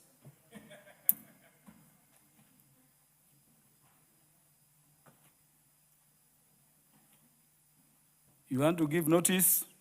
Please proceed. Honorable Speaker, notice of motion that this House adopts the report of the Budget and Appropriations Committee on its consideration of the supplementary estimates for the financial year 2025-2026, laid on the table of the House on Tuesday, 31st March 2026, and pursuant to the provisions of Article 223 of the Constitution, Section 39 of the Public Finance Management Act, Cap 412A, and the Standing Order 239. 1, approves an increase of the gross expenditure, of the gross current expenditure for the financial year 2025-2026 by Kenya shillings 232 billion 27,326,355 in respect of the votes contained in the first schedule. 2, approves an increase of the gross capital expenditure for the financial year 2025-2026 by Kenya shillings 131,851,269,596 in respect of the votes contained in the first schedule. 3, approves an overall increase in the total budget for the financial year 2025-2026 by Kenya shillings 363,882,595,951 in respect to the votes contained in the first schedule, subject to paragraph 4, Committee of Supply. 4, resolves that the schedules form the basis for the introduction of the Supplementary Appropriation Bill 2026, and 5, orders that the Speaker do now leave the chair to facilitate the consideration of the said budget estimates with respect to each vote and program in the Committee of Supply, as templated under Standing Order 240, consideration of supplementary estimates in the Committee of Supply. Honorable Speaker, I thank you. Next order. Shughuli ya 11. Hoja: ukaguzi kwa asasi zisizo huru kikamilifu za Jumuiya ya Afrika Mashariki na ushoroba wa kati katika Jamhuri ya Muungano wa Tanzania.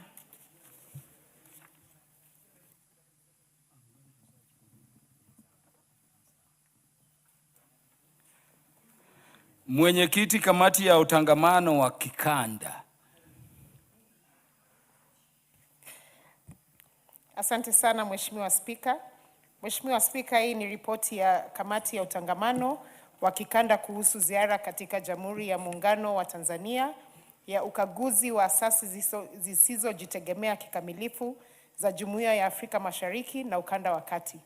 Mheshimiwa Spika, naomba kupendekeza kwamba bunge hili lidhinishe ripoti ya kamati ya utangamano wa kikanda kuhusu ziara katika Jamhuri ya Muungano wa Tanzania ya ukaguzi wa asasi zisizojitegemea kikamilifu za Jumuiya ya Afrika Mashariki na ukanda wa kati iliyowasilishwa mezani tarehe 9 mwezi wa 4 2025. Mheshimiwa Spika, kwa mujibu wa kanuni 212 ya kanuni ya kudumu Bunge la Taifa, kamati hii inawajibika kusimamia masuala yanayohusu utangamano wa kikanda ikiwemo asasi za Jumuiya ya Afrika Mashariki.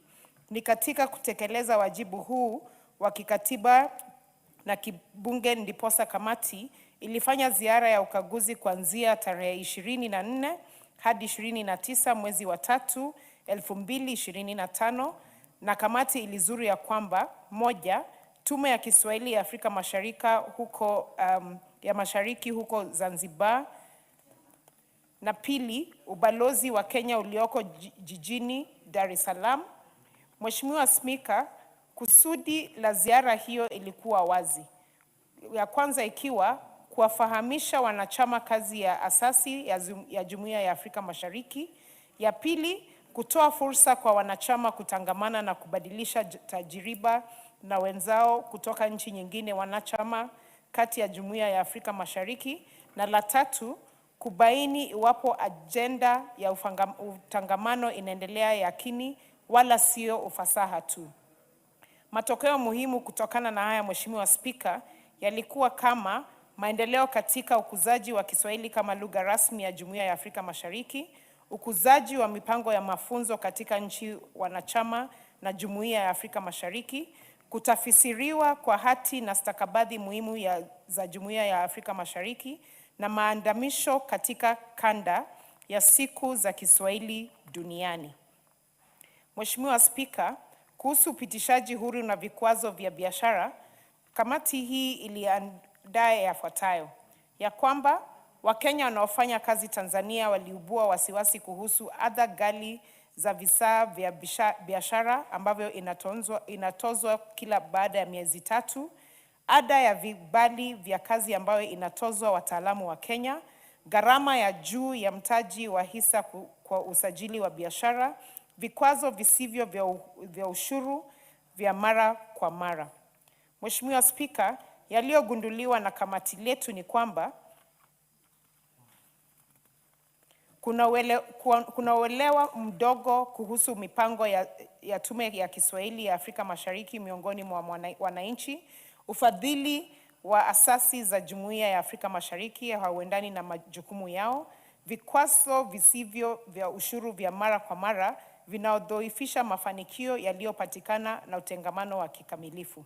Mapendekezo kutokana na kamiti letu, Mheshimiwa Spika, ni kwamba Tume ya Kiswahili ya Afrika Mashariki ifadhiliwe kifedha pia kwa wafanyakazi. Bunge liunge mkono mafunzo ya Kiswahili kwa wabunge na wafanyakazi wa bunge. Wizara inayohusika na masuala ya Jumuiya ya Afrika Mashariki ijihusishe kidiplomasia kushughulikia changamoto za vibali vya kazi na visa vya biashara. Mifumo ipaswe kuimarisha ili kuondoka vikwazo visivyo vya ushuru. Kenya na Tanzania ziendelee kushirikiana ili kuboresha biashara na uwekezaji. Mheshimiwa Spika, ninapotamatisha utangamano wa kikanda na ubakiwa kuwa msingi wa ukuzaji wa uchumi, upanuzi wa biashara, ushirikiano wa kitamaduni na utulivu wa kisiasa ndani ya Jumuiya ya Afrika Mashariki. Mheshimiwa Spika, tunavyokumbuka ya kwamba mwezi uliopita pale Arusha tulikuwa na mkutano wa kilele cha marais, yani Summit of Heads of State, ambayo Jumuiya ya Afrika Mashariki ilitisha mkutano, ambapo rais wetu wa Kenya alikuwa kwa hotuba yake ya mwisho kama mwenyekiti katika chama cha Jumuiya ya Afrika Mashariki, aliwashauri wanachama hao marais wenzake ya kuwa ni lazima sisi kama wanajumuiya ya Afrika Mashariki tushirikiane katika bunge, tushirikiane katika uraisi na tushirikiane hata na kana kwamba na mawaziri wetu kuhakikisha ya kwamba tunahimiza Kiswahili kuwa lugha ambayo ni fasaha katika jumuiya yetu ya Afrika Mashariki, na pia tuzidi kufanya kazi tukiwa pamoja. Mwisho, ningependa kushukuru ofisi yako na ile ya katibu wa Bunge la Taifa kwa kuipatia kamati hii usaidizi uliohitajika ili kutekeleza wajibu wake. Mheshimiwa Spika, sasa namuita Mheshimiwa Dan Mwashako kuunga mkono hoja hii na kushukuru. Mwafiki.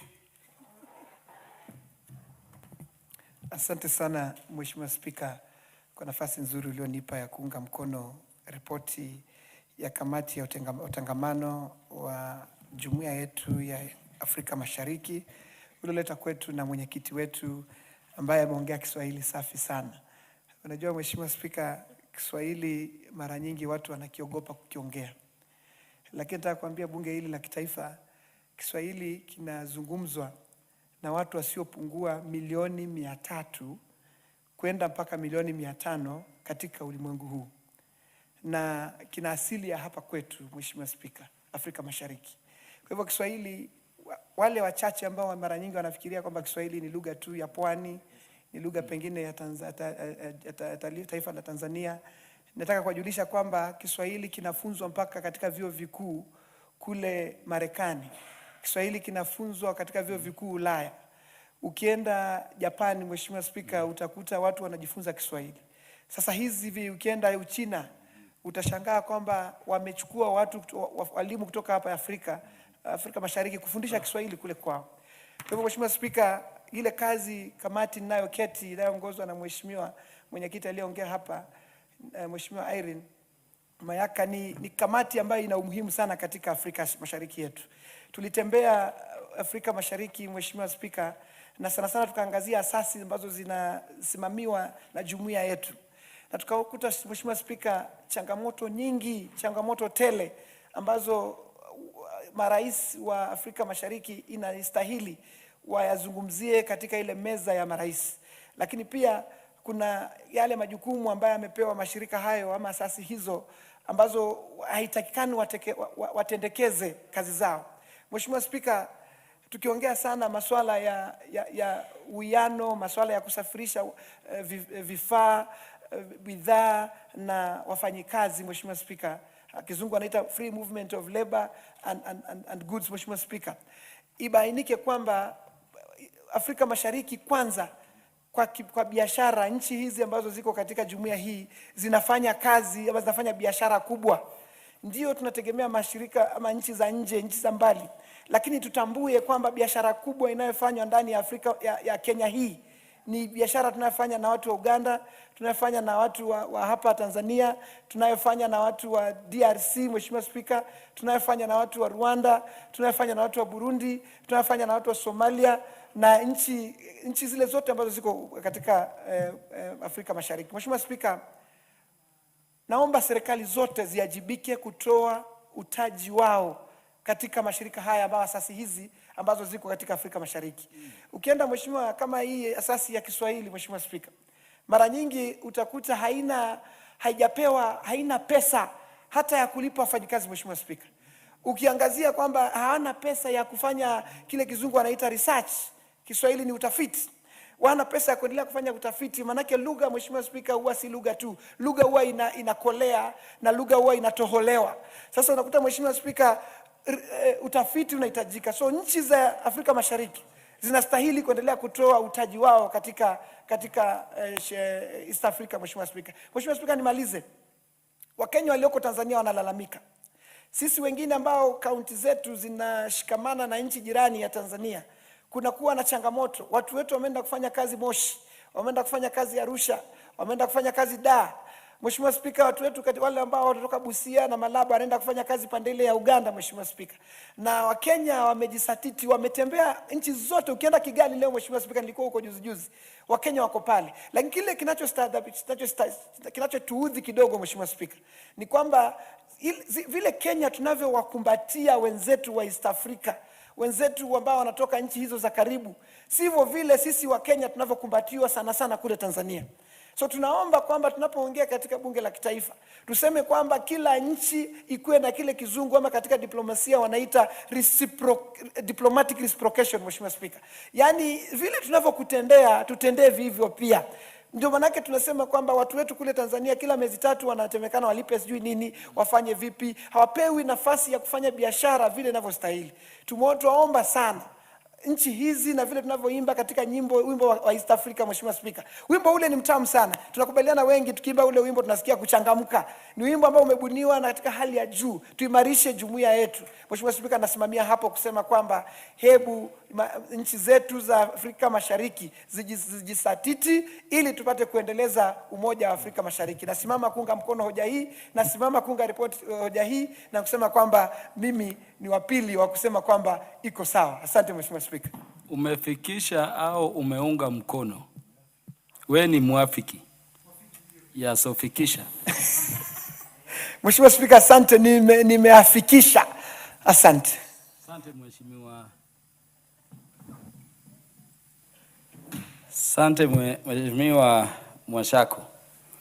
Waheshimiwa wabunge, ni wakati wa kutoa hoja ijadiliwe kwamba bunge la taifa liridhie ripoti ya kamati ya utangamano wa kikanda kuhusu ziara ya ukaguzi kwa taasisi zisizo huru kikamilifu za Jumuiya ya Afrika Mashariki na ushoroba wa kati katika Jamhuri ya Muungano wa Tanzania, iliyowasilishwa kwenye meza ya bunge Jumatano tarehe 9 Aprili mwaka wa 2025.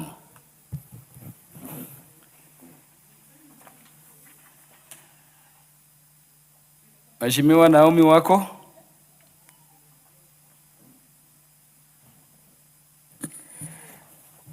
Asante sana Mheshimiwa Spika kwa kunipa nafasi hii, lakini baada ya Mheshimiwa kuongea naona hiyo Kiswahili yangu ina float kabisa. Ningetaka kupongeza mwenyekiti wa kamati hiyo kwa kupeana hiyo ripoti nzuri na akaifanya kwa njia ambao inafaa. Mheshimiwa Spika, utangamano wa kikanda sio wazo dhahania la kidiplomasia. Mheshimiwa Spika, ninajua ya kwamba hii kamati wamekalia hii, wameangalia na wamefanya ripoti yao ambao inasaidia. Na kwa ripoti ambayo tumepewa inaonyesha ya kwamba kwa majibu wa kanuni ya 212 ya kanuni za kudumu za Bunge la Taifa, kamati hii inawajibika kusimamia masuala yanayohusu utangamano wa kikanda, ikiwemo asasi za Jumuiya ya Afrika Mashariki. Na tunajua ya kwamba ni jukumu letu kuonyesha ya kwamba tunashughulikia mambo ya Afrika, Jumuiya ya Kiafrika. Ona, Mheshimiwa Spika, ningetaka tu kusema ya kwamba mimi ninaunga mkono.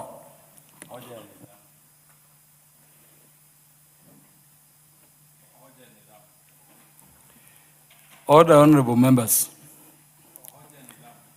Ni mambo gani ya kusumbua Mheshimiwa wa Kuria, Kuria East? Ndio Kuria Mashariki. Mheshimiwa Spika, itaonekana vibaya sana ikiwa nisingeweza kuchangia hoja hii. Ninaelewa kwamba muda umeenda, lakini Mheshimiwa Spika, wanaonisikiliza wakiwa upande ule wa pili wangependa hoja hii kaweze kusaidia nchi zetu zote mbili. Kwa hiyo Mheshimiwa Spika, mimi naona kwamba kuna umuhimu sana kwamba kamati hii kwa vile imefanya kazi ambayo ni ya muhimu sana, tukaweze kuendeleza hata na zaidi, ili kwamba tofauti na mjadala tu tukaweze kuiweka ikawa ni kitu ambacho kinaendelea. Mheshimiwa Kitayama, uko kwa hoja ya nidhamu au unajadili? Ninaunganisha kwa sababu Mheshimiwa Spika, unaunganisha. Naunganisha sababu mimi ningekupatia ruhusa uchangie au ujadili hoja hili. Naomba Mheshimiwa Spika. Endelea. Asante sana Mheshimiwa Spika. Mheshimiwa Spika, ninashukuru sana kwa sababu inapendeza wakati ambapo watu wanaotoka katika kanda hii wanaweza kuzungumza kwa kuelewana.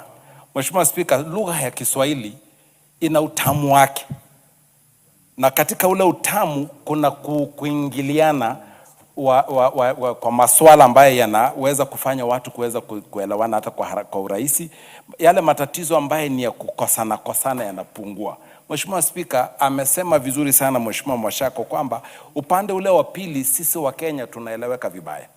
Wakati mwingine tunachukulia kwamba tuko mbio kidogo. Mheshimiwa Spika, inapendeza tutakapokuwa tumekiboresha na Kiswahili kimeongelewa hapa Kenya, basi wale na wao watatuona kama ni ndugu, kwa sababu sasa hivi tukienda pale tunaunganisha kilugha tofauti.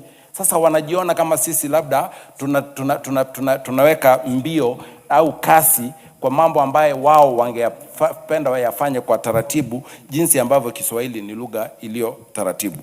Mheshimiwa Spika, mimi nasema hivi. Order, honorable members. Honorable Kitayama, umebakisha dakika 3 umalize majadiliano yako kuhusu hoja hili, wakati itaratibishwa kujadiliwa na ile kamati inayosimamia mambo hayo wakati ujao. Order, honorable members. Honorable members, the time being 7:05 p.m. This House stands adjourned until Wednesday, the first day of April 2026 at 9:30 a.m.